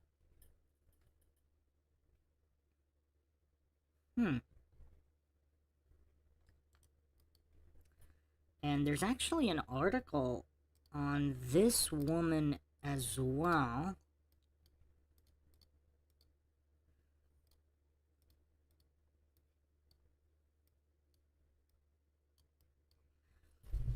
Case record of a vision of a vanished civilization in the Californian area.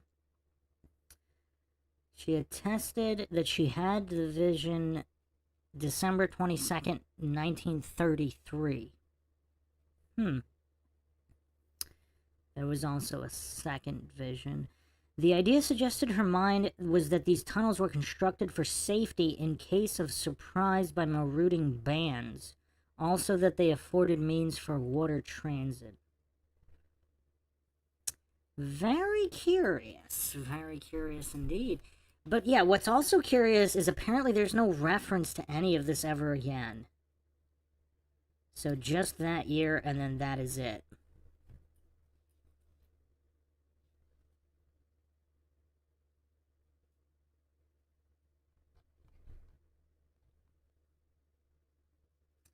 What's also curious is for all the goofs hallucinating that Shufelt was just some kind of scam artist, what's interesting is that his machine actually did work, unless that's all coincidental, because there were tunnels and shafts that they found.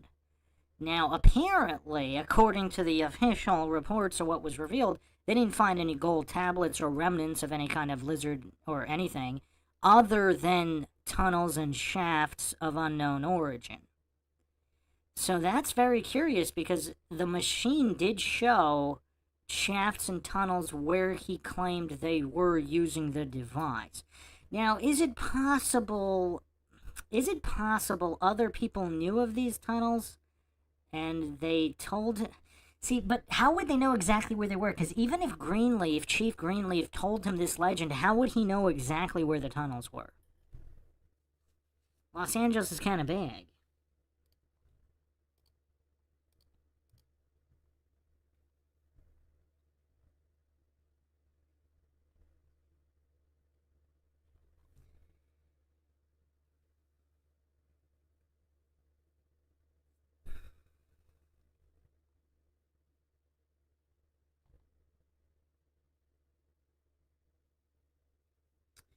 Carmichael says, remember that one guy who worked for the government in DUMBS said he's seen reptiles underground and got his arm zapped off? I don't remember anything about an arm zapping off, but I do remember more than one guy who made that claim.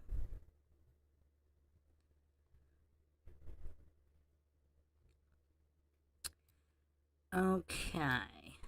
So yeah, does anybody else find it curious that there really is nothing else here?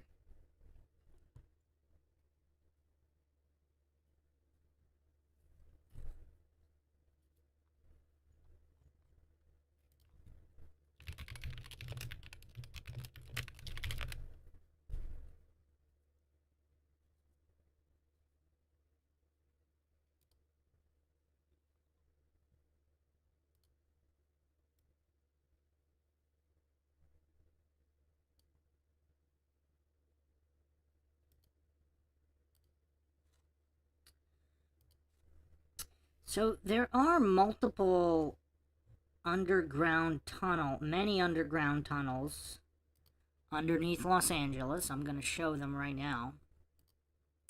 Over 11 miles of underground tunnels. This is all official on record.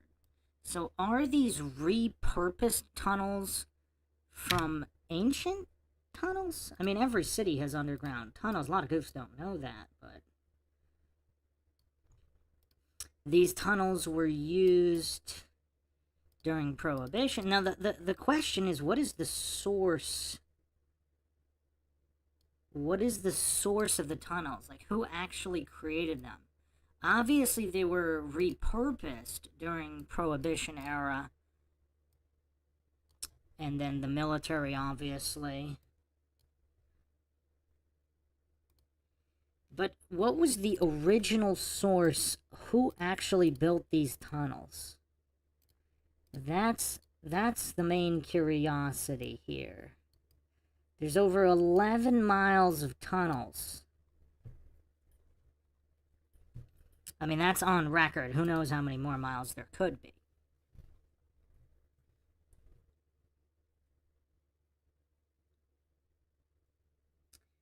So my question is the source. Oh yeah, Phil Schneider, Carmichael. Yeah. Phil Schneider claimed he got his arm zapped? I don't remember that part.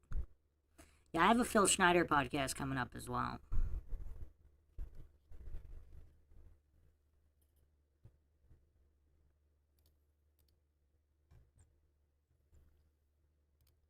So all these countless tunnels underneath Los Angeles and many other cities, I mean, again, like, has anybody actually been able to trace the construction of the tunnels themselves? Are they simply repurposed?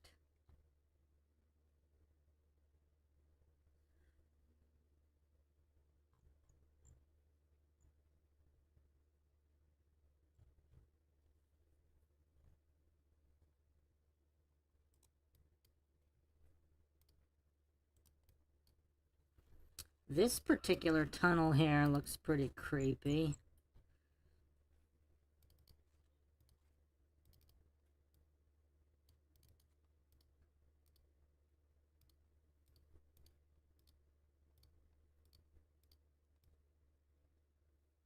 Does it not? I mean, that's straight out of a horror movie.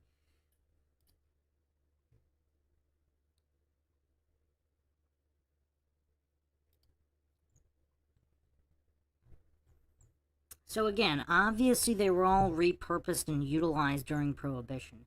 But what about the source of the tunnels? And for some of the subway tunnels, again, were they simply repurposed from older tunnels? Obviously, it's difficult to find definitive information on construction of tunnels over 100 years ago.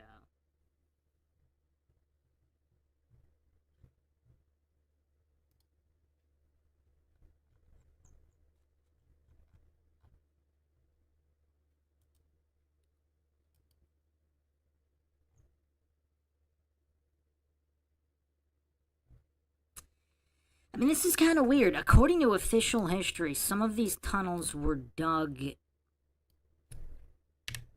They were dug for rail lines, but it doesn't look like it. Just from the sewer drainage and such.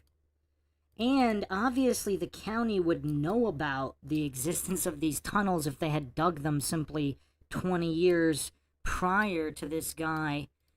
I mean, they would be all in the record. So apparently he discovered these tunnels that nobody knew about, or are they offshoots of the tunnels people did know about? And the county didn't know about them. And the ones they did know about were repurposed. And, I mean, does this look like a rail? I mean, this does not look like it was built specifically for railways. I mean, look at the drainage here in the middle of the image. I don't know. I don't know about the materials here used for the construction either. This almost looks kind of like almost Celtic in style, something you'd see in Britain. But notice how different this image is from the image directly to the left, which looks like a modern construction tunnel, which again could have still been repurposed though, because if it was an ancient tunnel, they just added modern concrete around it. Or modern cement, whatever they used around it. So it could still be a more ancient tunnel, because that's kind of a big tunnel to dig from scratch. Yeah, it's tough.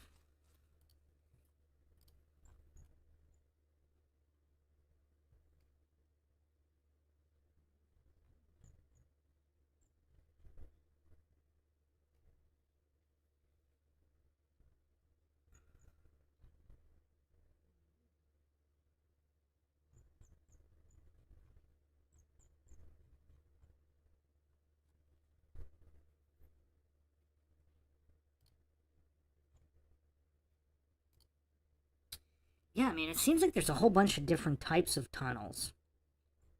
There's modern tunnels, and they're tunnels that look a little bit more ancient. Here's an image of a modern tunnel. Again, we have no idea if it was repurposed or not, but it actually looks a little bit smaller. It looks smaller than these older looking tunnels. I mean, that's definitely not big enough for a train. So, yeah, I mean, was it just a more narrow tunnel that was repurposed? We obviously do not know. But if anybody, and if nobody has any other thoughts here, we will move on to David Icke and the African shamans and ancient African history regarding the reptilian entities. Buzzard Clementine says, yeah, the modern-looking ones look like the ones the military government builds, yes.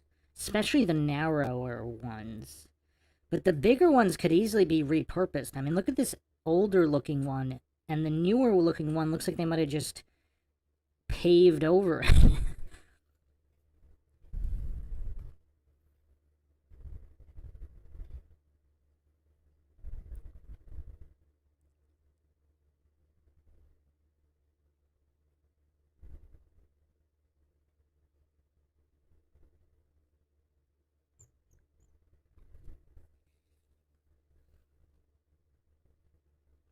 Radar says, my thinking is everything was a lot more joined up and everyone traveled quite a bit.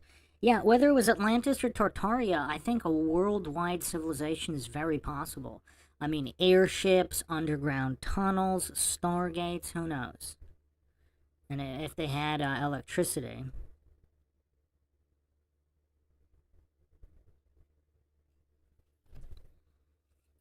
Alright, so let's move on to the African shamans.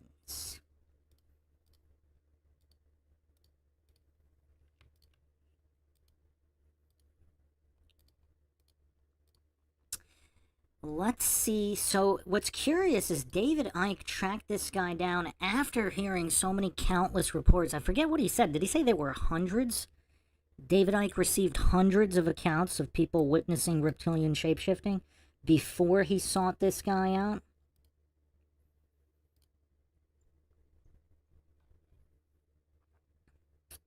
So this was a multi-hour, I think it was 6 or 8 hours. I have trimmed it down for us to examine here. A little bit more digestible. This is an individual known as Credo, and Icke will provide the intro here. Credo Mutwa.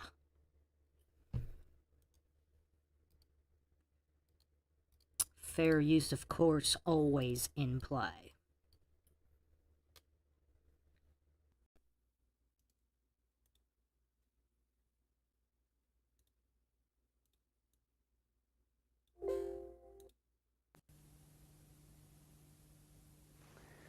Hello, and welcome to Africa, this enormous and astonishing continent. South Africa, to be more precise, just a short drive outside Johannesburg. And I'm here to talk to a remarkable man, Credo Mutwa. When I first came to South Africa about 18 months ago, within 2 or 3 days, I was introduced to Credo Mutwa. I'd never heard of him at the time, but from the moment I met him, I didn't stop listening and he didn't stop talking for at least 5 hours. And within the first few minutes, I realized I wasn't just in the presence here of a man of great knowledge, and he's certainly that. I was in the presence of a genius, a unique human being. And Credo Mutwa is without doubt the most incredible man it has been my honor to meet. Credo is what some people around the world call a shaman, and some deeply, deeply ignorant people call a witch doctor. And to give him his official title, he's a Sanusi in the Zulu nation. Sanusi is the carrier, the keeper of the ancient knowledge of so much, including the ancient knowledge of history of Africa, where all this came from, where the people came from, what the truth of history is, instead of the largely nonsensical version of history that we get through the universities and the schools from very, very well-educated professors who know. There are only 2 Senussis left in South Africa. Credo is one. And that's terrifying, because it means the true version of the history of this continent is dying. It's being lost to this official nonsense that we're told is history, but it's absolute garbage. History has been rewritten, and the people who can put that history together again are going out of this world as they age and are not replaced. So you're about to have, as I have, the enormous privilege of hearing this man talk and seeing his knowledge preserved for as long as the electronic medium exists. He is the official storyteller and keeper of the history, the knowledge of the Zulu people. But you know, knowledge is a very dangerous thing when you're trying to hold people down into a mind prison, you're trying to manipulate them, you're trying to control them. And so people like Credo Mutwa, who have the knowledge to rewrite history and therefore rewrite the present, they are very dangerous people to those that wish to control and suppress. This man has had endless threats to his life, endless attempts on his life, right up to the last few days. And he has upset the hierarchy of his own people as much as he's upset those others in other cultures and other races that wish also to suppress the truth for reasons of preserving their own religious domination or keeping people in ignorance. And so I've come here to talk to Credo at length about many things. And this is a series of unique videos with a unique man. And what we're going to start out with is to concentrate on a bizarre story. An off-the-wall story, you would think, but one which he is confirming at every turn from his own background, his own unique knowledge of this continent. Over the last few years, as I've been trying to uncover how the world's controlled by a few people, which it is, and who those people are, it has emerged from my research that, bizarre as it may seem,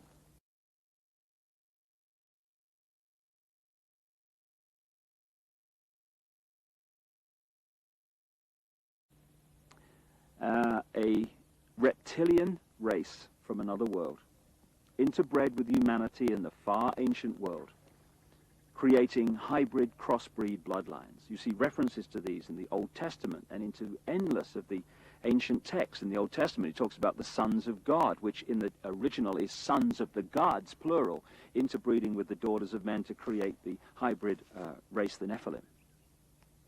These gods were the literal gods of the ancient people. And they used to sacrifice people literally to the gods. And these crossbreed bloodlines, as ancient accounts tell around the world, were put into the positions of ruling royal power in the ancient world.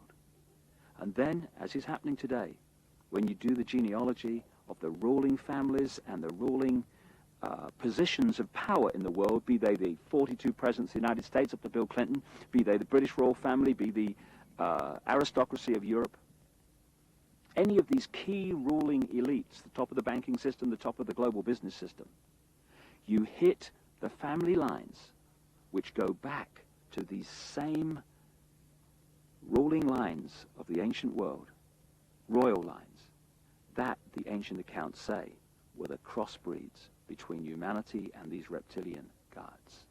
In other words, a reptilian extraterrestrial race has been controlling planet Earth for thousands of years to this day and putting its genetic compatible bloodlines into the positions of power as presidents, prime ministers, banking leaders, business leaders, etc.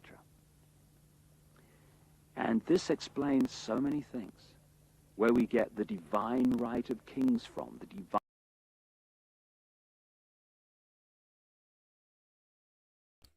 Okay.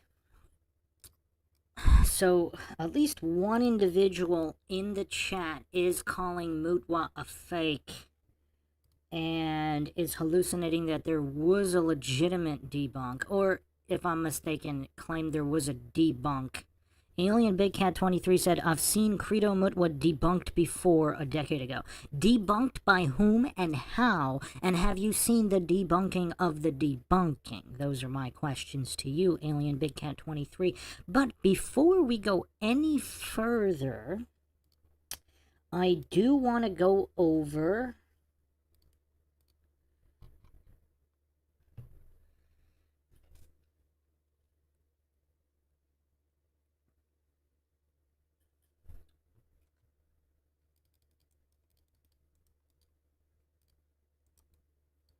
whether or not Mutwa can be authenticated.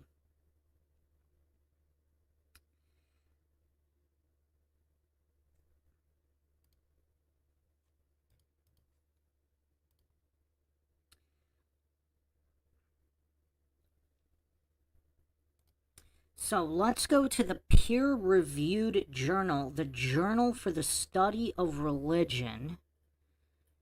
And this is a South African journal. Scholarly Contributions, Contemporary Significance in the Academic Study of Religion. Okay, in South Africa. So let's go to volume 15, number 2, 2002. And this is, I'll put it on the screen for all the coincidence theorists, because we have to provide all the receipts here. Because a lot of goofs will just hallucinate he's a fraud and he's just this random guy who made up that he's a shaman. But obviously here on MindShock we will provide all the receipts.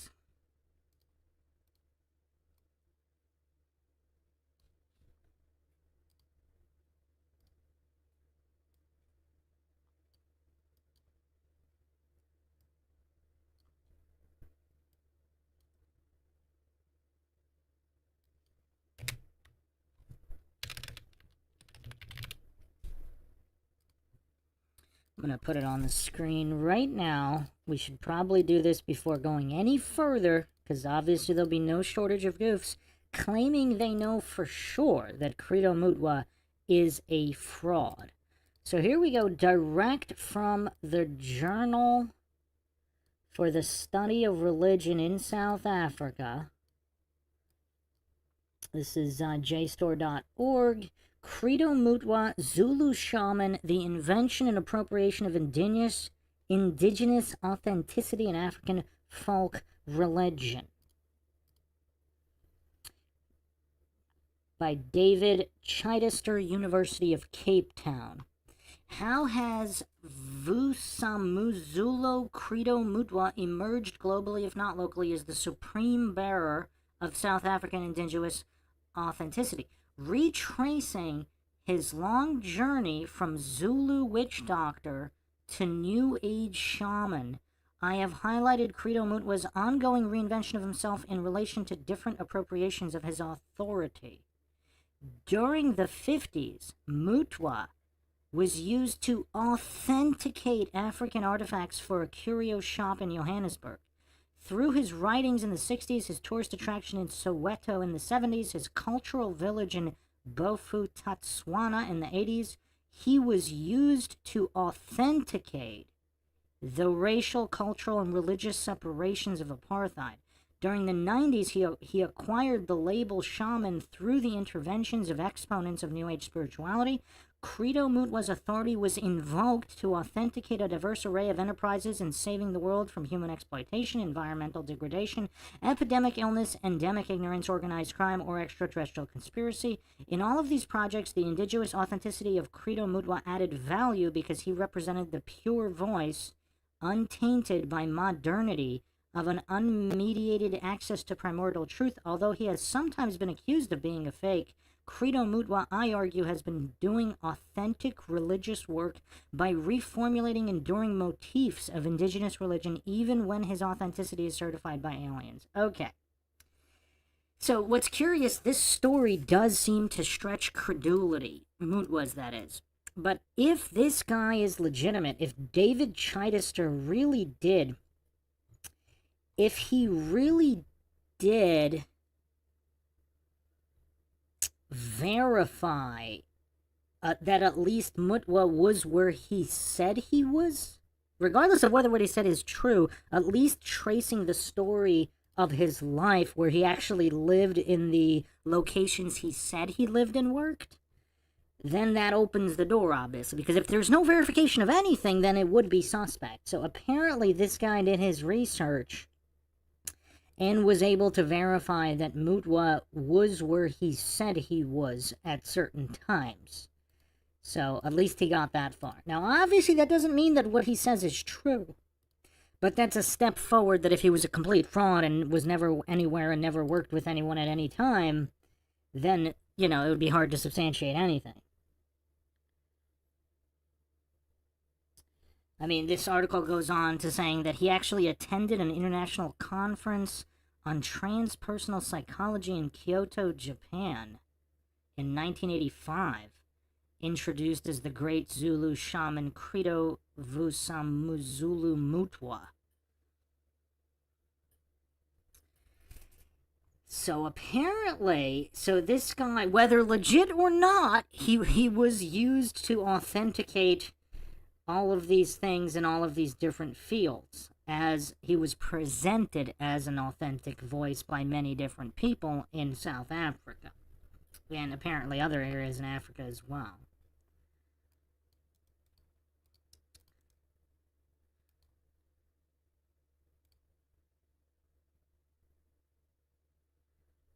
Again, doesn't mean what he's saying is true, but perhaps it could mean that he is saying what he believes is true. Perhaps. Now, I wonder what the alleged debunking brought up. Because I've seen a few hit pieces, but it's mostly just conjecture. They didn't actually bring up anything definitive proving him a fraud. They say some of his artifacts of the aliens are fake. He doesn't say they're legit. He actually legitimately says that he, like, that painting in the background, I think he says he drew it, and some of the artifacts he made himself. They're handmade by him. He wasn't purporting that they were made by the reptilians. Maybe there's one or two pieces that he is purporting to be made by reptilian. I haven't seen those pieces debunked, but the ones that he admitted he made himself, I mean, what are you going to debunk? He's not claiming that those pieces were made by the reptilians.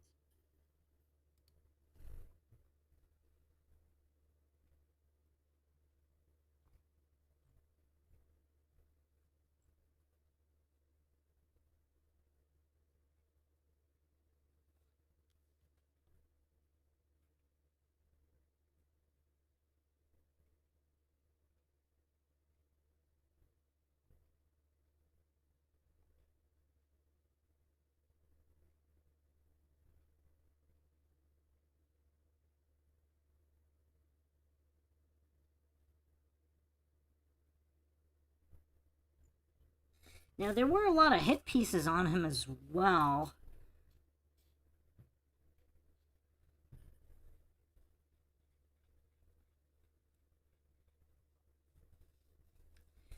I'm reading another article here that says Chidester actually calls him a fraud also.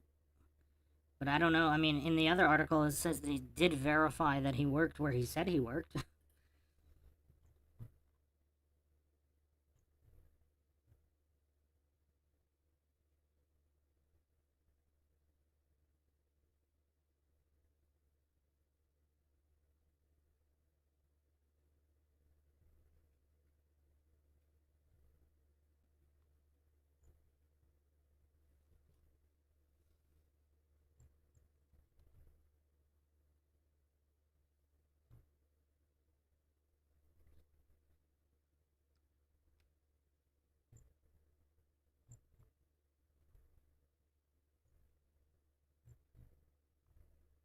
Just give me a second. I'm looking at this other work here.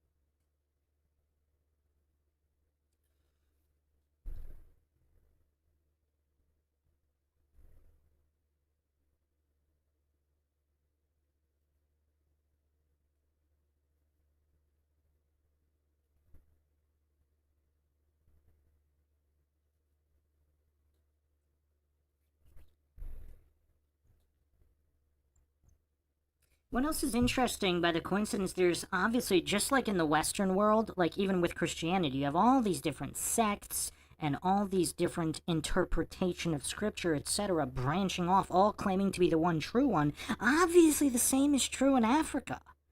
So a lot of these coincidence theorists and these goofs doing hit pieces on Credo, they do the same thing. They go to a different spiritual expert or whatever who says that Credo is wrong and a fraud, and they just take his word for it. And they use that as evidence that Credo's the fraud, where, again, you can go to Credo, and Credo will say the other guy's the fraud. And you could easily do just as silly as a debunking hit piece on the spiritual individual of Zulu mythology or whatever that says Credo's the fraud. They could point the finger at each other and say each is the fraud. So this level of goofery and hallucinating legitimate debunks, I mean, this is all basic logic. This is all very, very basic logic. What does everybody think here? Let's do a poll before we go any further. Let's do a poll.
Another thing I've found here is that people who interviewed him well into his 90s say that he's consistent. Everything he's saying about the mythology and his own stories are 100% with consistent to what he wrote so many decades prior. So he is consistent, again, whether what he's saying is true or not.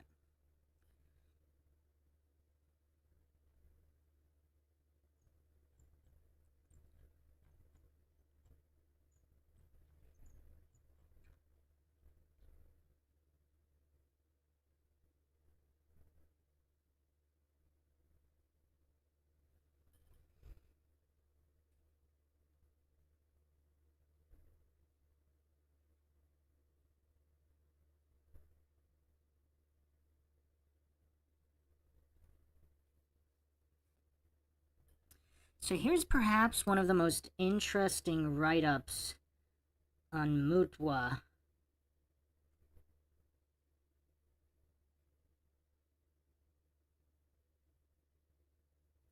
Is November 2018, Studies in African Languages and Cultures, Vasumazulu Credo Mutwa, Sangoma, African Sage, Fraud, or New Age Shaman, written by Agnieszka Podeleka, University of South Africa.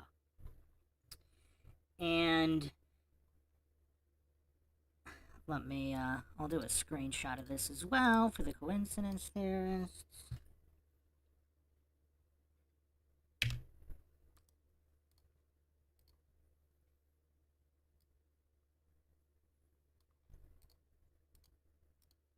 But I think we need to lay all this out before all the goofs just hallucinate he's a debunked fraud, because that couldn't be further from the truth. Even if what he's saying isn't true.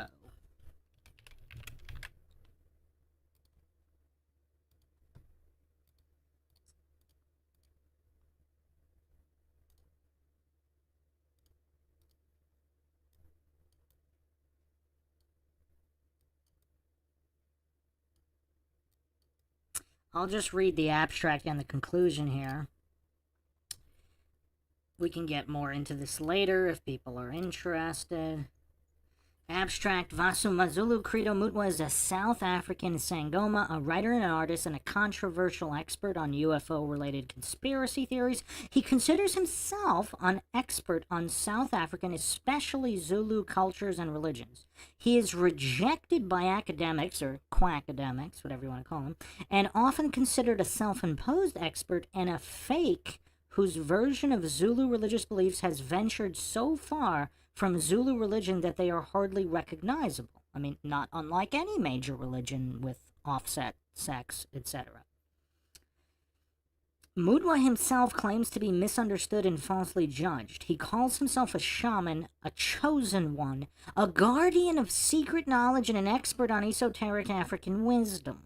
In the article I present VC Mutwa's artistic accomplishments, his version of Zulu mythology, and Sangomas' work, I compare his versions to known facts about Zulu culture, or alleged facts. I also analyze Mutwa's popularity within New Age circles and try to assess the veracity of Mutwa's claims and place him within New Age rhetoric. Okay, here's another important point, like, Look at mainstream quackademia in the West at indoctrination facilities. How much of it is true? And whenever somebody comes out that defies the narrative, whether we're talking Anatoly Fomenko of the New Chronology exposing the fraud of history, because obviously the victors write the history books, or Tartaria, if that's the real truth, obviously the official quackademics would disagree. Is that what's going on in South Africa, where if Credo is legit and he has the real info, obviously that would contradict the established so-called facts, the established powers that be narrative within Zulu culture. So that wouldn't be surprising, would it? And obviously it wouldn't prove him a fraud. If anything, if what he's saying is true, that would actually prove what he's saying is true, because it would be against the false narrative. So here's the summary from all of this. During his 97 years of life, is he still alive? So he was 97 in 2018?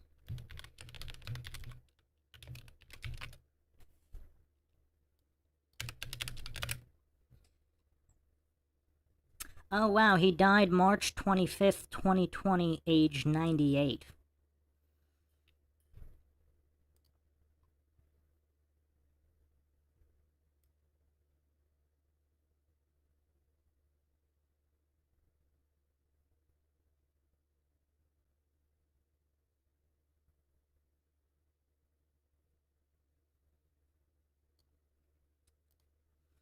Anyhow, summary here: during his 97 years of life and over 70 years of working as a Sangoma and an artist, Mutwa has proved to be an outsider, a person who walks his own path and who does not give up his beliefs, though he has managed to accommodate in order to market needs. He has adapted himself to the demands of new markets, he answers New Agers' needs, and he does not see a contradiction in being a Sangoma, a shaman, and a New Age authority. Mutwa is a practicing Sangoma, and Sangomas fulfill the same duties as shamans. They have the same abilities and play the same social role. Mutwa is also a New Age shaman, always ready to share his wisdom and methods on how to live a holistic life. For New Agers, the authenticity of African wisdom comes secondary to Mutwa's pacifist and holistic message, which inspires thousands of people around the world. Mutwa is an innovative and ever-changing artist. One cannot perceive him as mainly a Sangoma or mainly as a writer, as he became the writer because he had already been the Sangoma. As an expert on Zulu mythology, Mutwa is an unreliable source of info for academics, or quackademics, but I would not call him a fraud. He keeps to his beliefs, and after spending some time with him and interviewing him, I think he believes in what he says. He may truly believe that a strange woman from his hallucinations is Amarava, and that he heard all of the stories and myths he wrote from this goddess. Now here's another side point. If he truly believes this vision, why would he go against his own vision of what the true mythology or history of the Zulu people is in favor of whatever's just currently being preached by quackademics or academics, whatever you want to call them, within Zulu research? Would anybody, if anybody truly believed their vision was legitimate and the truth, if they're honest and not a coward, obviously they would go with the information that they experienced themselves over what they wrote in some kind of over what was written in some kind of unreliable accounts, allegedly from the original history of the Zulu people. Again, not rocket science. I mean, it's basic logic here, even if he's wrong. He is reliable as a Sangoma. He offers insights into Sangoma's work, and he can be treated as a good source, usually in accordance with other Sangoma's statements. Difficult to be classified, Mutwa remains a person and an artist full of contradictions and impossible to be unraveled. A Sangoma, an inventive writer, an artist, and a New Age shaman.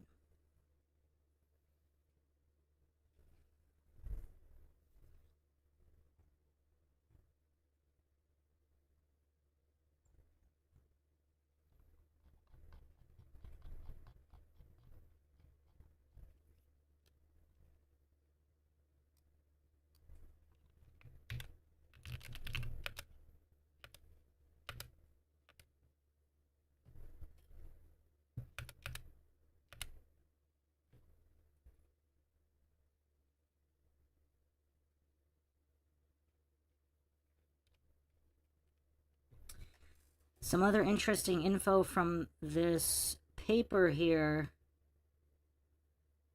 During my field studies, 2013-2018, I spoke about Mutwa and his books with Zulu Sangomas. Most of them shared the academic sentiments about Zulu myths, but they agreed the way he describes the Sangoma's work and calling are accurate regarding Credo.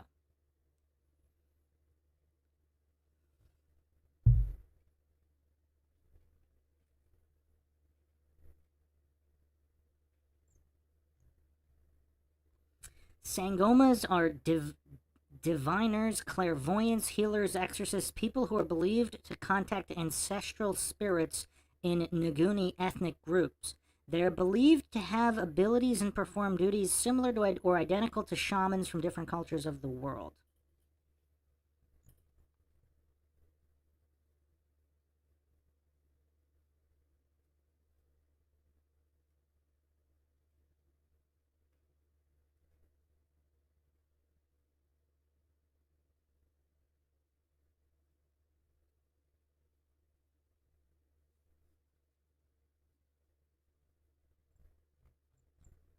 This is actually a fascinating article. We can go into it later if people are interested.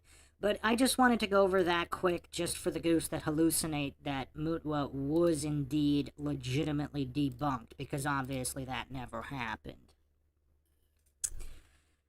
So we have here the majority think he's not a fraud, but it's a little close. So 46% say not a fraud, 38% say yes, a fraud, 15% too triggered to answer. Even after that article?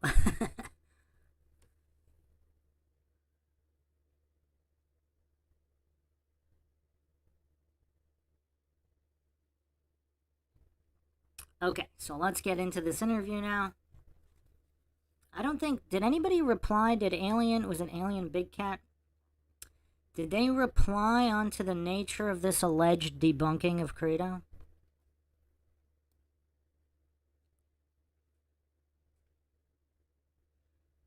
I might have missed the comment, but... Alien Big Cat can comment again if there was indeed any kind of legitimate debunk of Credo, because apparently there wasn't.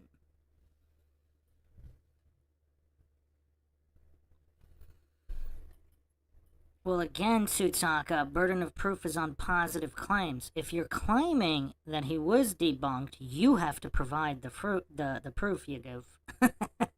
No surprise, you're too clueless to know that. Even after humiliating yourself in the MINDSHOCK chat for what, over a year now? How long have you been humiliating yourself here? You still don't understand the basics of logic?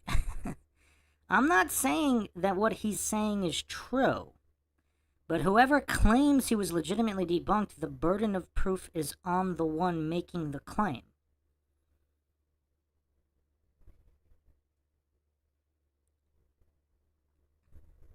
I'm not claiming that what he is saying is true. The goofs who are claiming that he was legitimately debunked are doing that, basically saying what he's saying is false since he's a fraud.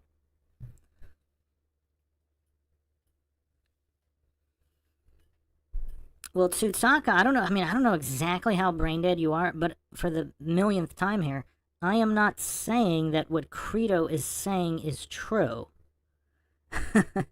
A fraud would genuinely be someone who knows what they're saying is false.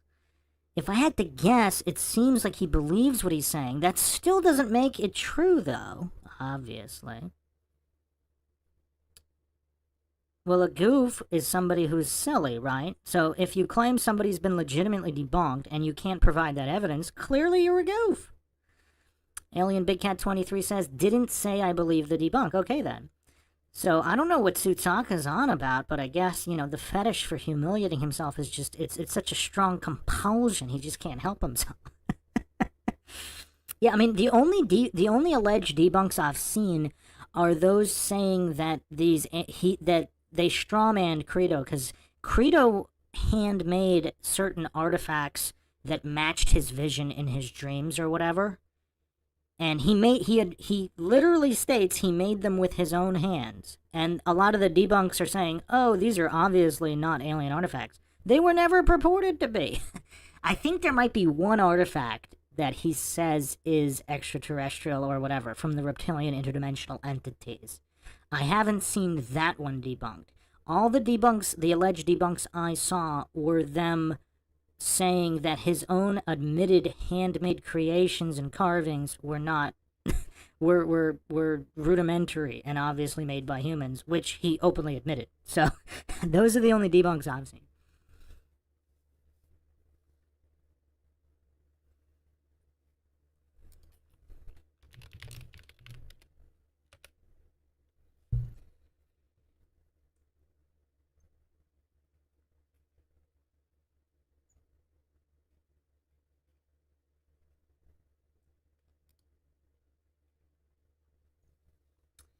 So, the reptilian agenda, which is what this video is...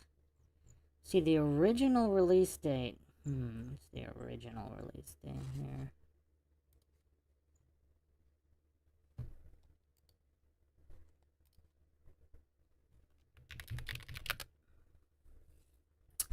believe it was 1999. 1999. So Credo had been writing books for quite some time by that point. So that is curious as to whether or not who reached out to whom.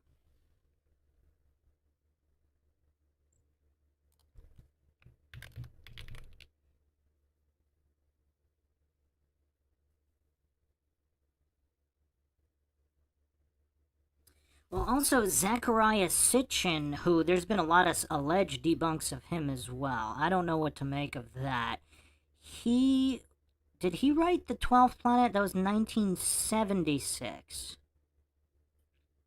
So that was the Anunnaki theory of ancient aliens and humans being used to mine gold.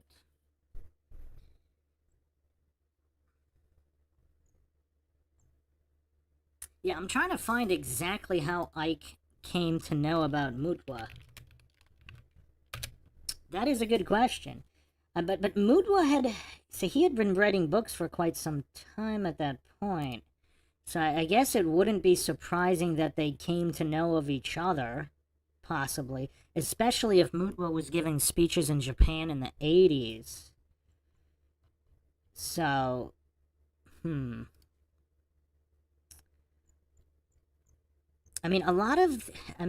Africa and South Africa is a staple in ufology as well. So, yeah, I don't know if maybe they'll say it in the interview on how, I think they might, actually. I don't remember if I clipped it here, though. The internet, people were on the internet in the 80s.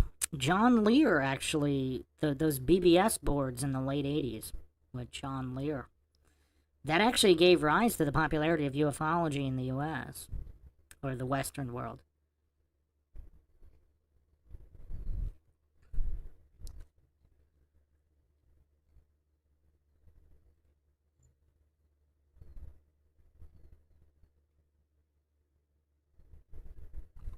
Interesting. Parma Gianni says, I saw a debunked piece about a decade ago where they were saying that David was purposefully put into contact with people to feed him all this, including Credo. Interesting.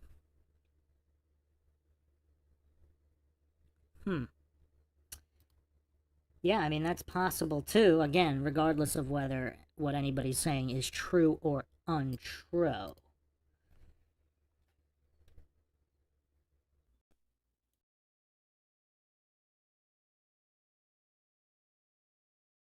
Right to rule because of the bloodline, the genetics. Why these ruling families of the aristocracy and the royal families have always incessantly interbred with each other, just as the Eastern establishment families of the United States do, that produce so many presidents and banking leaders and administrators of government in the United States. And astonishingly, bizarre as I keep saying, and seemingly ridiculous as this story may be from our conditioned perspective of life and reality, when I started talking to Credo Mutwa from his African experience and knowledge of the most staggering depths and variety, he tells exactly the same story that I have uncovered around the world, exactly in great detail. And if Africa and the world is ever going to be free, and we are, then they have to listen to this man. And they have to listen now.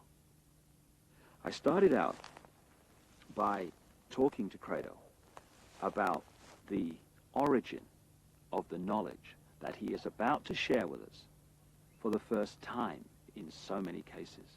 Because this is the knowledge that only initiates normally get. But as Credo says, the world needs to know this. And so, this is a unique video. And this is a unique man. And like I say, I asked him first about the origin of the knowledge that he's about to pass on. Conspiracy around Africa and her people. Seeing these. To talk, in a race of people which once founded some of the world's greatest civilizations is being cruelly exterminated, and our politicians appear to be hypnotized as like a little antelope hypnotized by a python. Don't our leaders know what is going on in Africa? I'm going to talk, sir. I'm going to talk, and I'm going to reveal and damn the consequences. I am not a brave man, but it's high time somebody stood up and expose the conspiracy around Africa and her people. So let's start looking then at the force that is the common theme through all this history to the present day that's been manipulating these highly malevolent, highly destructive situations. My own researchers around the world has certainly focused in on the fact that there is a force not of this world, shall we say, that is the common theme. What is your experience and your knowledge of an extraterrestrial involvement in the history of Africa?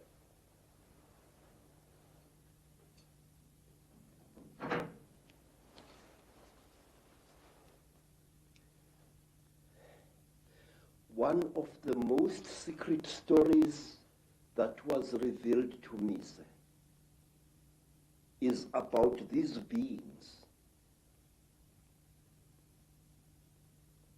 This story was revealed to me first in Barotseland, then in the country today called Rwanda, once known as Rwanda Urundi.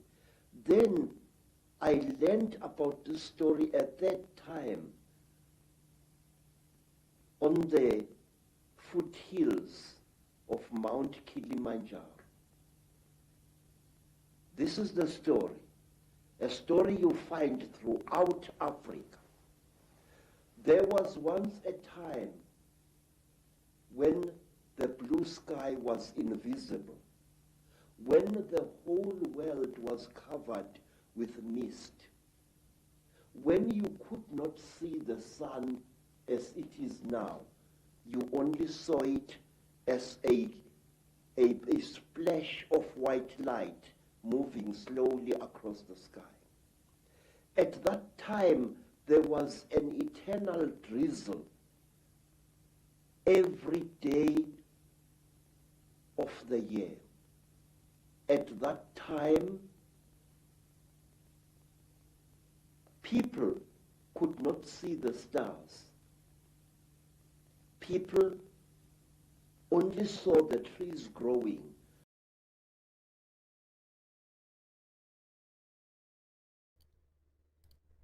So we actually went over this on another MindShock podcast, but the time before the sun is a relatively common theme in ancient civilizations. So, I mean, so again, like this guy obviously has a wealth of knowledge, regardless of whether it's true or not, a wealth of information that does seem to match all these other ancient civilizations. So that's definitely curious. That's definitely curious.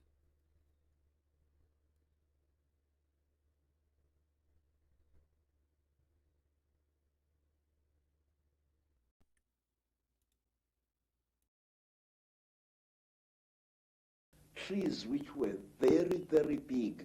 There was no desert at that time, only jungle everywhere where you went. At that time, sir, people were what we call in Zulu, ngubili. A human being was both male and female in one body.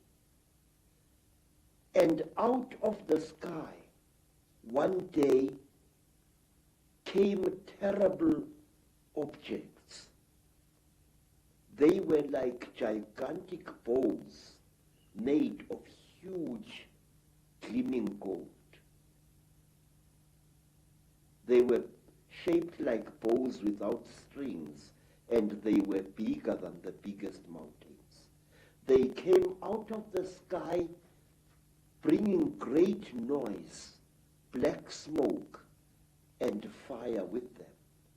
And out of those huge objects came them. At that time, sir, human beings could not speak. We had no gift of language at that time. And people had, however, great mental power. A man would go into the bush and, using the power of his mind, actually call out an animal which he wanted to hunt and kill for his children. And the animal would appear and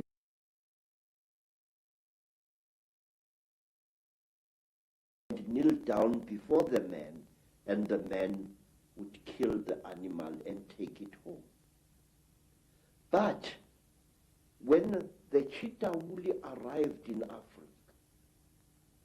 they told our people that they were gods and that they were going to give us human beings great gifts on one condition. We had to worship them and accept them as our creators. Some told our people that they were our elder brothers and that this earth had produced them generations ago. And they said they had come back to the green womb of their mother and that they were going to make us into gods. What they did, they created a very strange pair of caves in the land. They dug 2 caves. In one cave was a green light, in another cave was a red light. And they drove human beings into these caves. And each human being had to choose which cave the human being wanted to go into. And those who went into the green cave came out as women. And those who went into the red cave came out as men. And then the talkers, the Chitauri, told our people that now they were perfect. But the moment the first men saw the first women, a terrible row erupted. The women hated the men because they looked between their legs and they saw what they thought were snakes dangling between the legs of the men. And the men hated the women because they looked on their chests and they saw these big things. What they were, they did not know. And then the Chitauri laughed. It was to them a very, very big joke. And then the Chitauri said, if you serve us, you wretched little human beings, we are going to make you into gods. And the human beings agreed to serve the Chitauri. And the Chitauri gave human beings a second gift, the gift of language. People started talking with their tongues where they had talked with their minds before. And there was a big rubbish starting again, because this man did not know the language of that man. And when this man greeted that man, this man thought that he was being insulted, and saw a lot of murder and culpable homicide taking place all over the world. When our people were given language, they found to their horror that they had lost much of their mental powers. They had paid a terrible price. But the Chitauri were now the masters of human beings. They made them, the human beings, to go into holes in the ground and to mine metal, gold, copper, tin, all kinds of metal. The Chitauri forced our people to mine.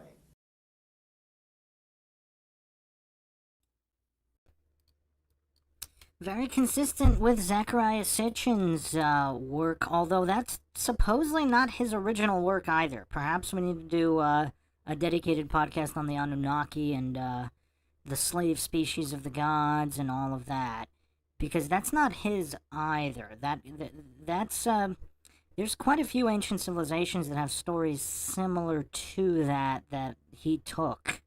So for the people that's saying that Sitchin's a fraud, maybe he is. But again, Let's keep the genetic logical fallacy in mind. Even the information allegedly coming from him, he is not really even the source.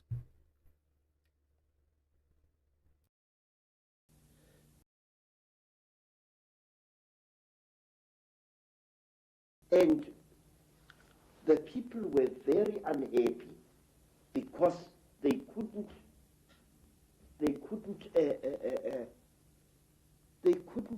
cope with the new sexual differences which were there now between men and women. And then from amongst the Chitauri came a very good female Chitauri. Her name was Mai Nzarantwari Samahongo. Mai Nzarantwari Samahongo was the senior wife of the terrible chief of the Chitauri,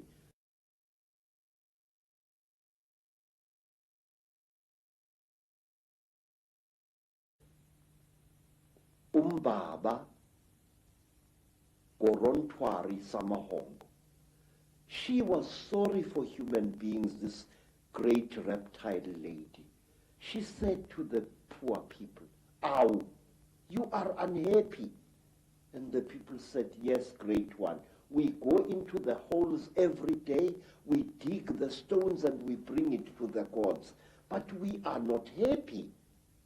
And Mai Nzarantwari scratched her scaly chin and began to think and to think. She was terribly ugly. Her eyes were awful, like lights in the darkness.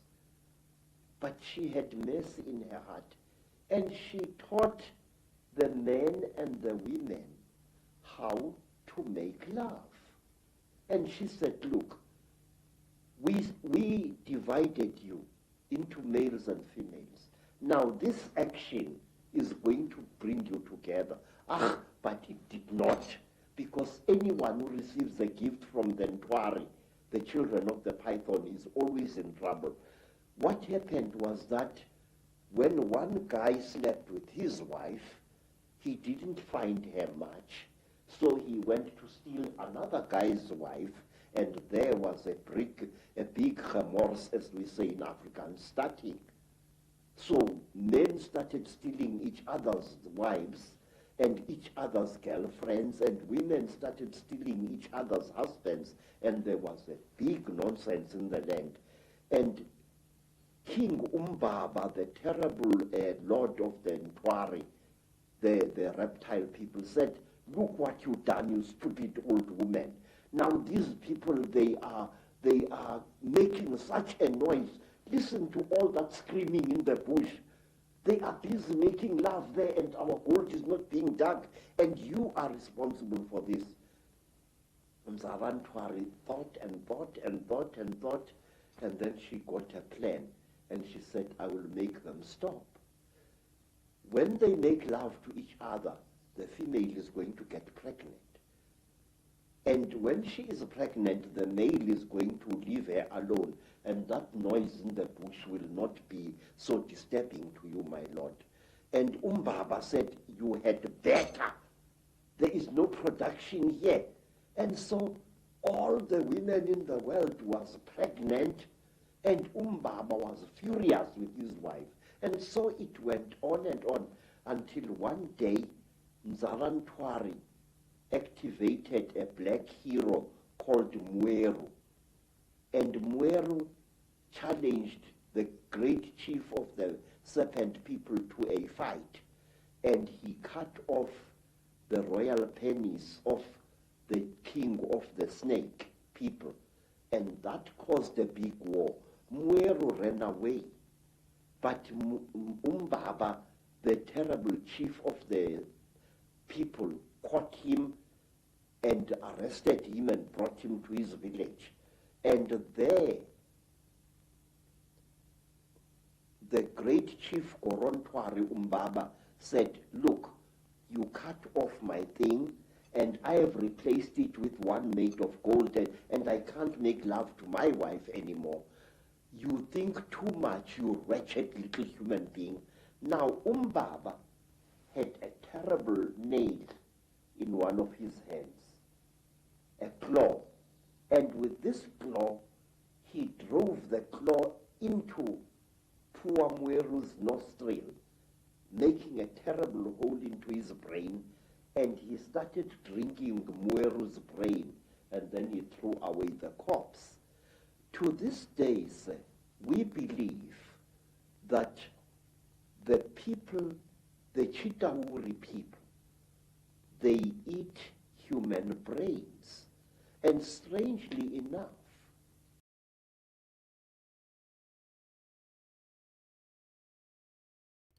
I mean, he's saying a lot of this stuff so casually. We have the children of the python, that sounds ominous, and then the Chitauri eating human brains. I mean, is this the origin of zombies? I mean, this is truly mind-shocking stuff, true or untrue. Truly, it is mind-shocking.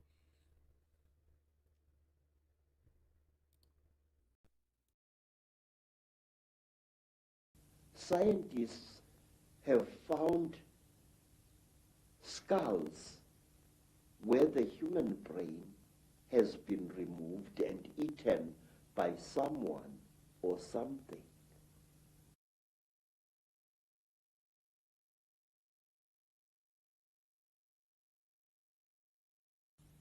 Well, hearing you speak here, so many things come to mind. First of all, you're saying that telepathy was the key form of communication before the Chitauri, the reptilians came. Yes, sir. And I guess it's like a muscle. When you use it, it gets more sensitive and more powerful. So the more you use your telepathy, the more powerful your mind got.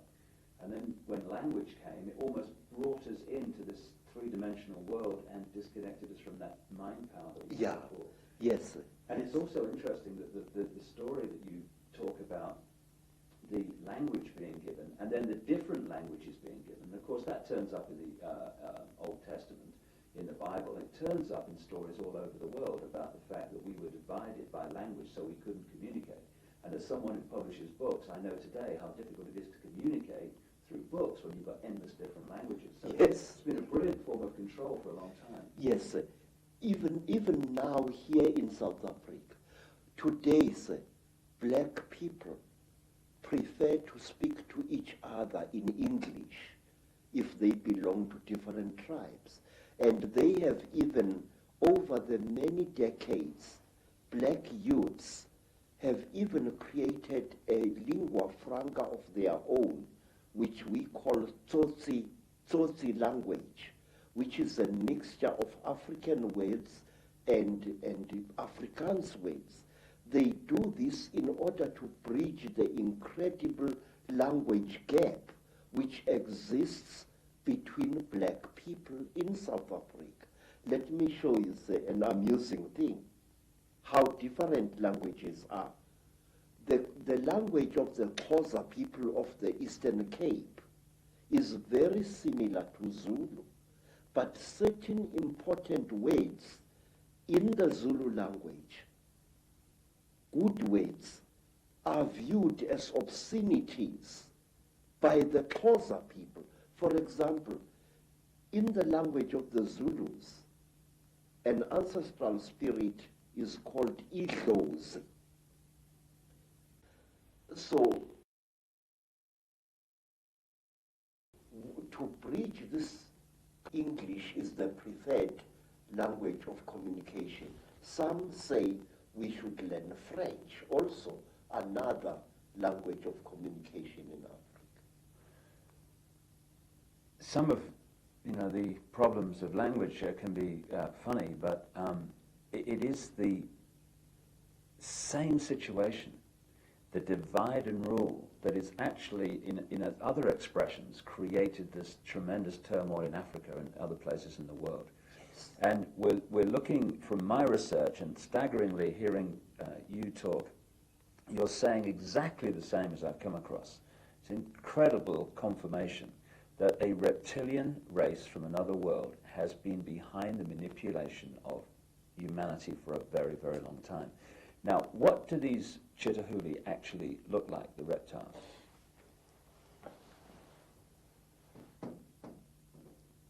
I'm not a good artist, sir.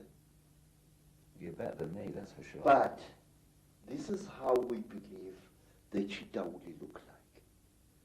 They were created in this. You see, sir, you white people say that there are alien beings on this earth. No, you are wrong. The earth in which we live has produced 24 different races during its long existence. Please, sir, this is how a Chitahuli looks like. It stands about 11 feet high. It is a very slender being.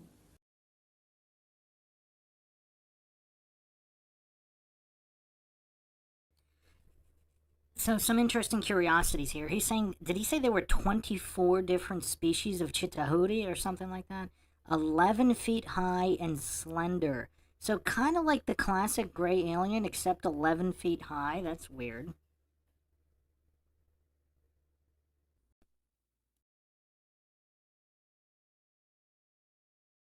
Which seems not to have a bone structure. Its fingers have no joints. They are more as if the bones in here were flexible. Some of the Chitahuri have got 3 claws with a thumb.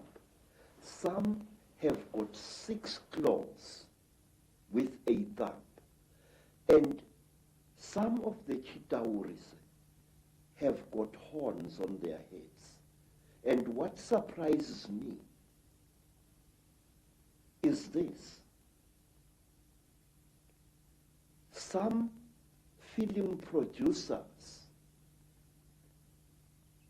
like the producers who make the film Star Wars, George Lucas, often show creatures in their films which actually exist, which even the most uneducated of Africans who knows this Chitahuli can identify.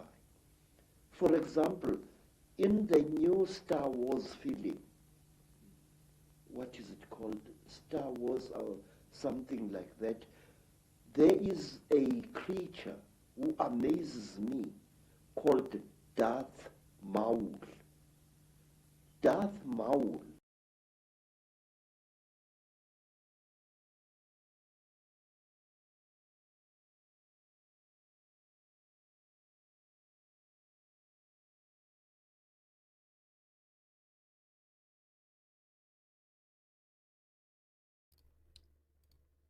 So he's saying Hollywood movie producers put visuals in the movies that are representative of whatever, the occult, in this case the Chitahuri.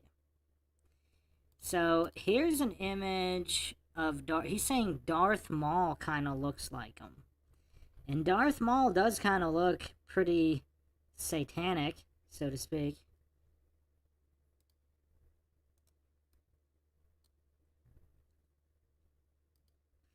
I'll put an image on the screen for those who have not seen Star Wars movies.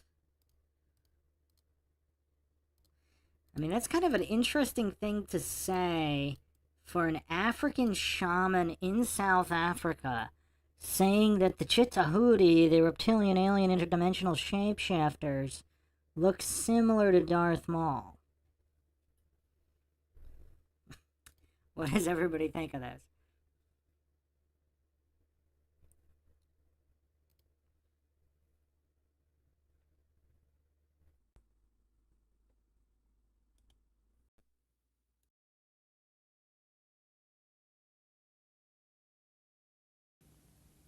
is a red and black being with a ring of small horns right round his head.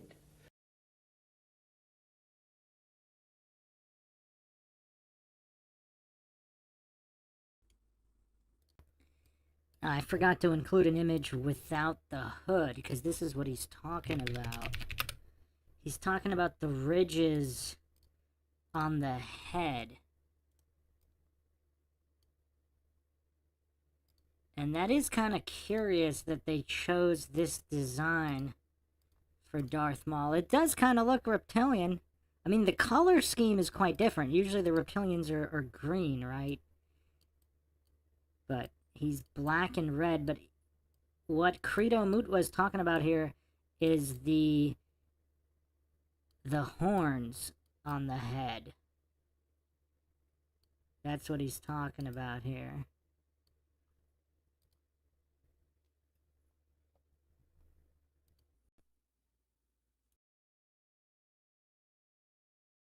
That is exactly what the cheetah woolly look like. Some have got ordinary heads without any horns on their heads.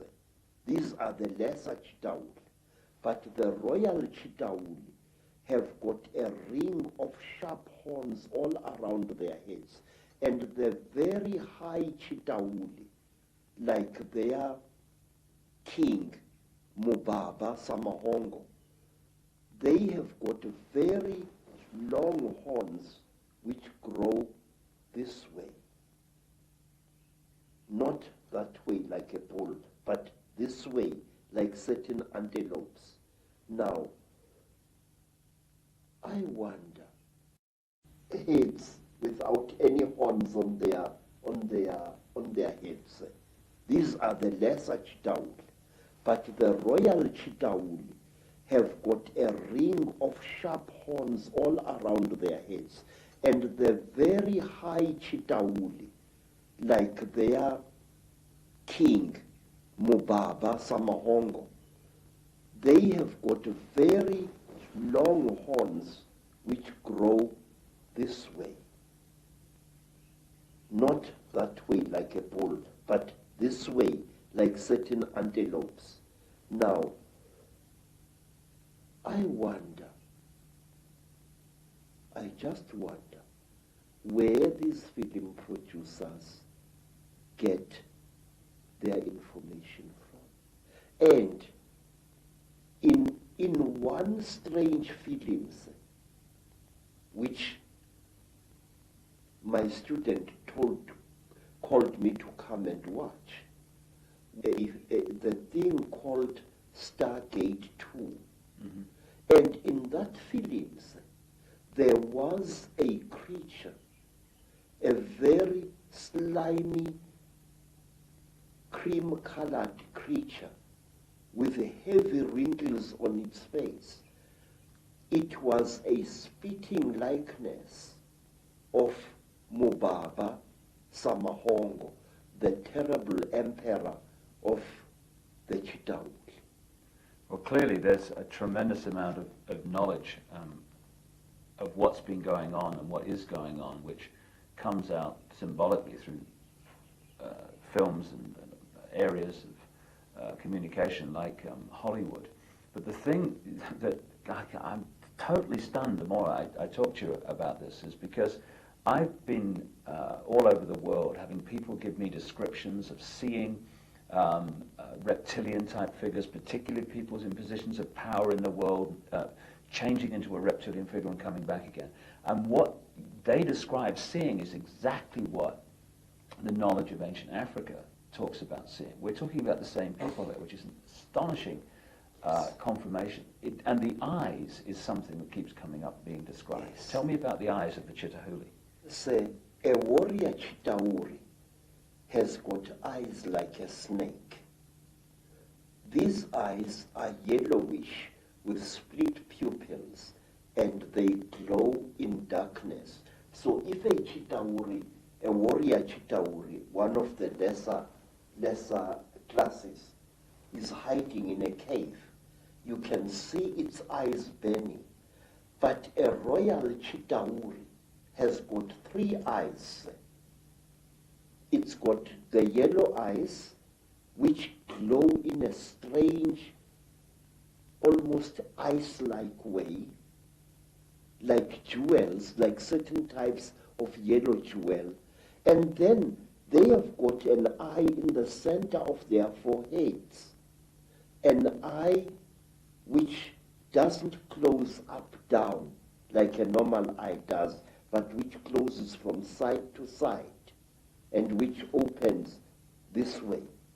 Now this eye of the Chitauri is the eye that kills, because it can knock a man down just by the fire, the glare that comes out of it. Is this where the constant recurring theme of the evil eye comes from? Yes, sir. Yes, sir. In fact, Mubaba, the emperor of the Chitauri, who is said to be still alive today, Mubaba has got a central eye. His other two eyes were stitched shut by a jealous wife. But his killing eye, the Samahongo, the terrible red eye, opens. He can even open it like this.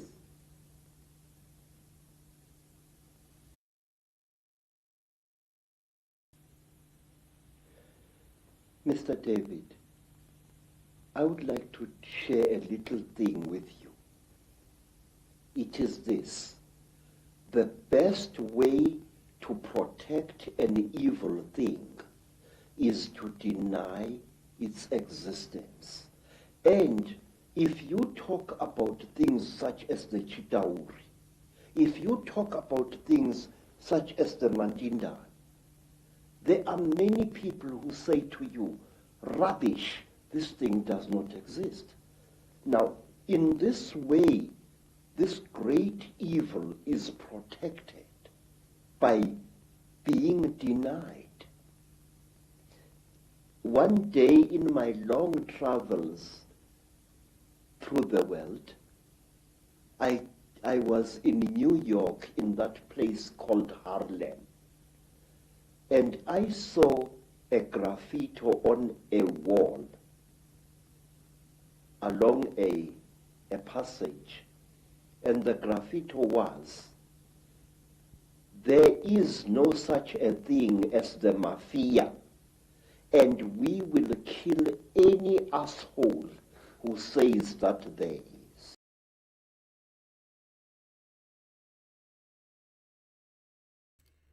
Wow, that's interesting. Who wants to see a movie about Credo Mutwa's life? I mean, what an amazing movie that would be, true or not. It would just be incredible. Can you imagine him just sauntering through Harlem, seeing this graffiti?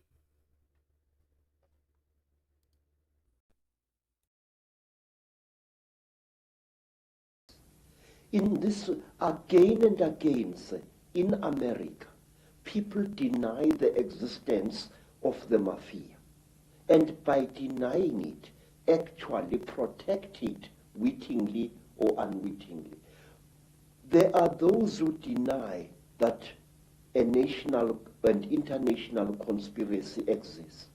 They deny it ferociously, but by denying it, they are actually assisting it and actually protecting it.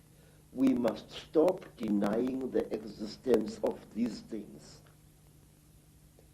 We must stop saying that there are no Chitauri, that there are no aliens, that there are no Illuminati. There are. I could tell you for hours. For example, do you know what we Zulu people call a person? A very, very clever person, a very, very wise person, a person who has received light from God. We call him Umkhanyiselwa, in other words, the illuminated one. Khanyisa means to light up something, and Umkhanyiselwa is somebody who has been lighted up by the gods. So you say Illuminati, I say Umkhanyiselwa. It's the same thing. And my research very clearly, and again, you're right, there's tremendous denial of this is the fact. Even among conspiracy researchers, there's tremendous denial that the Chitahuli, the reptilians, and the Illuminati are actually the same thing. Exactly, sir. Because amongst my people, we say that when two Chitauri are challenging each other for power, and they must fight a duel with their terrible eyes, they start glowing like fishes deep in the sea. And the faster they glow, the angrier they are said to be. Now that is why there are certain parts of Africa where people are advised not to walk at night, because that is where the Chitauri often fight.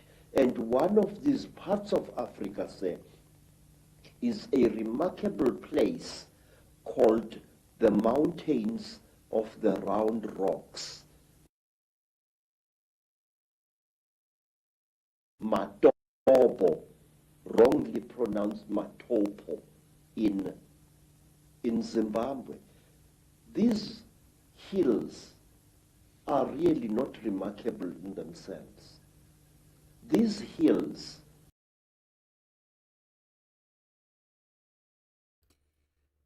So it is kind of interesting what he said about how denying something is helping it, if it's true, of course.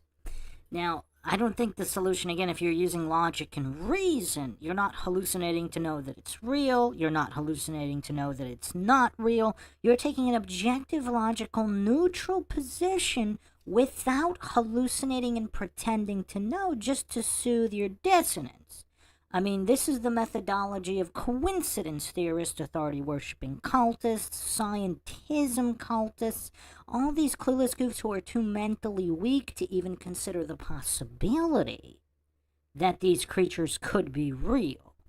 Now, I think that's the solution, not immediately jumping to, oh yeah, they're definitely real. I mean, obviously, burden of proof is not positive claims. But to deny something, that's the same thing. Condemnation without investigation is the height of ignorance, and who is more ignorant than authority-worshipping cultists or coincidence theorist bootleggers? I mean, their ignorance has cost them more lives than any other group of people.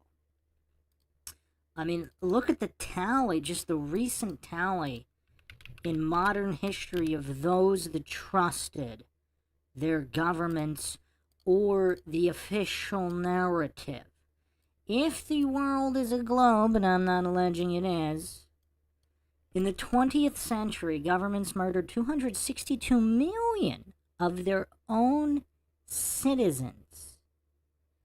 That's 7,000 deaths per day over the course of 100 years. 6 times more than died in the orgies of death governments call wars. So in non-war situations, governments killing their own citizens in the 20th century, if they were laid head to toe, their corpses would circle the earth 10 times. I mean, this is the cost of being a clueless bootlicker, an authority-worshipping cultist devoid of logic and reason, who just believes what authorities say via way of newspapers in the past, the idiot box today, mainstream news, etc. I mean, who has paid the cost of life greater than being an authority-worshipping cultist goof?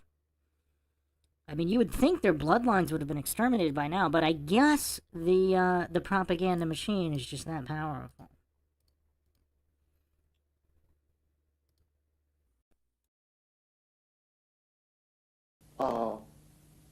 Are said to be the one place in Africa where the Chitauri have been seen.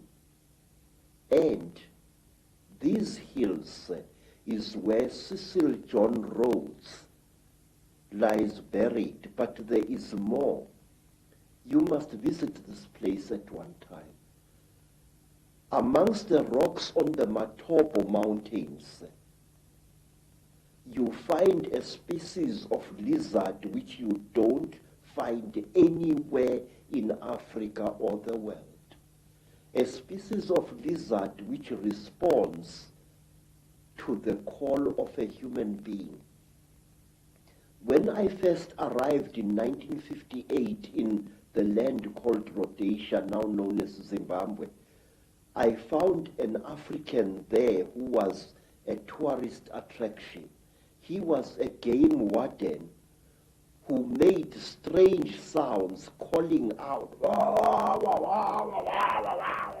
And as he called out, these strange lizards, the only type of lizard anywhere on earth which responds to the human voice, used to come out of cracks and out of holes in the ground and to gather around this African.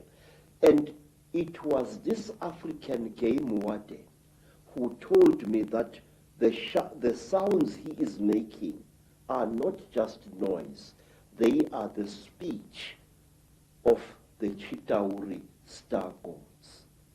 Isn't it a staggering coincidence that Cecil Rhodes, one of the greatest Illuminati frontmen, perhaps certainly of modern times, who did so much to imprison Africa, should choose to be buried at the point where this is all going on? You see, sir, Cecil John Rhodes went his way into the hearts of Africans, and in their despair, wise men of the Mashona people, wise men of Matebele people, tried to make Cecil John Rhodes one of them.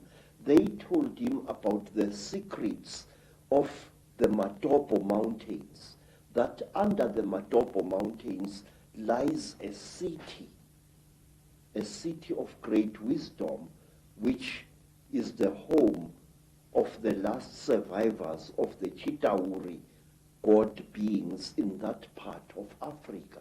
And if you go to the Matopo Mountains and you carry a 4-pound hammer and you strike certain parts of that landscape with that hammer, it gives out a hollow sound which shows you that there are caverns deep underground there. There are two sets of mountains. There is the Matopo Mountains, and then to the east of Zimbabwe, there are the great mountains known as the Inyangani, the Weeping Moon Mountains. There, even now, people disappear without trace. Sometimes a person would disappear for several days and reappear a few days later, not knowing where he had been or where she had been. And white people have disappeared there. Black people in their thousands have disappeared there.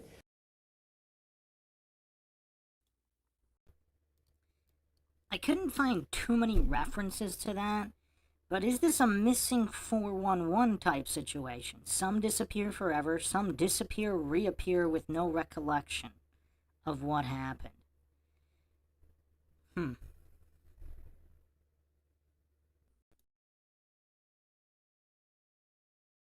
It was there that I also went missing for 4 days in 1959 in one of the most traumatic experiences of my life.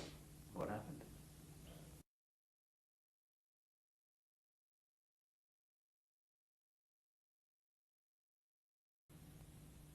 Well, it's a long story, sir.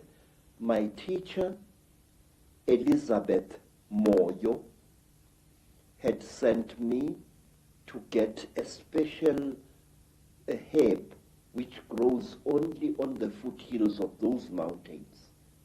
It was just an ordinary day like any other, just beautiful day like this one outside here. And I love the African wilderness. I'm at home in the bush, especially in the days when I was still in good health. I love the animals. I love their smell, and I love the smell of the vegetation. And I was looking for this herb when all of a sudden a bright blue mist fell all around me. It took me some time to react to this strange thing. It was a hot day, and all of a sudden the temperature around me dropped. It was as if I was on the slope of a very cold mountain, but it was a warm day. And then the next moment, I was in what appeared to be a metal-lined tunnel, a caving tunnel, and I was lying on what looked like a workbench, a very large workbench of some kind. You know, an iron table which an engineer or somebody working with metal would use for welding and cutting metal upon. But this workbench was very brightly polished. And there I was lying there with my trousers missing and only my khaki shirt, when I saw again through what appeared to be like blue mist a number of moving objects, which at first I thought were dolls. And these objects were moving towards me. I noticed with mild surprise that they were very thin, short, human-like creatures with very, very large melon-shaped heads. The creatures had no noses, as human beings have.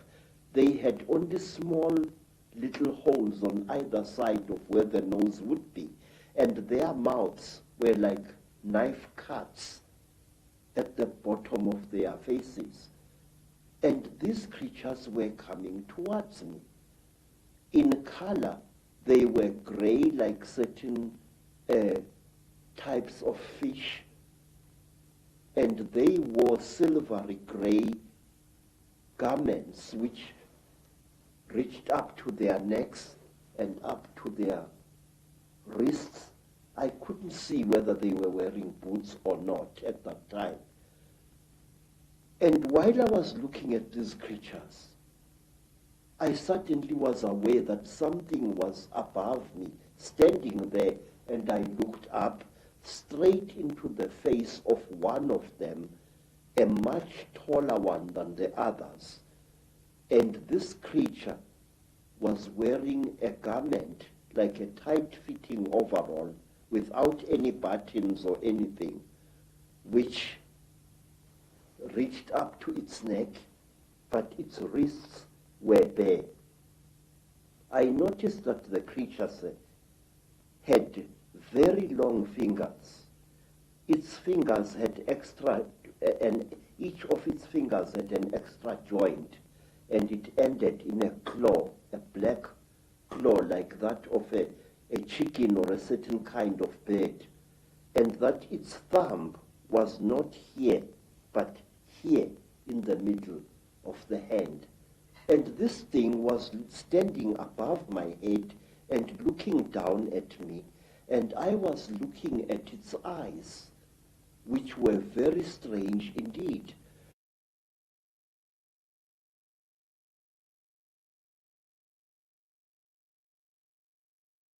It was as if it was wearing plastic goggles over its eyes. I could see its eyes inside these tinted goggles, and it had holes on either side here, but it had no nose as I have.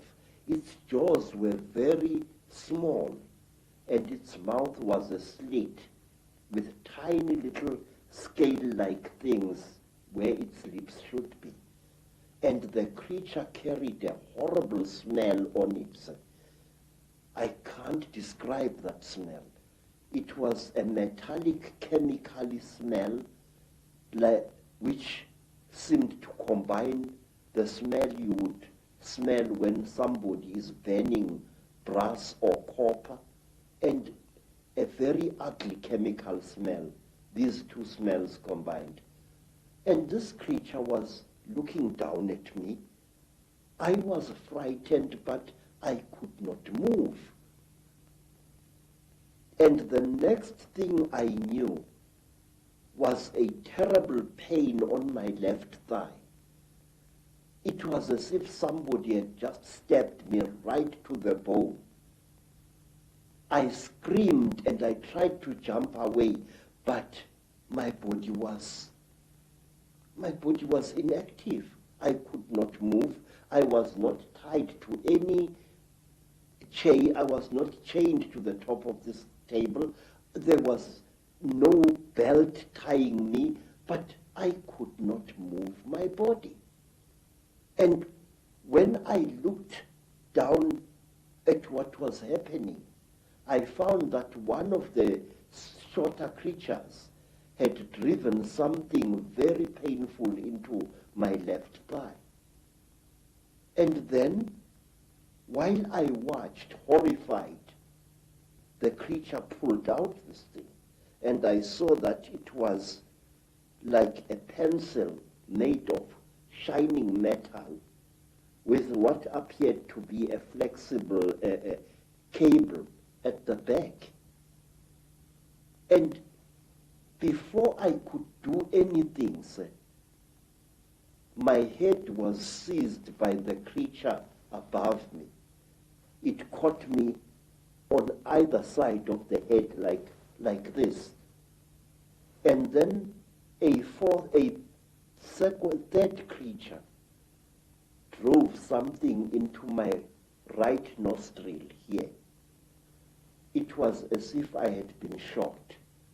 The pain was so terrible, sir, that I screamed and screamed. Blood filled my mouth. Blood spattered out of the nostril, and the creature did not seem to care.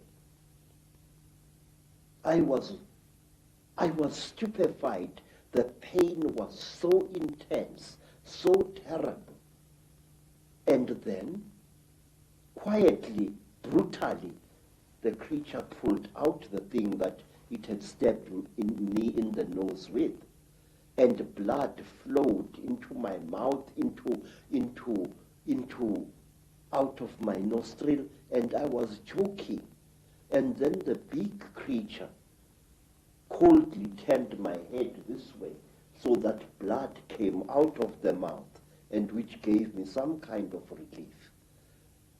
And after what seemed like an eternity of pain, the creature brought something out of somewhere which looked like an old-fashioned tea strainer in appearance, and it put this thing close to my nose.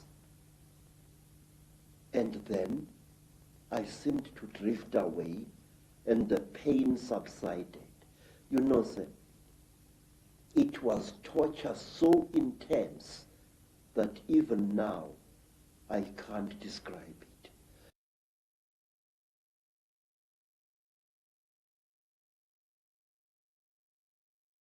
And then something else happened. A fourth creature started rummaging between my legs, and it pulled out my organ of manhood and stuck something into that. It was very strange, but I wasn't feeling any pain now. But I could feel the flexible cable moving inside me, right into my body. And then, I can't describe it. It was as if my seed was being sucked out by this small, bright, flexible cable. And then the creature just pulled it out. I screamed and I cried and I screamed, but I could not move. And then something happened which to this day still amazes me. After the creature had pulled out the flexible cable from my organ, the creature just stood there looking at my organ. And I was so terrified that I urinated and accidentally urinated against the chest of the creature.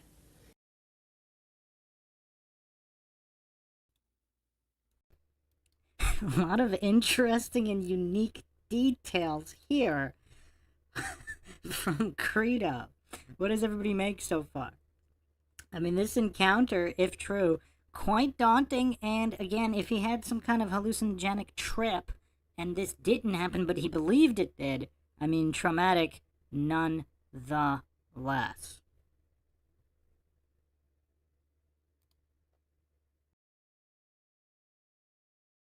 It jumped away as if I had shot it, and it stumbled backwards. But its face didn't show any expression. Its mouth didn't even open, but the way the creature reacted, trembling all over, it was as if I had really hurt it, but it was wearing this kind of garment. And after that, I was left alone, except for the big creature, which stood to my right side this time, with its arms folded, looking down at me. And then, while I was looking at this creature, trying to appeal to it, no pain anymore, no pain, please, I was pleading. Pictures suddenly flooded my mind, pictures of buildings sunk in a red lake of water, buildings rotting away, buildings that appeared as if they had been bombed, and cities sunk in terrible mud, trees sticking out like rotten ghosts, trees without leaves, without branches, sticking out of the mud as if they had been poisoned. I saw visions of this. And then, through an entrance which I had not seen before, came a strange and terrible being.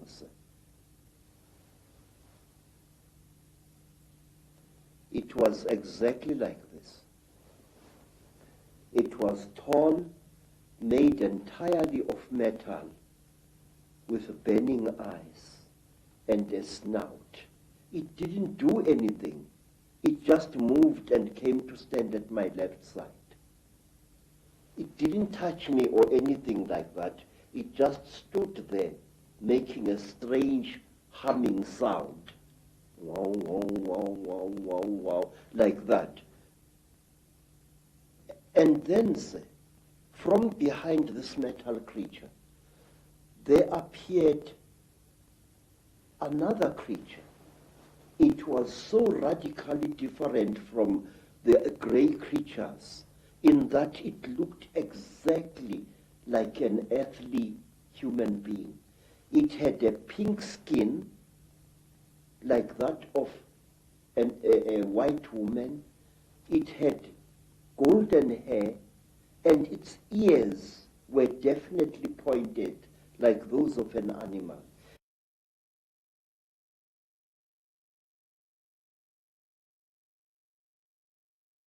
Its eyes were slightly slanting.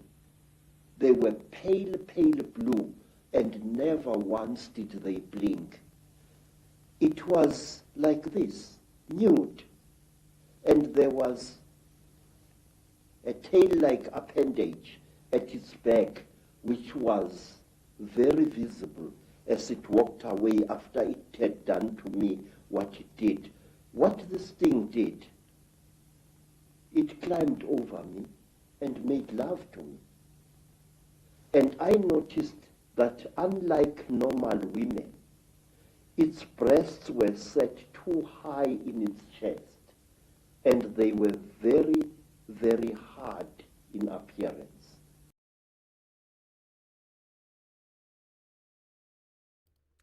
I mean, you gotta hand it to this guy. If he's making it all up, at least he's pretty original. At least he's original with some of these details. However, again, in many accounts, extraterrestrial, interdimensional entities interbreeding with humans, I mean, these are not new by any stretch of the imagination, but his details are quite curious.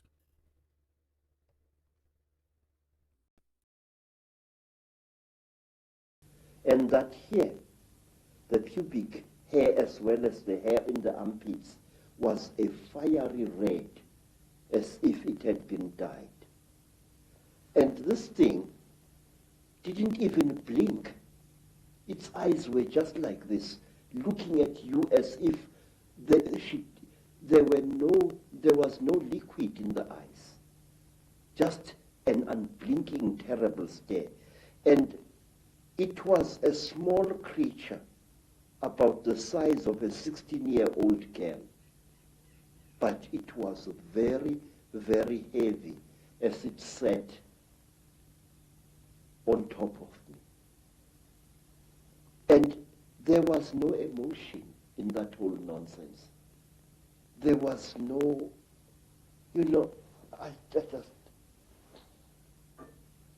And then the creatures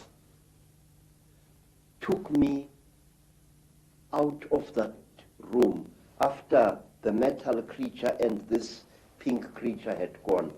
This creature took me out of that room, assisted by another one, and they pushed me along a corridor which curved slowly in that direction, towards my right.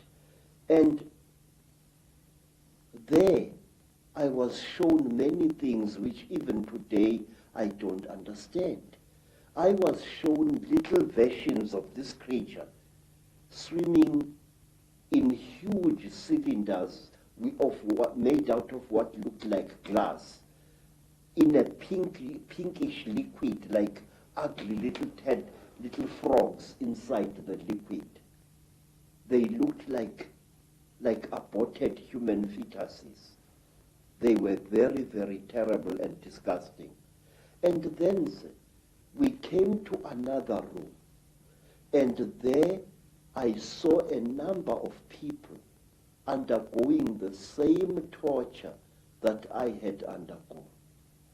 One particular person whom I passed very close to was a white man, definitely a European, with a yellowish beard and mustache and long, straggly blood-crusted hair.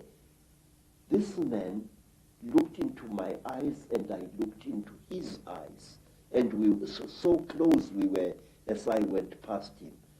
Then, to cut a long story short, I found myself in the bush again. But I was wearing only my shirt. My boots were gone, and so was my trousers. So I took off my shirt and wore it around my waist as a loincloth. And I started traveling, not knowing really in which direction I was going. Then I came to a track, and I walked along that, and some time later I saw people coming towards me.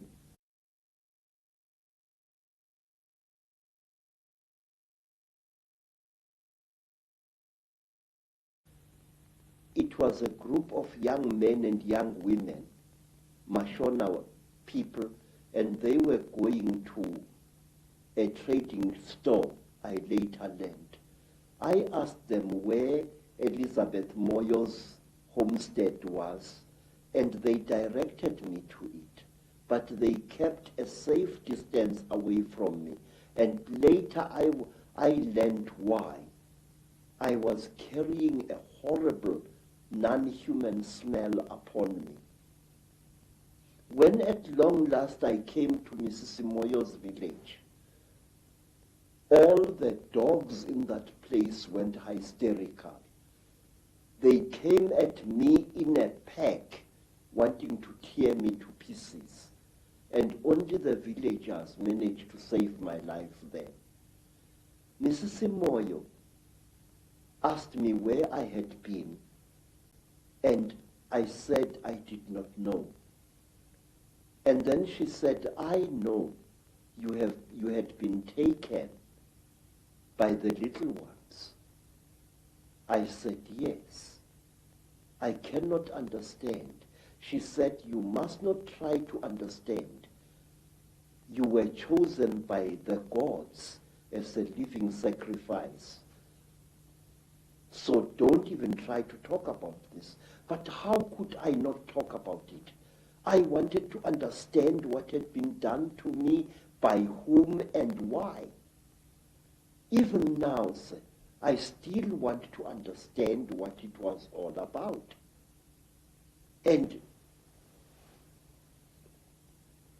many years later, I met a remarkable white woman, Elizabeth Clara, a famous South African woman who had worked for British intelligence during the war, and who, we are told, had been impregnated by a being from the stars, Akon.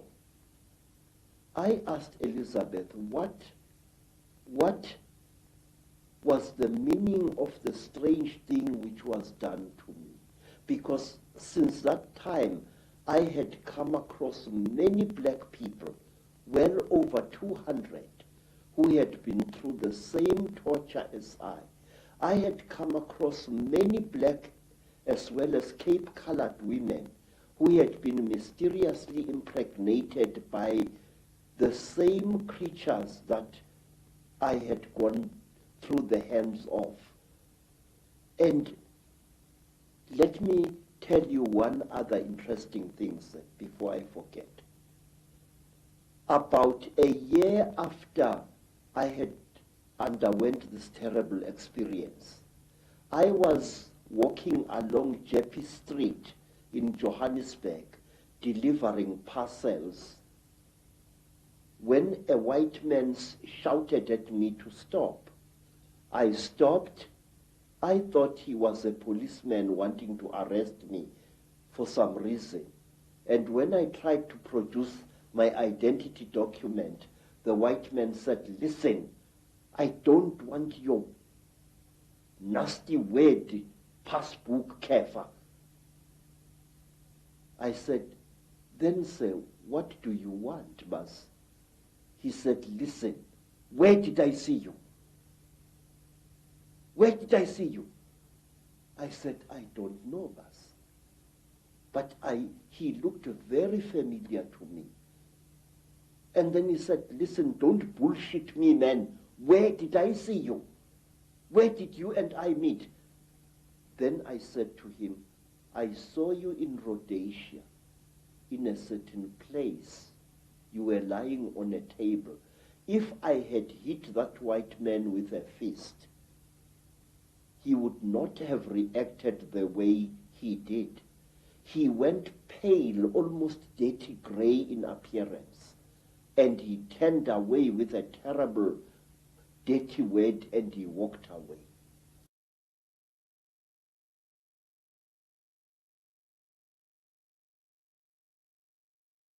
His eyes were filled not with anger, sir, but with pure, naked terror.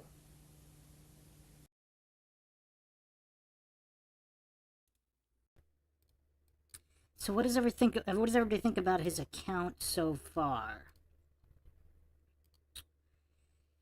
Quite curious. Very, very curious indeed. Yeah, I mean, he's definitely got a strong neck. He seems like a strong individual being able to wear that necklace for long periods of time. Well, not just strong physically, he must be strong mentally to say what he's saying, knowing the ridicule he's going to receive from all the goofs. So, very strong, regardless of whether he's saying is true or not, a very physically and mentally strong individual, that's for sure. But, I mean, there's plenty more of this account here.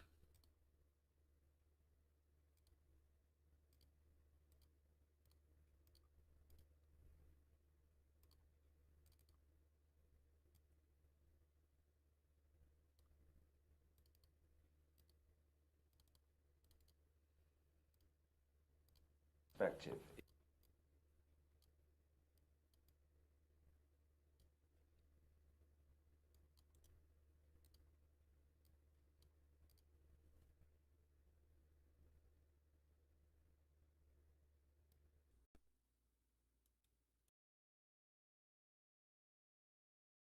Is it, in effect, the same story as told in the tens of thousands of clay tablets?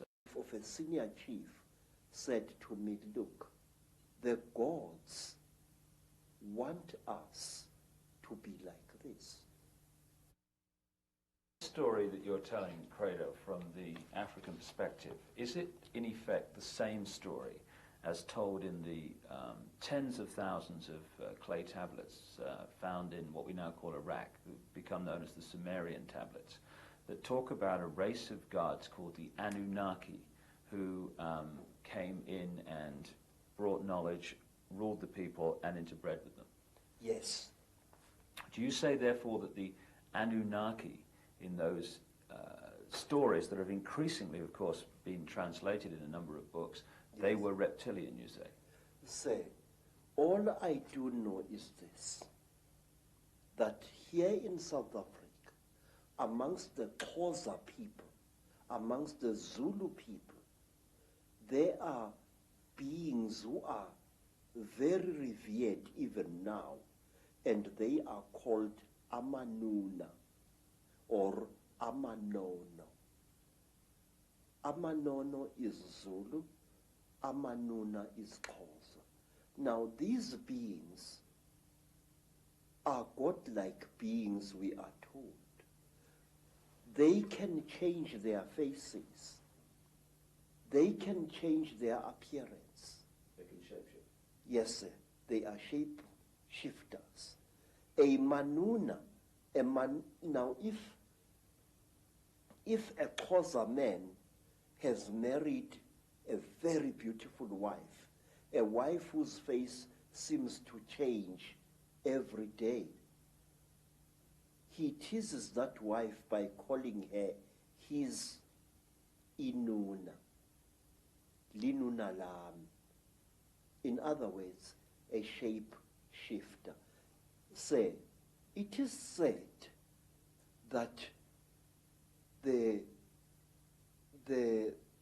people who are closest to the hearts of the Manuna gods are women. And why? Because the women give to the Manuna the power of, they worship the Manuna, they hero worship them, which explains why Nefertiti wanted herself to look like one of them, and her children too. She was actually hero worshipping these creatures, and the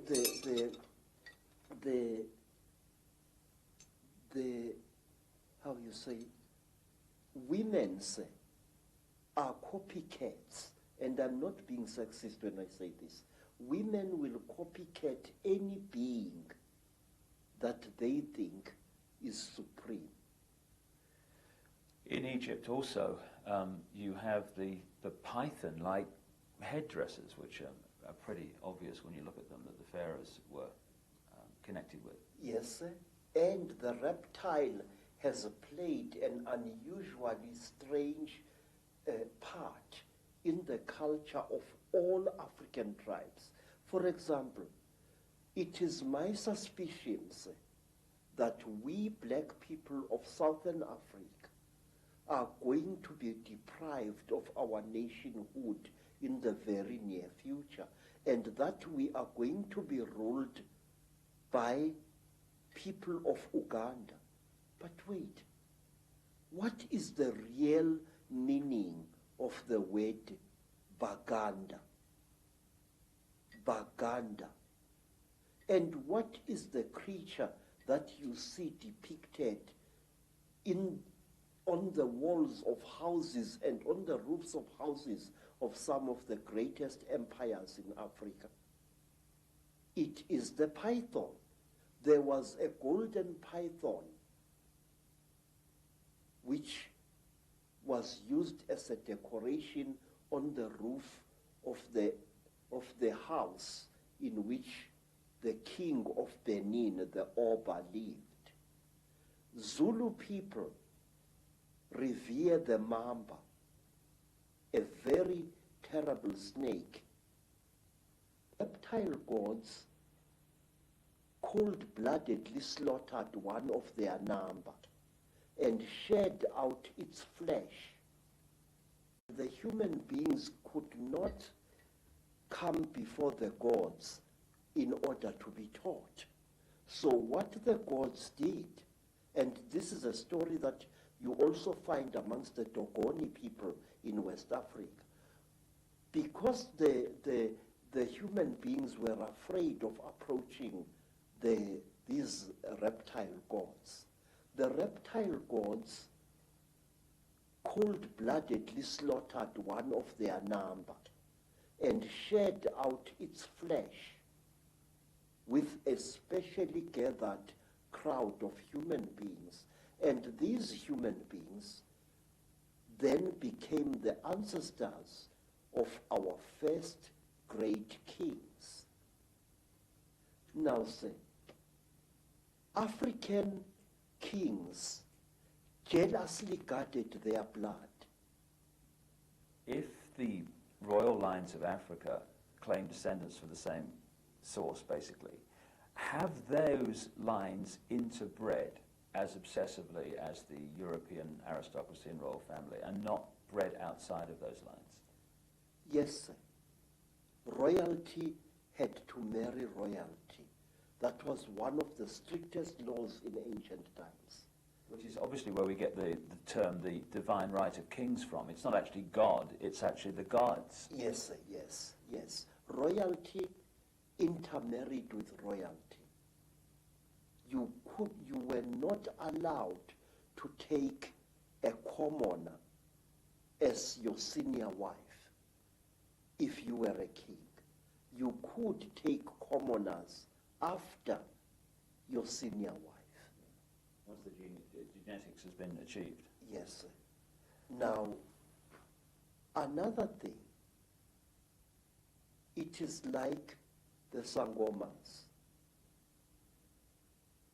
Very, very strictly speaking, a Sangoma who was sometimes viewed as a king or a queen was not allowed to marry outside her caste or his caste. Sangoma had to marry Sangoma, otherwise the non-Sangoma blood would pollute the god blood inside the Sangoma. The lady that I've quoted in my books, Kathy O'Brien, who wrote her own book, Transformation of America, about being a mind-controlled slave of the American elite, she talks in there about seeing George Bush as president and vice president shapeshift into a reptile. And so many other people have told me this story of world leaders today changing into reptiles in front of their eyes and then changing back again. And Miguel de la Madrid, the president of Mexico at the time of George Bush, said to Kathy O'Brien, as she quotes in her book, that a reptilian extraterrestrial race interbred with the ancient Central American people because they needed to create bloodlines through which they could operate. Yes. And he said that these bloodlines were, in effect, today's world leaders. Does it fit with your knowledge, Credo, that the royal lines of the Chittahooly reptilian human interbreeding that become the demigods and the royal families, etc., that they have gone on in Africa, as well as the rest of the world, to become the ruling lines and the ruling people of these countries? Yes, many of them have. In fact, some of Africa's most terrible warmongers, men who have drenched large areas of Africa in unnecessary blood and suffering, are directly descended from some of our greatest emperors of 600, 500, or even 1,000 years ago.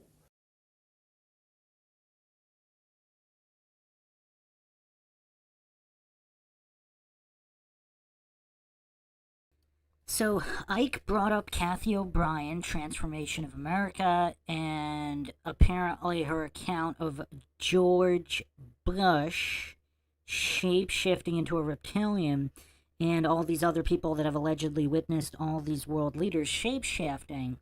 And Credo here saying that these bloodlines, there's something to it, and even locally, like tribe leaders, etc., he's saying they are related to these rulers of the past going back even 1,000 years ago. Now, I don't know exactly how he would know that. Then again, how would anybody know anything regarding, George Bush and Obama being cousins and all that? I mean, even if you have the blood test results in your hand, how do you know they haven't been manipulated? So I don't know how any of this would be verified, but that is the current subject they are discussing.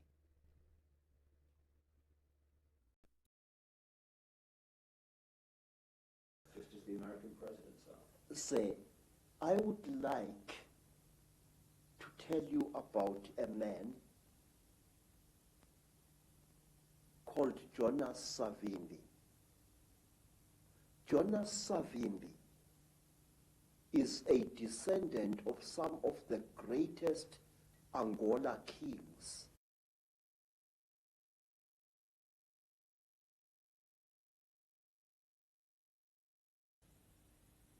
In fact, the entire land called Angola was a breeding place of kingship in Africa.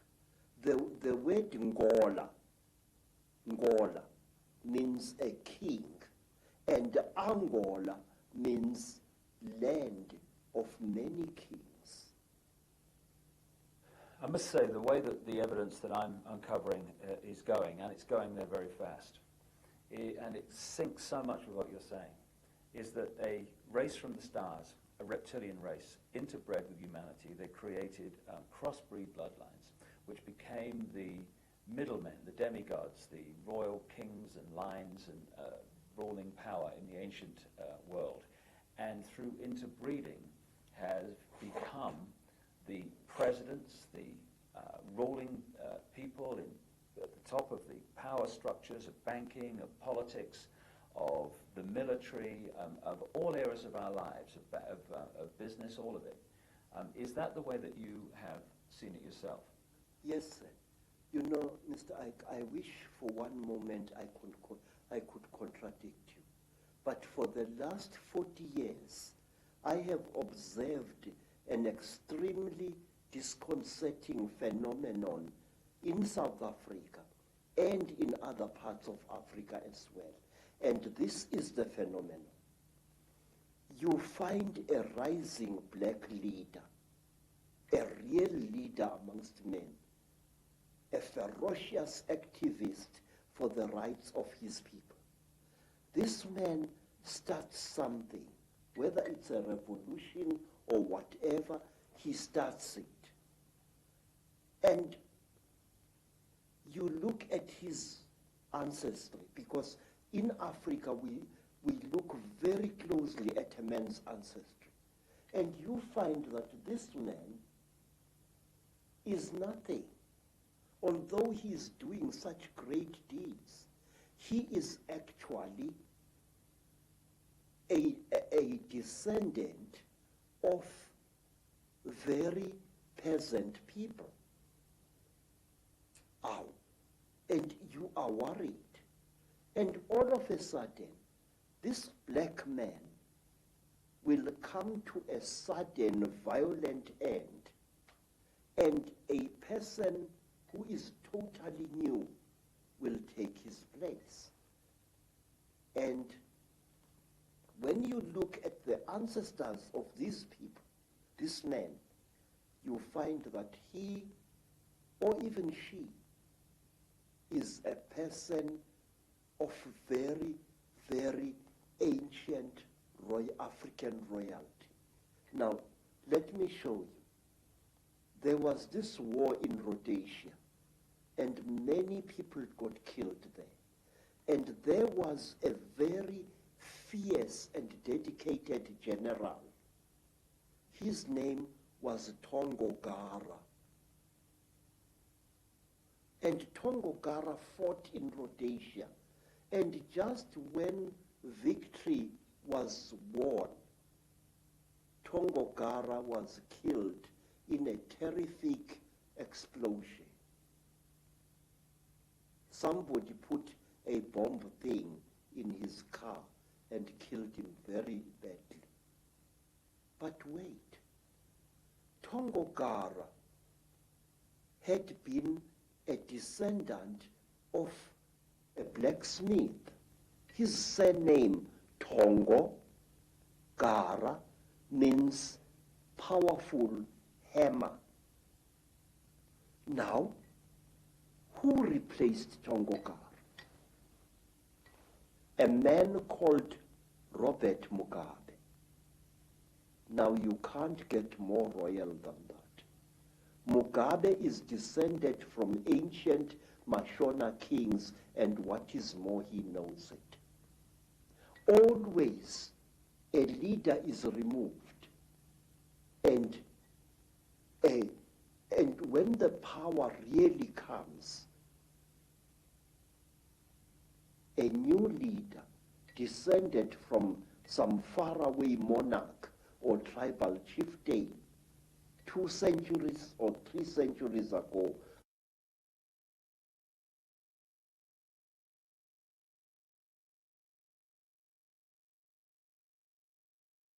comes on the scene. Again and again, there seems to be this particular force which elevates its descendants over ordinary human beings. I can give you hundreds of cases of this. Now, say, talk about a tradition of shape-shifting.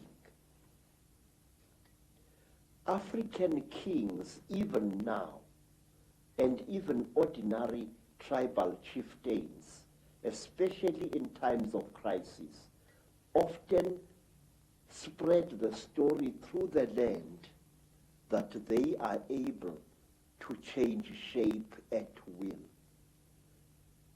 There was a time when the South African government created the various Bantu homelands, and these homelands were ruled by those tribal chiefs who were agreeable to the apartheid system. Now, some of these chiefs were very unpopular with the people on the ground. And so, to build a charisma around themselves, these chiefs used to tell people that they are capable of changing shape at will. It was spoken about a certain African chief in the Transkei.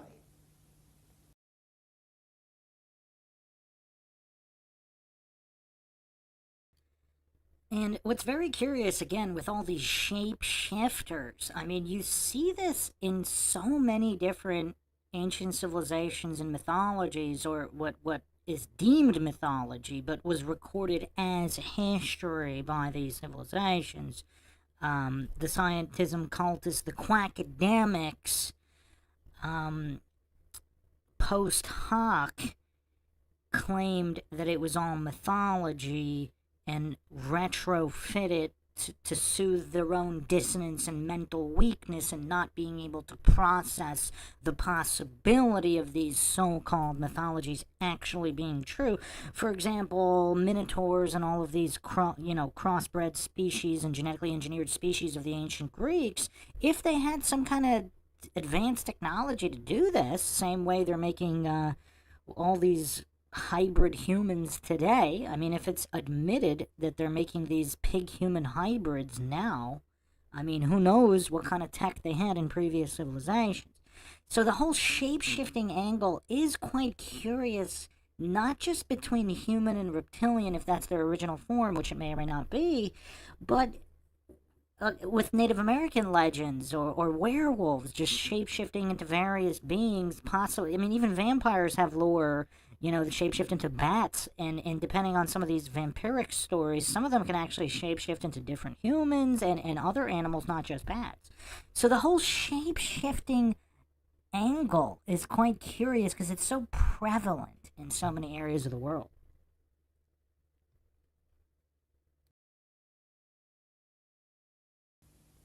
Who became one of the first rulers of one of several black homelands there, that one day his enemies were looking for him to assassinate him, and when they broke into his house, they found a huge lion sitting on the floor, and this lion growled at them. And because of that story, because even today, word of mouth is a very powerful media of communication in black communities. All enemies of that particular chief left him well alone because they feared his shape-changing powers. The final question on this particular video, Credo, because we've got a lot more to say on others. Why is it that if the Chitahuli are all around us, which I certainly feel they are, and they're operating for certain bloodlines, now some people see them shapeshift, that's absolutely without doubt. I mean, so many people I've met all over the world have seen it, into reptiles and then back again, the George Bushes, the Henry Kissingers, these key people. Why don't most people see it? First of all, sir, I have said to you, Mr. Ike, that we human beings have got a blind spot in our brains. And this is what the Chitauli and other alien nasty boys are exploiting. Look, sir, if we are a crowd and we are standing on a city street, we will see a man suddenly grow an extra arm. And many, many of us will see that, but will refuse to accept what they have seen. I have seen, sir, people going through severe trauma in train accidents, in car accidents, but they refuse to accept what they went through. I have seen women who have been raped several times, ferociously refusing to admit what they underwent. I've seen it many times. And these alien creatures know our weakness. They know that very often we human beings tend to censor what we see. If you are an educated professor and you see a spook, your educated mind will refuse to accept what it has seen. You will reject it and throw it to the back burner of your brain, and it will stay there. Hundreds of us see very strange things every day.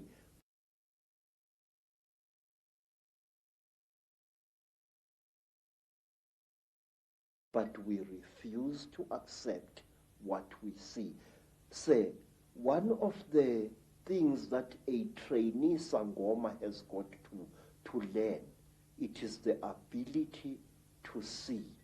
If I am standing here and looking at that bush over there, and I see something odd there, I must know what I've seen. But wait, sir, there is something else, something very, very, very, very important, which I and many other thinkers in Africa have found. Mr. Ike, whenever you talk about such things, people call you paranoid. But no, you are really more sane than they really are. Say, there are certain vaccination things that are done to our children which rob them of the ability of seeing spiritual entities.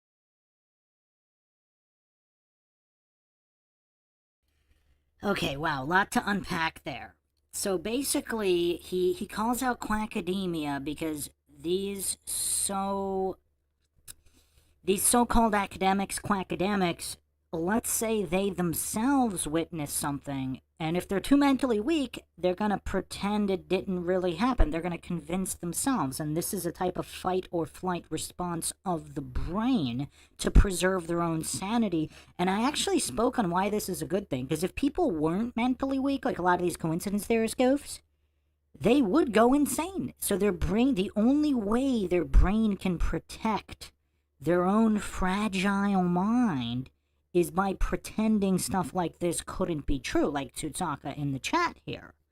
Because they're so mentally weak, they would literally fracture their psyche and go insane if they admitted to themselves that this could theoretically be true. And what Credo said here is even if this happened in front of their own eyes, depending on the level of their mental weakness, they could pretend it never happened. Look at it on a small scale. Unfortunately, you know, in certain domestic abuse situations, you have partners, regardless of whether it's the male or the female, they convince themselves it's not that bad, it's really not that bad, or they deserved it, whatever. They warp reality to suit their fight or flight response. Now, if humans do that over something that everybody knows is real, like domestic violence, nobody's denying the existence of a human hitting another human. That happens every day, unfortunately. And so if the brain already does that in those kinds of situations, what would the brain do if an average human, if a normie statist, cultist, authority-worshipping cultist, mentally weak normie actually saw a reptilian shapeshifter? Yeah, some of them might be able to handle it. I'm sure there's a certain percentage that could, but the majority, in order to preserve their own sanity and functionality, they could probably pretend they imagined it and write it off in that way. Tsutsaka in the chat trying to hallucinate chances and probabilities. I mean, there's no way to assess probability unless you have more information. I mean, this is Logic 101. No surprise Tsutsaka too mentally deficient to comprehend that. Okay, so the other thing Credo touched upon here is certain injections, the purpose of which to basically stunt or impair children's ability to see more of the spiritual world, so to speak. Now, if we break it down a little bit more scientifically, I actually went over this, I think even on episode 1, but this is from the Shadow People series, where the spectrum of visibility, like for example, infrared, human eyes can't see infrared, different animals have different sensitivities to the light spectrum. So if a lot of the paranormal or supernatural happens on the edge of human perceptibility or just beyond, and just a very small percentage of humans can see it, do certain chemical injections or diets or chemicals in the air or the water, if that impairs the ability to perceive, either visually or otherwise, even further, that would be very useful to the masters and controllers. Tsutsaka in the chat proving the point about mental weakness excellently. Man, these Dunning-Kruger goofs are awesome. They just prove these points so well in the chat. I hope he continues to humiliate himself here to prove the points even further.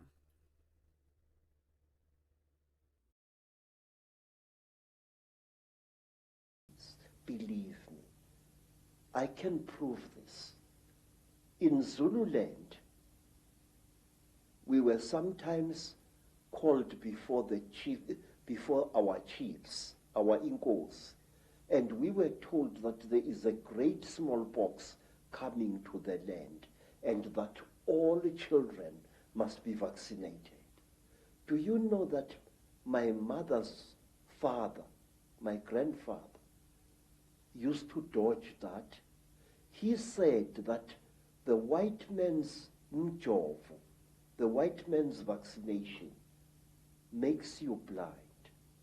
And if you are to look after my cattle, you must not go to the trading store to get your vaccination.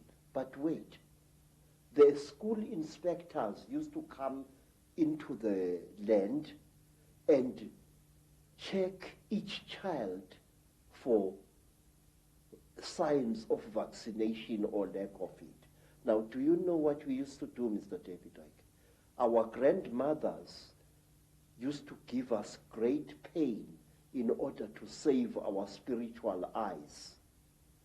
They used to heat grains of maize, and then they would heat this grain of maize, and using a piece of wood as tweezers, place it firmly against the skin of the child.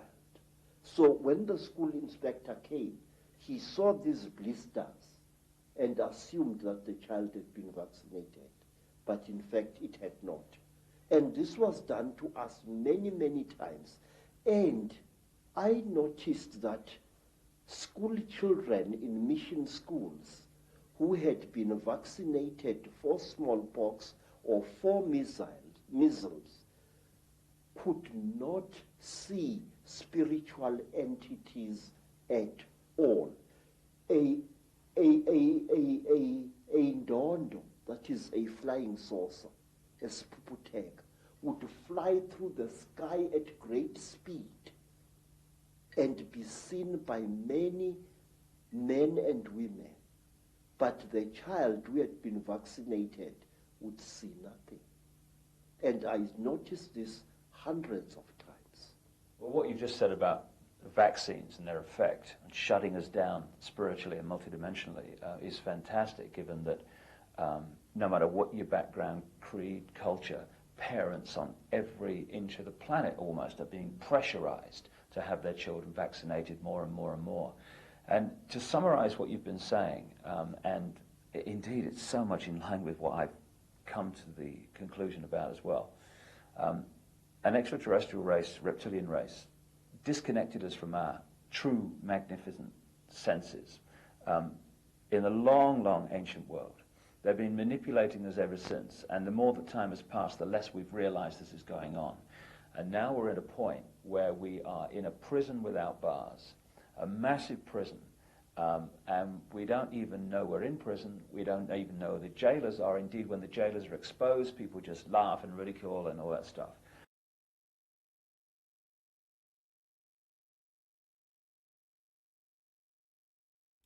So we're in an unbelievable situation. And we're in a jail we deny we're in. And there are jailers we deny exist. And we call it freedom. Yes, sir. Yes. You know, Mr. David, one of the reasons why I've joined forces with you is because I have serious reason to believe, and I will repeat these words until somebody shuts my mouth in death. I have serious reason to believe that on this planet, things are coming to a head, and our invisible jailers are going to fight tooth and nail to prevent this. Say, our people say that the blackest night often heralds the brightest dawn. The human being, captive as he is, slave as it is, is trying to fight back, sir. And this is where the crunch is going to come. I believe that we are not far away from the bloodiest crunch in the world. And I will tell you, my visions tell me that we are going to be struck with the most terrible sword of all, the sword of money, sir. Something is going to be done to money which will bring us all to the level of beggars. And do you know why, sir? Let me tell you. I used to work for big game hunters in Kenya. And one of them was an Italian gentleman. This Italian gentleman was such a powerful hunter, a white hunter. He used to shoot 2 bullets.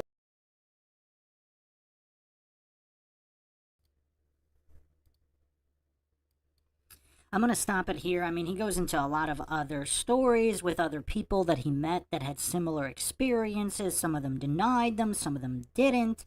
But that was the gist of Credo's account here. And what he claims is true about the world, the shapeshifters, the reptilians, their ancient lineage, all of these things. It does seem, if I had to guess, I would probably guess that he believes what he's saying is true, and that's pretty much what the people that interviewed him also said, regardless of whether it is or it isn't. Now, that would deem him not a fraud, because a fraud would be somebody peddling information they know is false. So just because he's not a fraud doesn't mean the information he's saying is true either. Obviously, he would need some serious evidence to back that up. I believe he did have an artifact that he claimed was from these beings. I don't know if he allowed it to be tested, though, which some people find suspicious, or he was afraid that it wouldn't be returned, possibly.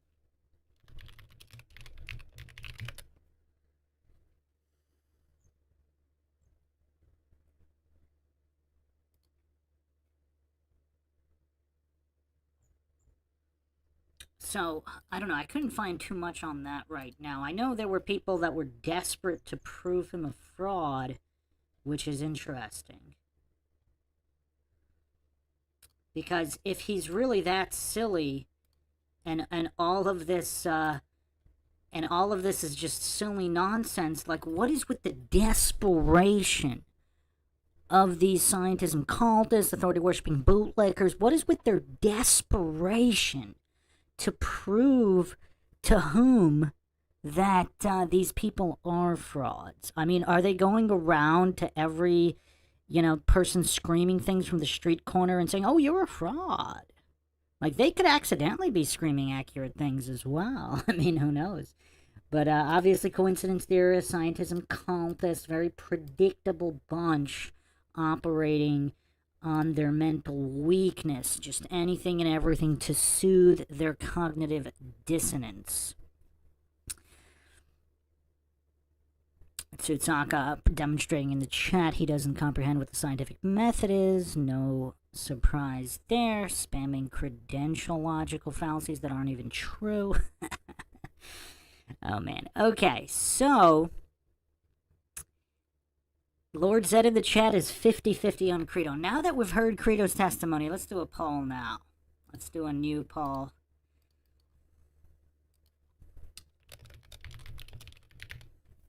Is Credo legit?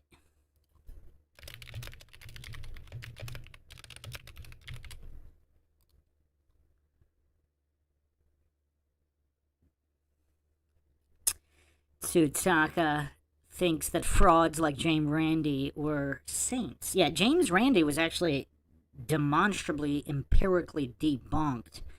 If there's interest, I could do a podcast on that. But yeah, Randi was definitely a goof. Scientism cultist and authority-worshipping bootlicker of the highest order. But if you mean a saint in the religion of scientism, perhaps they would consider him a saint in that religion, in that fraudulent anti-science religion, perhaps. Okay, so Wow. Seems that we're 60-20-20. 60% think Credo's legit, up to 67. 17 no, 17% too triggered to answer, and I can't blame those that are too triggered to answer. This is some mind-shocking testimony. I'm moving this up 71, 62%. Randy being a fraud is a positive claim, and I can demonstrate that. I would have to bring up all the information and the paperwork and how he... somebody actually did one of his challenges, and then he pretended that they didn't, and he didn't pay them. I can go over that on a podcast. I'm not going to... You want me to bring up that information here on a Reptilian Conspiracy podcast, Dumbo? Tsutsaka, quite the narcissist. Okay. AJD saying, I have always felt that Ike and Credo believe 100% in what they're saying. I'm not 100% on Ike. I am not 100% on Ike. Credo does appear to believe what he's saying. With Ike, yeah, Ike is tough. David Ike is extremely tough. He is one tough customer to dissect. Very intentional speaker. Obviously, I'm not saying he doesn't believe what he's saying. I'm saying it's difficult to ascertain whether he does or he doesn't.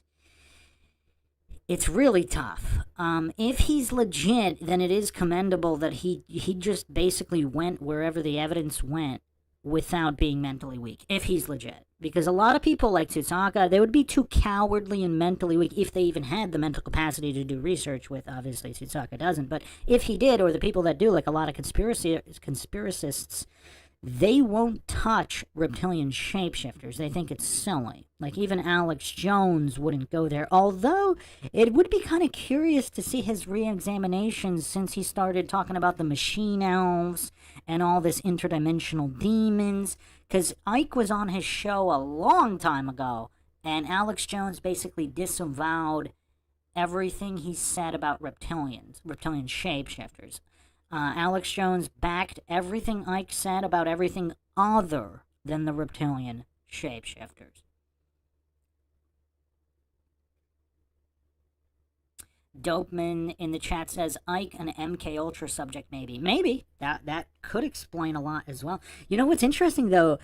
Credo does not have any of the tells of an MK Ultra psyopt individual, which is curious. Now, maybe they just do MK Ultra differently in Africa, and that's why? I don't know, but he doesn't have these ticks and tells that a lot of other people do.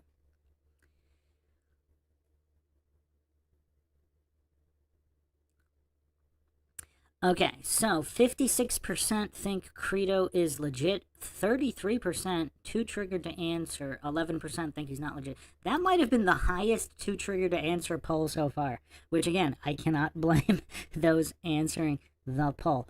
Okay, so final points here, which I touched upon in episode 1. Was whether or not all computers, digital cameras, etc. were specifically designed to hide reptilians.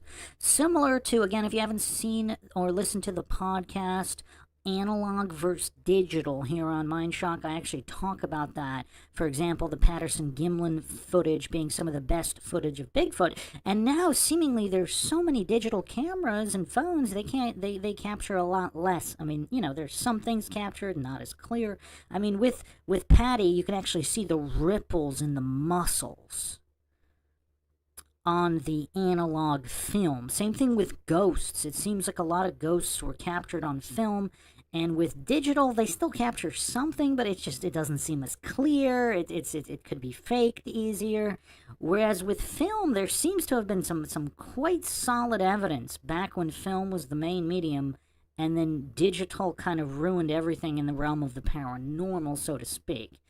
Another possibility is are injections or nanotech designed specifically to impair humans' ability to see more of the light spectrum, different wavelengths and frequencies, in order to not be able to identify the shapeshifters. Even if they're shapeshifting right in front of your eyes, you won't be able to see it. Furthermore, is that why they got rid of all the giant bells, which again we went over in episode 1. So that is it for now. I actually do have more information on the topic and more mind-shocking revelations, including actual footage of shapeshifters and one man's method to reveal shapeshifters even on digital video. So that'll be in episode 3.